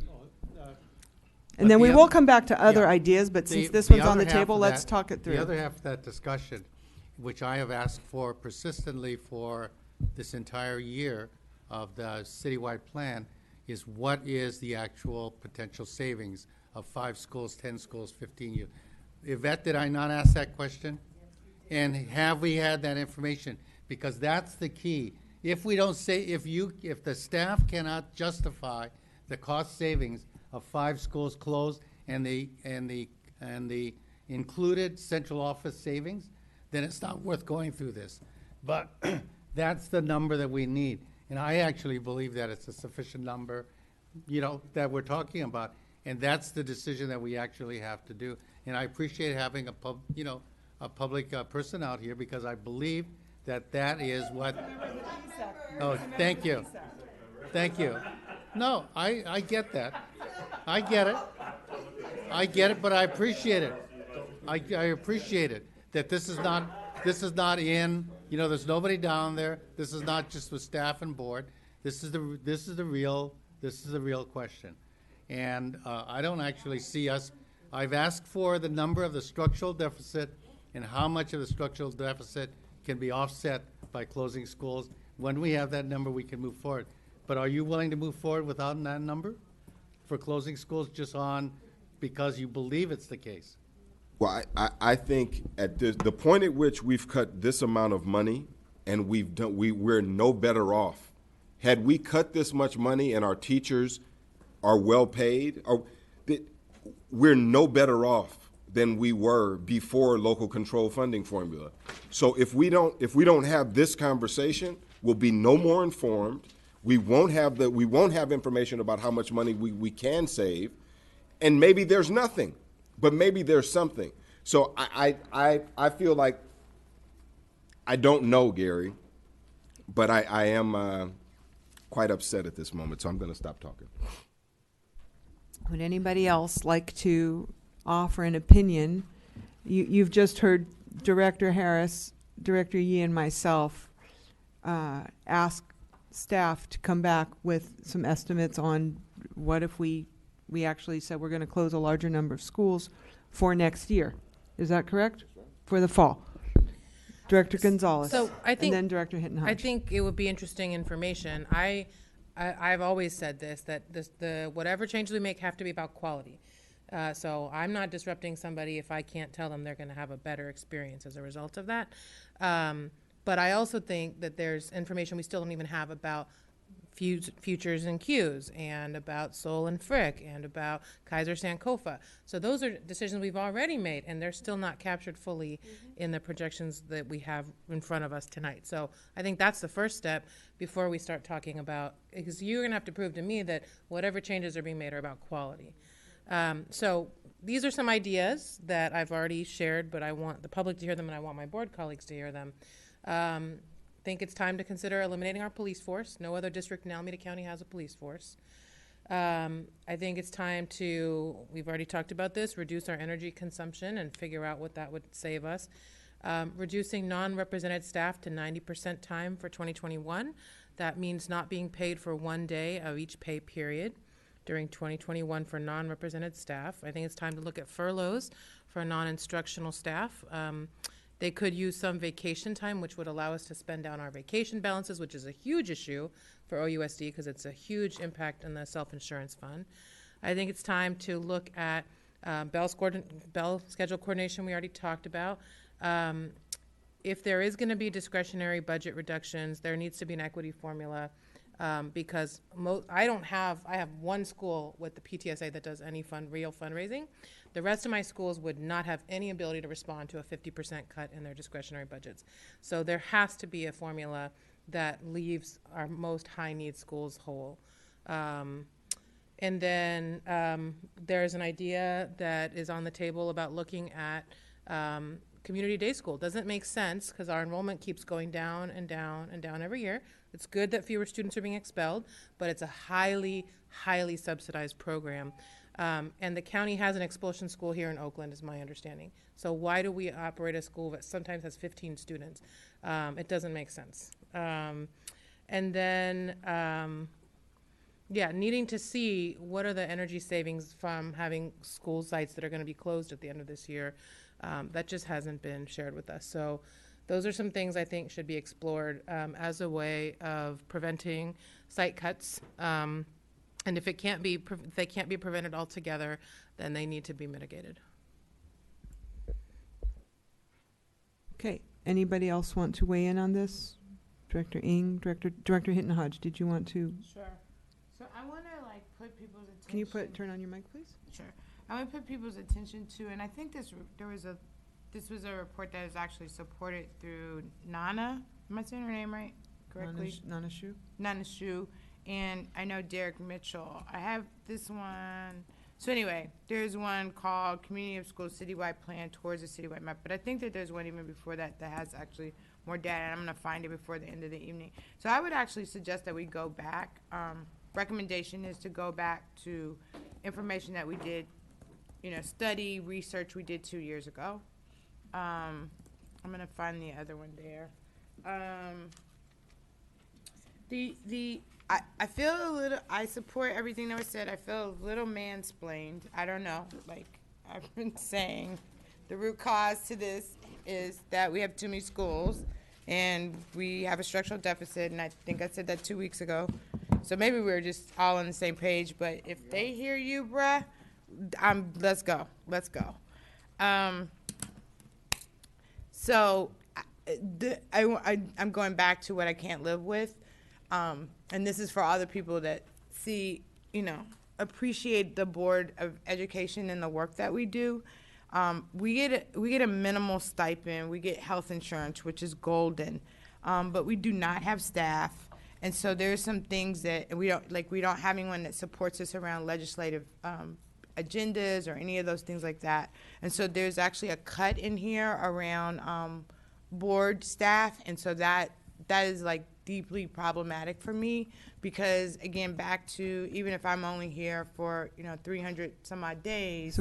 So what we need you to do, I just heard you say you can't support a cut to board staff, is how will you make that up? What is the source that you will use to offset that? Reduce number of schools. Yeah. I don't know how many times I can say that part. Sell some property. Build some housing, generate revenue, market rate housing, where you can actually sell, and collect rent. These are all kind of 3 to 5 year plans, obviously. But if we don't start doing that work now, and we just have too much valuable assets that we could be leveraging. So, okay, that was, I'm sorry. But could we just look at the data that we've already put out? Because, people have done reports that have been golden and gave us I know it's the citywide plan and the roadmap. So I think we keep saying too, I've heard this from numerous people, from principals to people on the street to whatever, and they're like, if we're going to close schools, do not do this 1 or 2 at a time. Stop re-traumatizing people. So if that can kind of be a clear enough message, yes, to get to quality. But I'm just with Director Harris. You're incrementally killing my students. So the other argument has been, don't close schools because it doesn't really bring you quality, and that is not true. Lafayette closed, and those children got a better quality education when they went to MLK. So I don't know what happens in your neighborhood, but I know what happens in my neighborhood. Director Hitnaj, I appreciate this. It would be very helpful for me personally, and probably for others, if there are reports. I appreciate you remembering back to those citywide plan reports. About remembering back. What I want to ask, sharing when everyone quotes community, I'm just telling you, there are community people that are out there that are saying. What I would like you to do is please find those reports and share them with the board. If you could, that would be great. Thank you. Okay. And Superintendent, did you want to?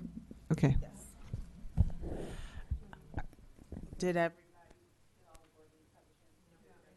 Director Ng. Director Ng, Director Torres, did you want to?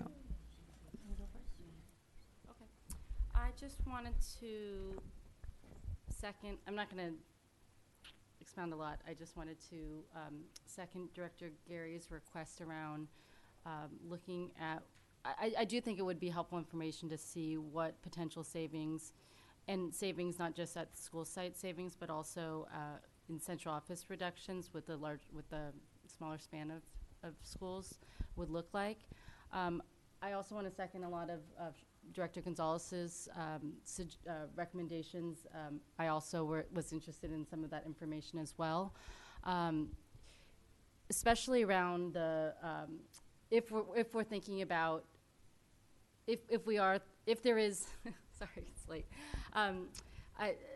For me, it's really important to understand what happens to schools after they undergo a process, and so more clarity around how Blueprint schools that already have been in Cohort 1 and Cohort 2 would be impacted, even in the current reductions, and if there was a larger number for next year, what the types of supports would be for those schools. Would they be able to maintain AP, clerical, et cetera?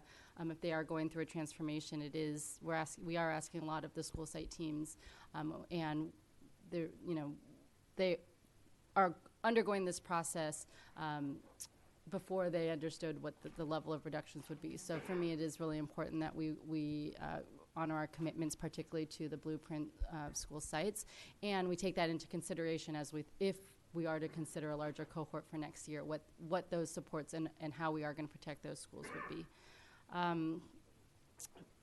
Finally, I think prior to this kind of side conversation, for me, I think just on a basic level, the site discretionary cuts, the AP and the clerical, I've heard from numerous school sites, as I'm sure all of our colleagues have, is that all three of those at once is just, going to have a detrimental effect to those schools. And so I would appreciate to see what the potential offset of funding in the school level analysis would look like, and what other alternatives might be in terms of lessening the impact to school sites, because it does sound like all three of those, the multiplying impact on some, particularly some schools that serve certain are hardest to serve populations, would get multiple impacts. So I look forward to seeing what the AP and clerical, what that recommendation is going to look like, so we can see what the impact would be at school sites with all three of these recommendations, how it would hit some of our schools across the district. Thank you. Director Torres, do you have anything to add? So I just would add that in regard to the comments earlier, I also believe that a furlough is a more useful option, that I would be curious to see the numbers of what would come about as far as savings.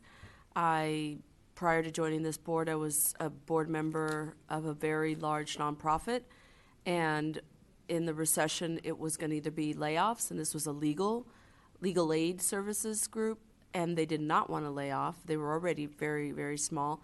So we did the furlough, and it was 1 day a week, and people chose that, and that stayed for a few years until the economy got better. So I think that it's difficult, but it's better than significant layoffs if everybody takes a small hit.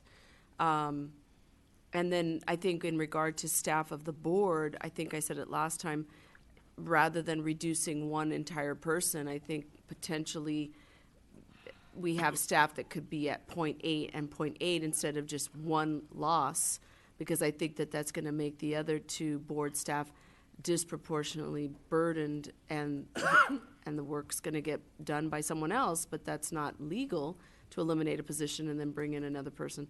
So in any event, I think that if school closures was the way to go, would we have already seen that in regard to some of these presentations? Would you have already crunched those numbers? Would you have already said, if we close 10 schools that are on the lowest performing spectrum, we can save X amount, which amounts to 15 million? I mean, would that be something you can even do with hypotheticals? You've been a consultant to other districts, so have you already had to do that, and we are just not able to really show on paper what cuts are coming from Roots and Kaiser and Q's and whatever, Seoul, or is that not something you've ever done? Because I'm just wondering why we wouldn't be seeing those numbers if this is allegedly the panacea to all of these problems, that we have some schools that are not serving black children, or black and brown children for that matter. Where are the numbers then? Why can't we get those projections? Because we get a lot of projections. We're into 2022 getting projections here, but yet where's the projection of if we were to do that, which is going to be difficult, obviously, and people don't have to choose OUSD after that. They can go somewhere else from that pain that we inflict. Where's the number crunching for those types of predictions?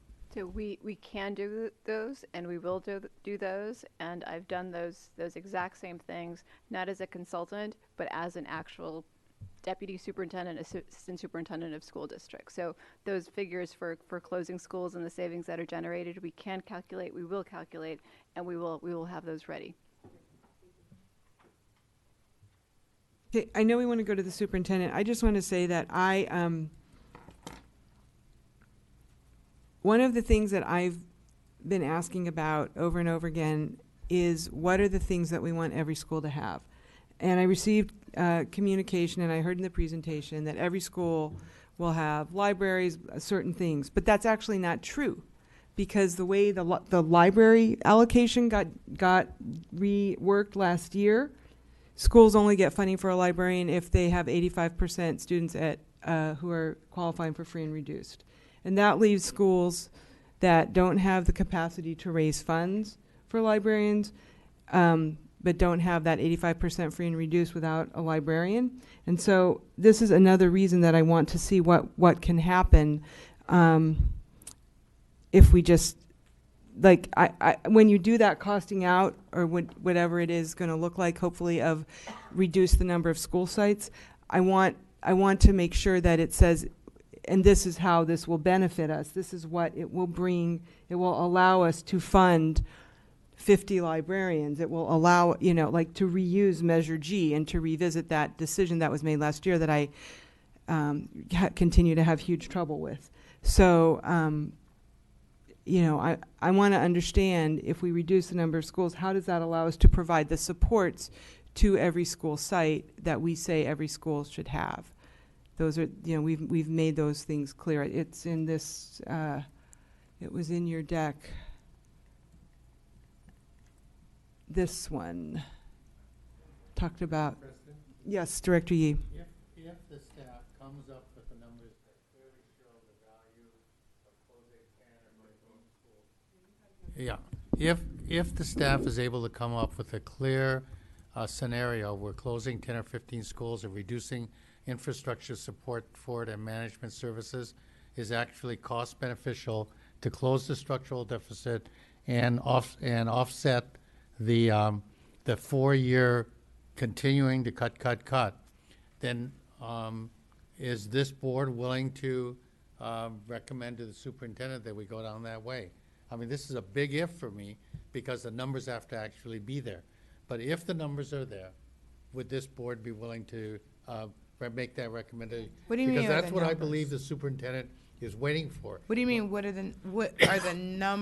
numbers are you talking about? Like increased I want to be quality able to, for black kids? I What wanna number be- would you I like to know frankly about? I frankly want to recoup $20 million in reduced number of schools and the support for those schools, with the understanding that the schools that remain will have larger enrollments, fuller classes, and therefore have a bigger budget, and therefore commit to those schools that the literacy program be fully funded and directed.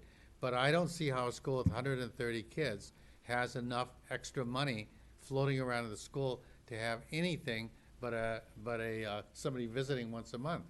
But do we actually, I mean, is there the will of the board to do that? If there isn't, then we only have the choice of cutting, or selling.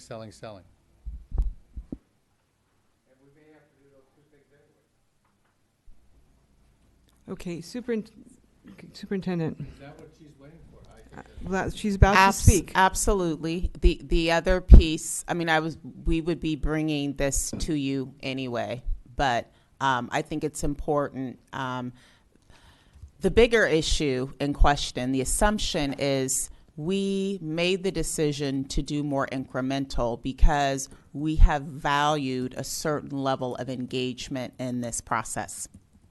So the other piece that really needs to be discussed and understood is, obviously, we're going to need to inform and communicate.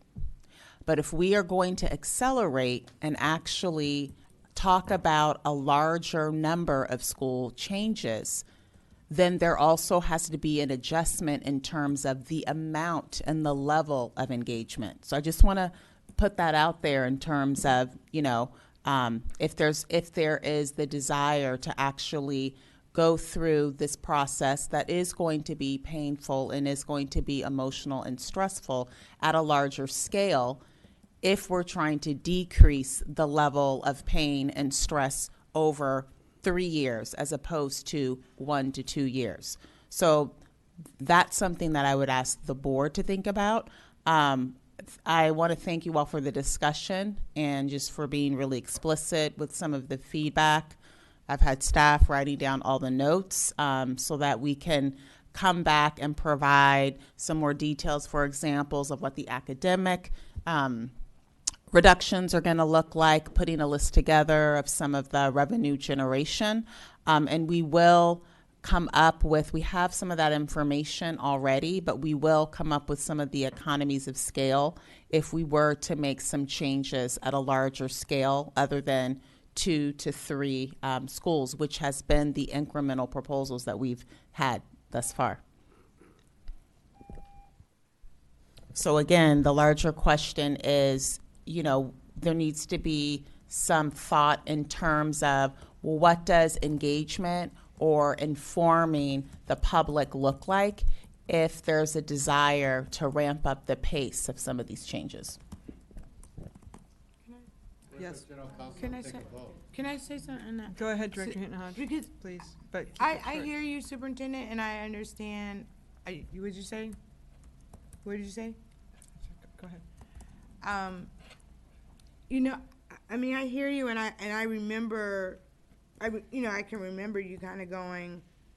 I remember that our former board president and leadership, like after negotiations, like we put a resolution out that everyone voted for except for me to slow down the engagement process, right? The blueprint process, right? So we, as a board, people have made some very distinct, I think, delivered some very distinct messages to you around slowing this down, or, don't deeply engage, or, you know what I mean, don't do more than 2 schools at a time, or 3 schools at a time, or don't do them in my district, right? And so I will appreciate and hope that the 7 of us will come up with something in some kind of way that will give some clear direction, even if we're not going to all agree. Is there a majority of us that, can want and move forward? But I just, and so this is going to sound a little snarky. Slowing down wasn't great. There wasn't like a great communication thing that went down, right? Like, there was great effort. People did a lot. People sacrificed a whole lot.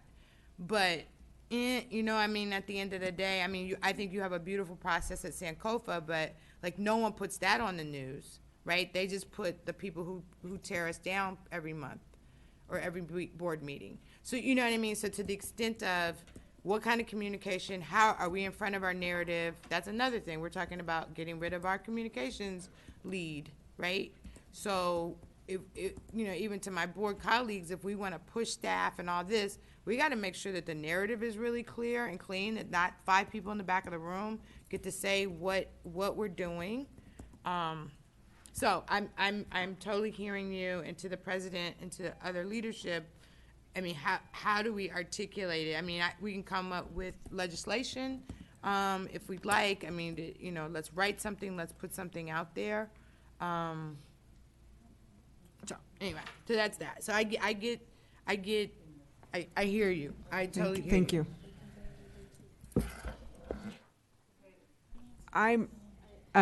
If I can have colleagues, is there more conversation? Well, are we going to respond to Director Yee's question? Yes. Can you please restate his question? He wants to understand what the board appetite is if we're given the information around significant savings. Are you on the mic? Is there an appetite to close 10 or 15 schools in the next year? Superintendent also gave the caveat of understanding the impact of engagement. I definitely have some opinions around it, but I process-wise, are we responding to that at this point? I just did. I just responded to it and said maybe we should put legislation out or some policy or resolution. Please be on the that microphone. will direct it. So Director Ng, I do think that now, staff is going to come back on the 26th with information. 4 of us have indicated that we're interested in seeing how this conversation would be different if we agreed that we were going to close a larger number of schools. So if you want to weigh in on that, I would say now is the time to do that. I think I would like to see the information, but even capacity-wise, I don't see how we would, the ability for us to consider closing 10 or 15 schools for next year, I don't see how we have the capacity. I don't understand in this political climate how we're going to be able to do that, and I just have some large concerns around our ability to have a successful implementation of that large of a closure in the next year. So I would unlikely support that. I would not support that. Thank you. Anybody? Director Gonzalez. Yeah, I agree that there's a capacity issue. I also think there's a quality issue. I don't, there may be enough schools where we have quality and space to grow the program, but not that many. In my district, I can think of one space where there's quality and capacity to grow, 2. But that's and I don't think that's true in everybody's district. So it's not like there's tons of opportunities out there where we could snap our fingers and say, we're going to move more students into this campus because there's quality here. I'm not going to just randomly close or merge schools together if at the end of the day students have been disrupted from their program and they're in an equally poor program. That doesn't make any sense. We have to expand access to quality programs if we're ever going to be able to stabilize enrollment. So that's really the issue is yes, there's a question about capacity. And I would say that our capacity is stretched as it is. We're relying heavily on outside funding and outside support, and we're not building that capacity internally like I hoped we would be doing when we started this work. So we are barely scraping by as it is, in my opinion, and only doing a few schools at a time. So I don't see how we could possibly do it well by expanding, tripling the amount of changes that we're making. Okay, anybody else? Okay, so we've talked about this topic. Are there other reductions that people would, are you still on this topic we were just talking about? It's a policy piece. I would say for the consideration to my colleagues who are don't see capacity or where, where could you expand and where could you get there? I can name, in the cohort world, right? There were proposals that never got touched. And you could say it was because we didn't have capacity, but I would think it's because we didn't have courage or will, right? So we could play that different sides.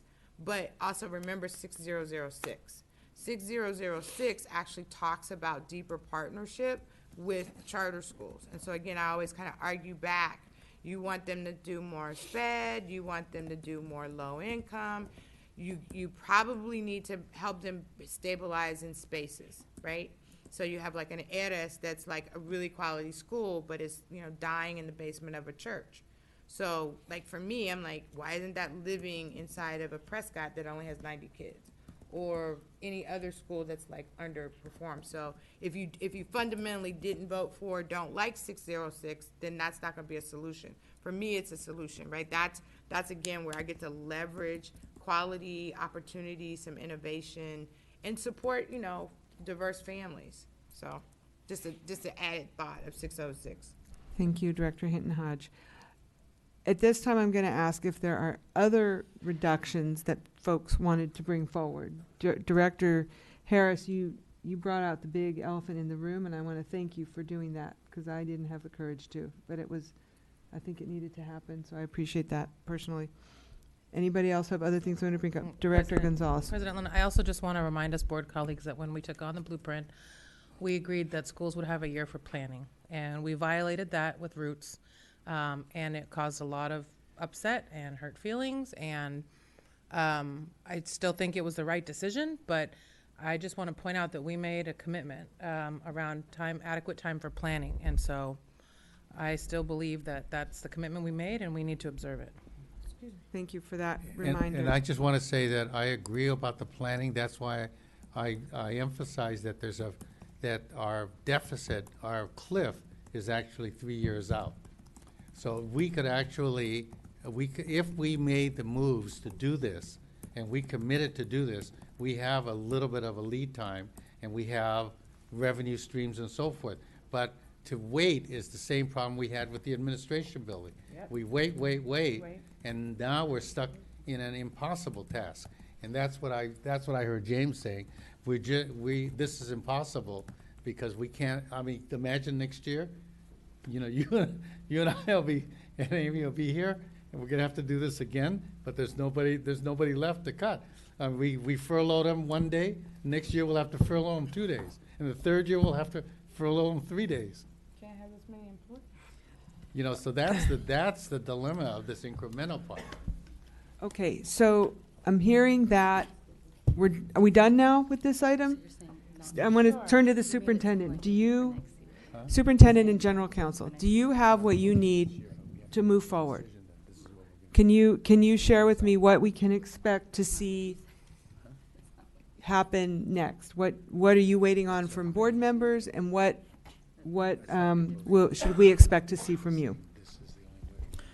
So our first step now is actually pouring through and debriefing all of the comments and range of diverse perspectives on how to take our first proposal and turn it into something more final for first read.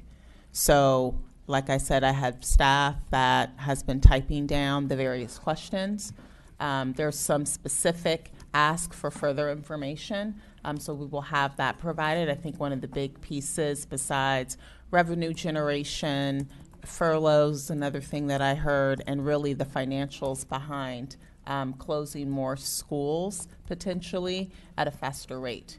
So those are kind of like the three highlights. There are a lot of other ideas, suggestions, considerations that we will pour over as a team and figure out the best way to help that shape the revisions to the proposal. President Linden, can I just say one more thing that we talked Yes. about early on tonight, which was potentially expanding our use of one-year contracts. I would really like to see explored what that could look like. Yes, Director Hinton Hodge. Thanks. And so I want to, you guys get a little bit of my sarcasm or tongue-in-cheek and frustration. But I did vote for 6006, and I felt like I was a part of like helping write or architect or like really believed in it, and believed in us as authorizers as charter schools. And so I think I've been a little sarcastic and a little tongue-in-cheek around that's a revenue stream. And so I just want to make sure that it is on the record if I'm asking you as staff members to look at charter collaborations, or again, the spirit of 6006, it is about quality. It is truly about quality. 6006 was, for maybe some, it was written with the idea that we can generate revenue, but based on charter law and all these other things, it is supposed to actually be, something for 5 years that we get to kind of look into, explore, learn how to do better, compete with, and make our system better. So I just want to throw that out here in the tension of money and all these other types of things. Like, there really are young people at the center of this and families at the center of this that are actually depending on us to deliver something of high quality. And so we need to get out of our own way, our biases or whatever our ideologies are, and look at least that policy, I think, in its purest form around how it could be supporting us to move something. So that I just needed to edit. Thank you. We are now going to go back to item P, which is adoption of the general consent report. I heard a rumbling that there were somebody We moved and seconded, and you tabled it. I am moving I did. it. Okay. I'm moving it. You're moving the consent report. Hinton Hodge, who seconded? I seconded. Ye seconded. And then we had to relocate. But I had a couple things to pull. So Director Torres, what are the items that you wanted to pull? We will take those up after everything else on the agenda. I'm going to pull 192360. Do you know what page that's on? That's on page 26.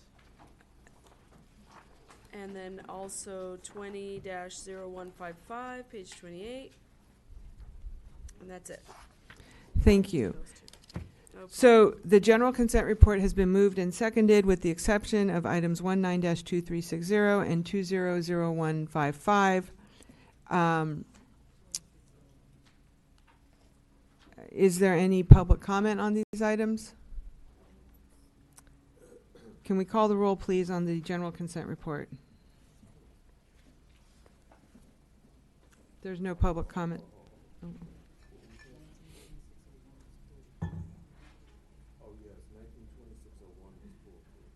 Wasn't that the one we voted on earlier? But it's no longer, that's been disposed of, so we're now on the remaining items. Can we call the roll, please?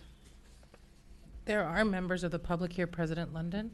You may Did you- want to ask if there are. Is there any public comment on the Okay. consent report? Public, I told you it was public. They're not here for public comment. They're not here for members of the public.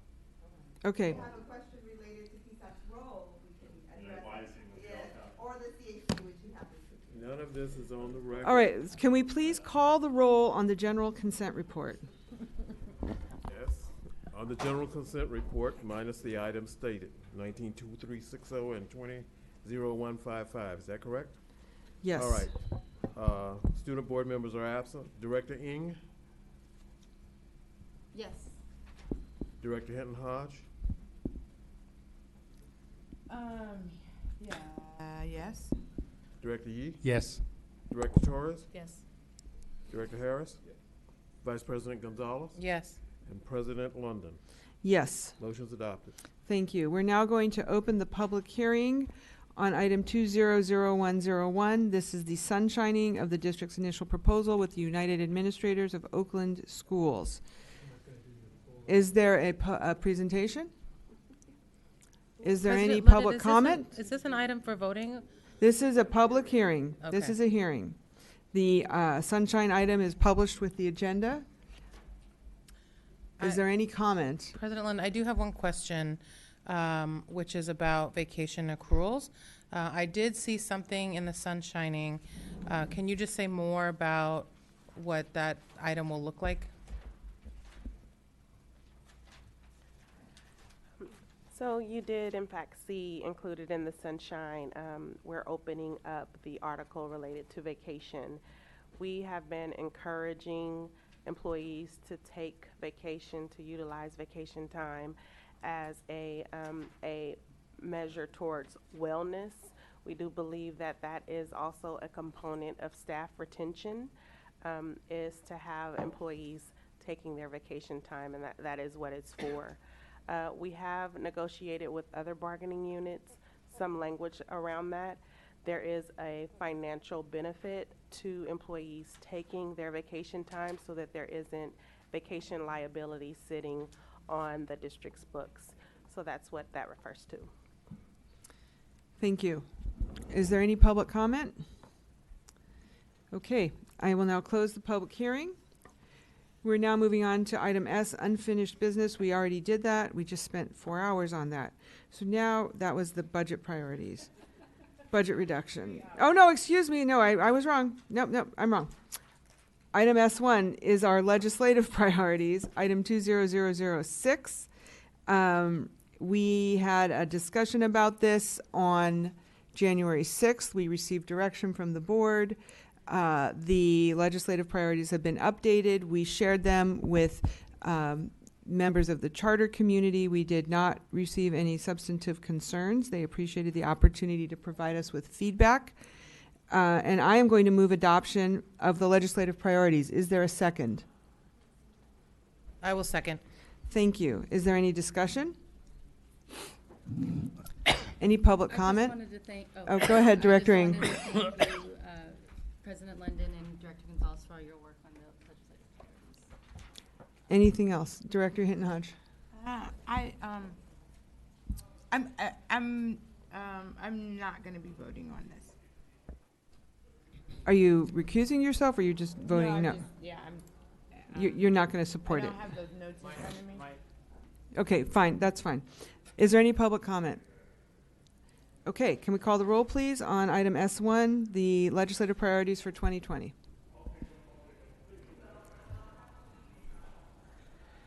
Director Torres? Yes. Director Yee? Yes. Director Ng? Yes. Director Hinton Hodge? No. Director Harris? Vice President Gonzalez? Yes. And President London. Yes. The motion's adopted. Thank you. We did item T1. That was the budget prioritization. We're moving now to item T2, 20-0147. This is an update to our employee handbook. Is it a first read or it's a first read?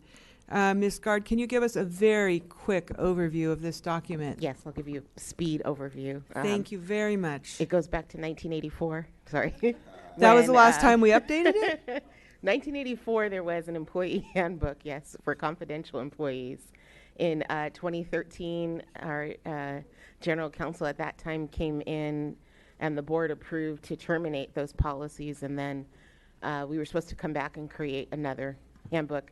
Hadn't done it, so I am here today letting you know that we're working on that now. We have one drafted, and we have the county who is our support and has been looking and gave us some feedback last week. I've been working closely with our general counsel to make sure that this is correct.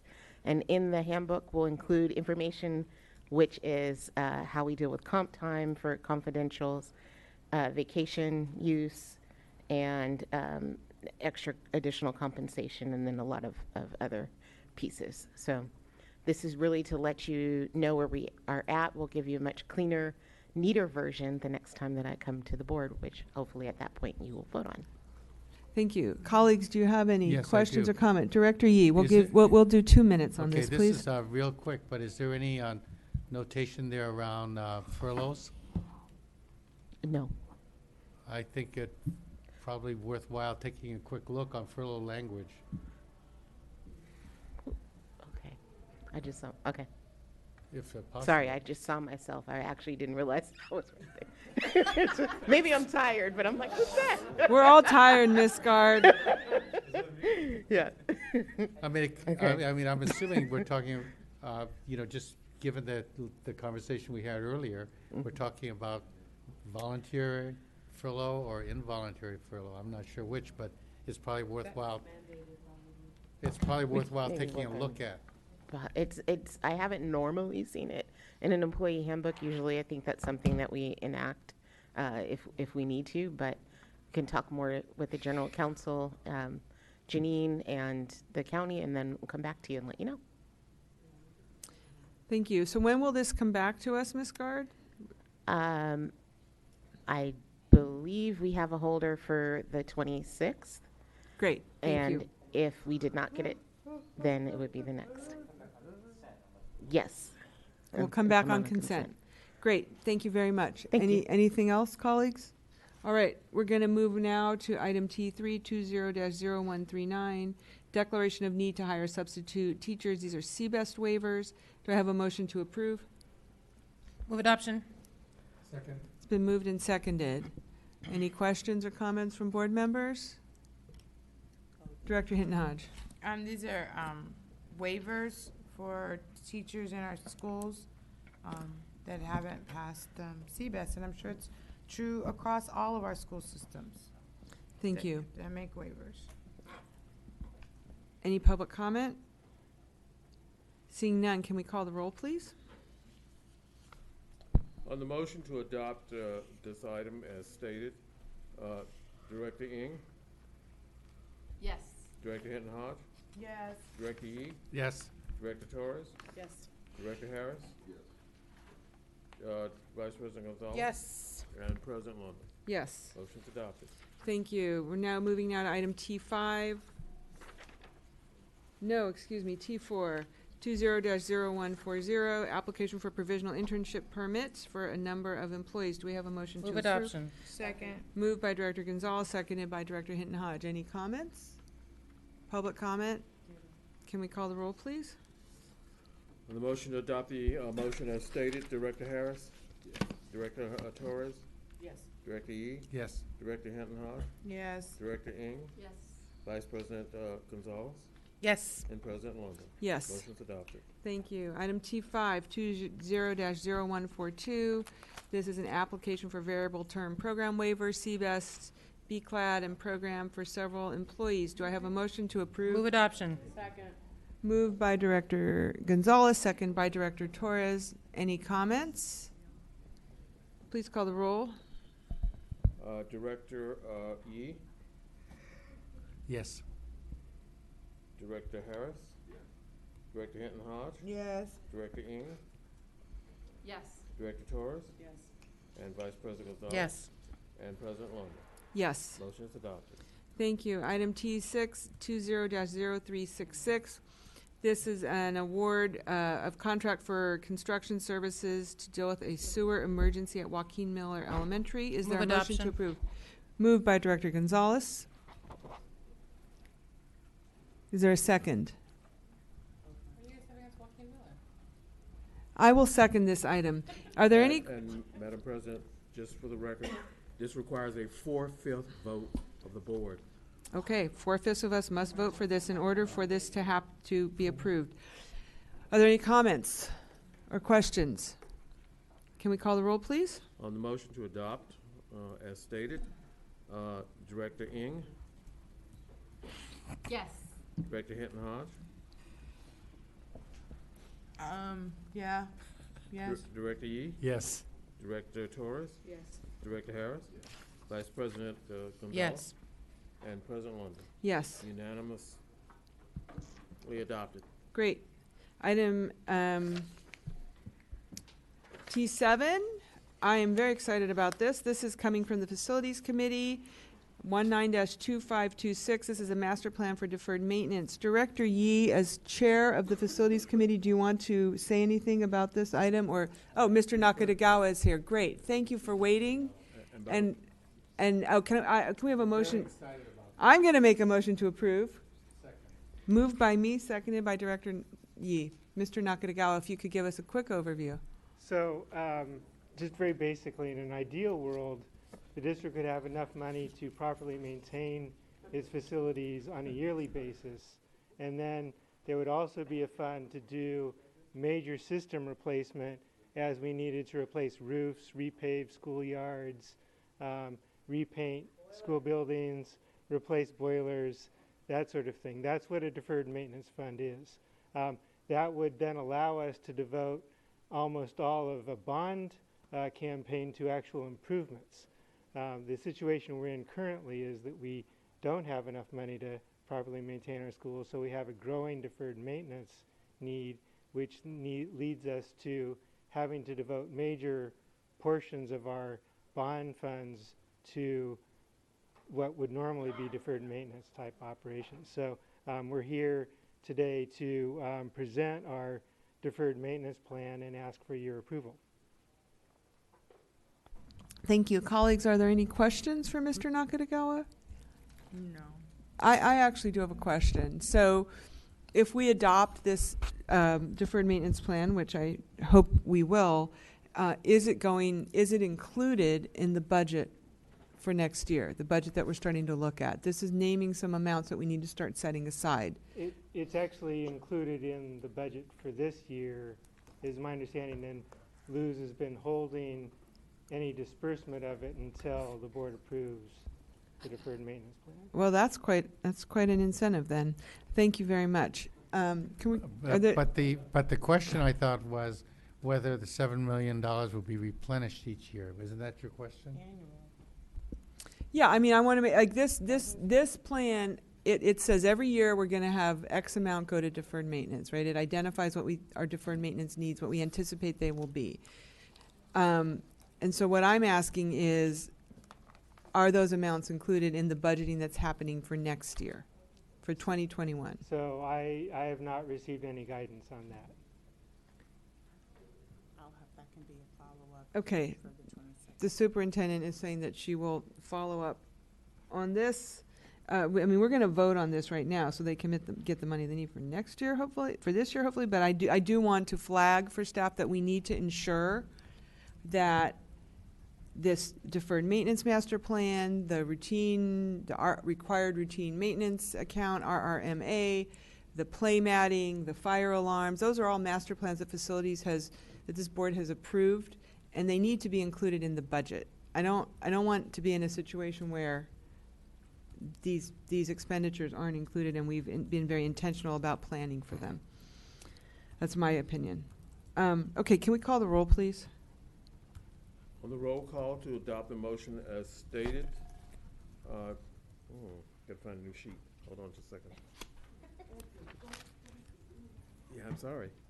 But Director Ng, Yes. Director Hinton Hodge, Absolutely, yes. Director Yee, Yes. Director Torres? Yes. Director Harris? Vice President Gonzalez? Yes. And President Long? Yes. Motion's adopted. Thank you. We already had public comment on non-agenda items. Item U. Item V is adoption of the pupil discipline consent report. Is there a motion to approve? Move adoption. It's been moved by Director Gonzalez. Is there a second? Second by Director Torres. Can we call the roll, please?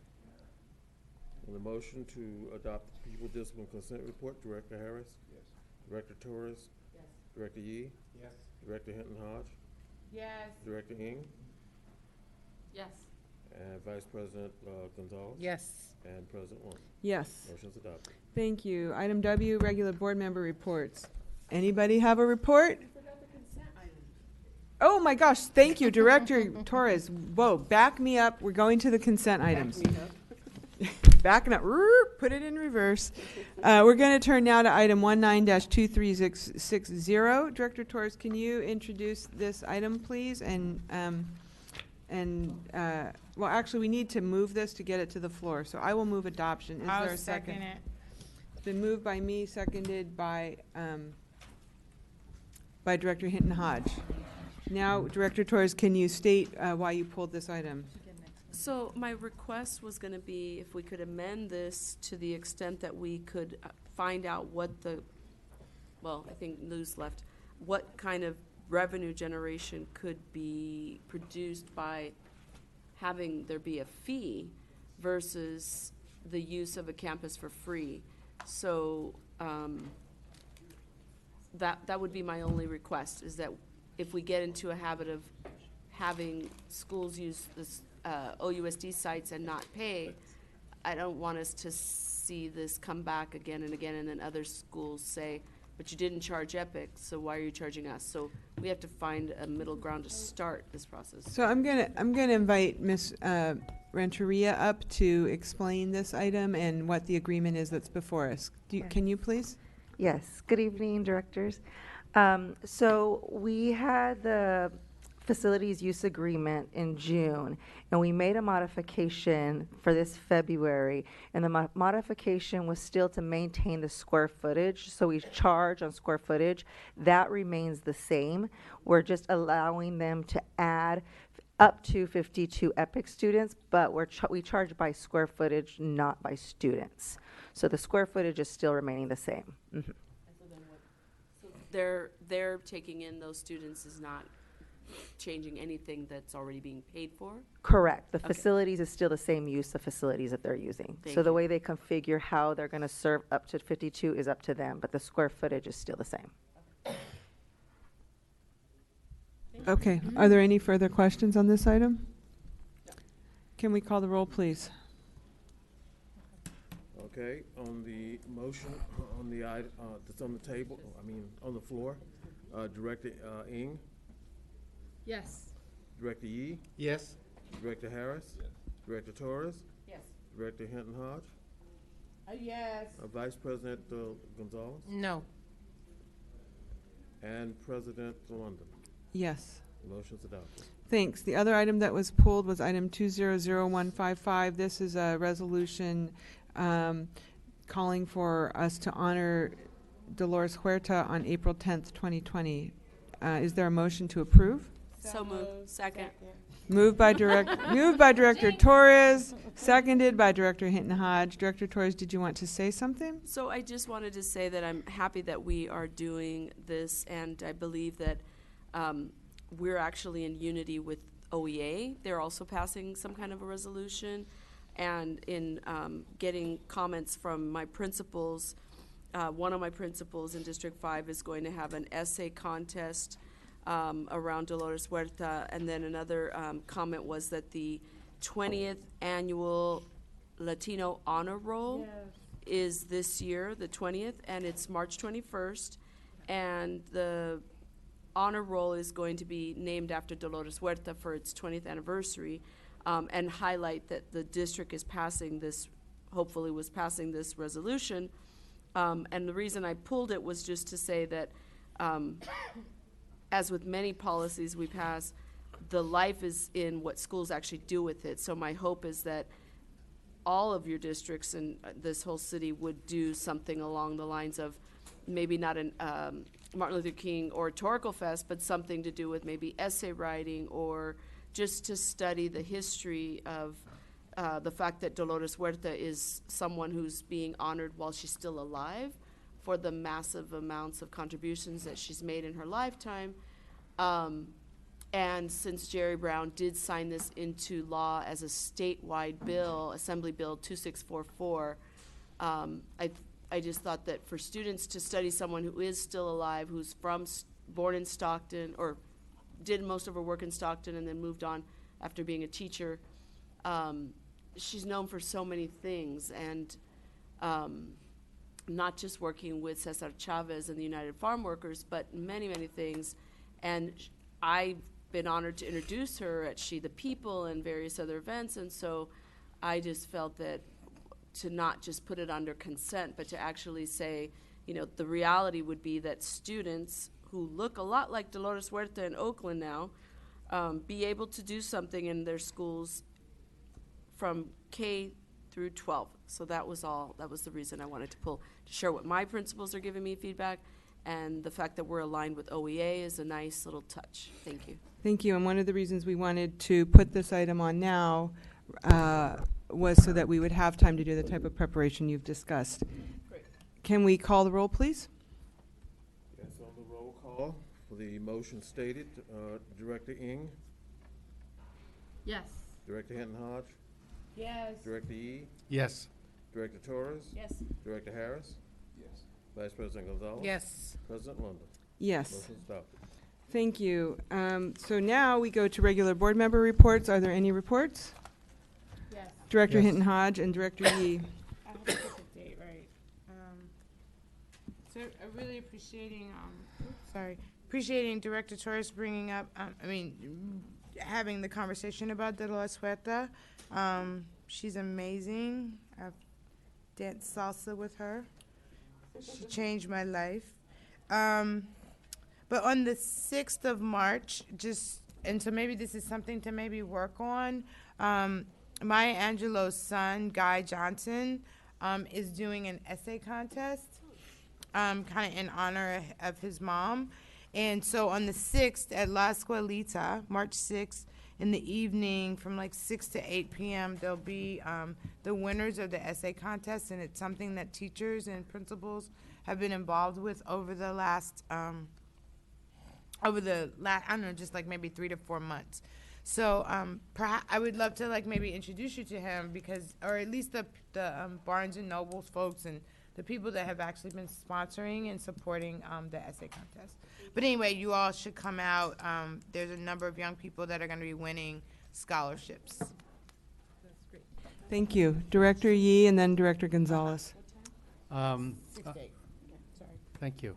I had the pleasure of being invited to the Oakland Unified School District Middle School, High School Jazz Festival at Oakland Tech this last week. 300 kids representing a bunch of different middle schools and high schools. The part that was really remarkable was the 30-year career, I think, of Ted Allen at Oakland Tech and Dwayne Worm at Bret Hart, both of whom are retiring this year. And then the introduction of, whose name escapes me, the new Skyline High School music director who was once their students. And so to see the evolution of a career in education in Oakland and the amazing music and the impact on kids. Secondly, I wanted to just announce that I noticed in the newspaper that Leo Croce passed away in January. You may not know Leo, but Leo Croce was graduated from Oakland Tech in about 1930-something, but he was one of our teachers and principals and associate superintendents during the 1970s, and he was quite a mentor to many of the older generation of administrators and teachers here in Oakland, and I wanted to be sure that anybody who's watching this might know that his memorial service is at Rossmore on March 6th. And finally, 3 of us had a chance to go to Alameda County Office of Education, Director Ng, Director Harris, and myself, to represent the board and the staff regarding a charter denial. And I just want to be sure to thank our staff for doing a detailed report and evaluation that made it pretty easy for us to articulate the reasons why our decision was made. And it was, we were well received by the Alameda County Office of Education, and I want to thank them for their hospitality, especially the leadership of their president, Joaquin Rivera. And can you clarify the disposition of the charter appeal? Our charter denial was sustained by their trustees 4-2 with one abstention, or one recusal.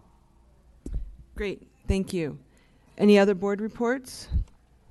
All right. Oh, President London, real quick. Director We Gonzalez. have a Budget and Finance Committee meeting next week on February 18th at 6 p.m. That'll be here in this room. Hopefully we'll have answers to some of the questions that were asked tonight, as well as being able to see where those assistant principal and clerical reductions are going to hit. Also that night, 7 p.m., I'll be at Skyline, Skyline Community, if you're out there, to talk about the facilities master plan and what it means for Skyline. And then I have office hours February 20th at 4 p.m. at the Martin Luther King Jr. Library. Thank you. Any other director reports?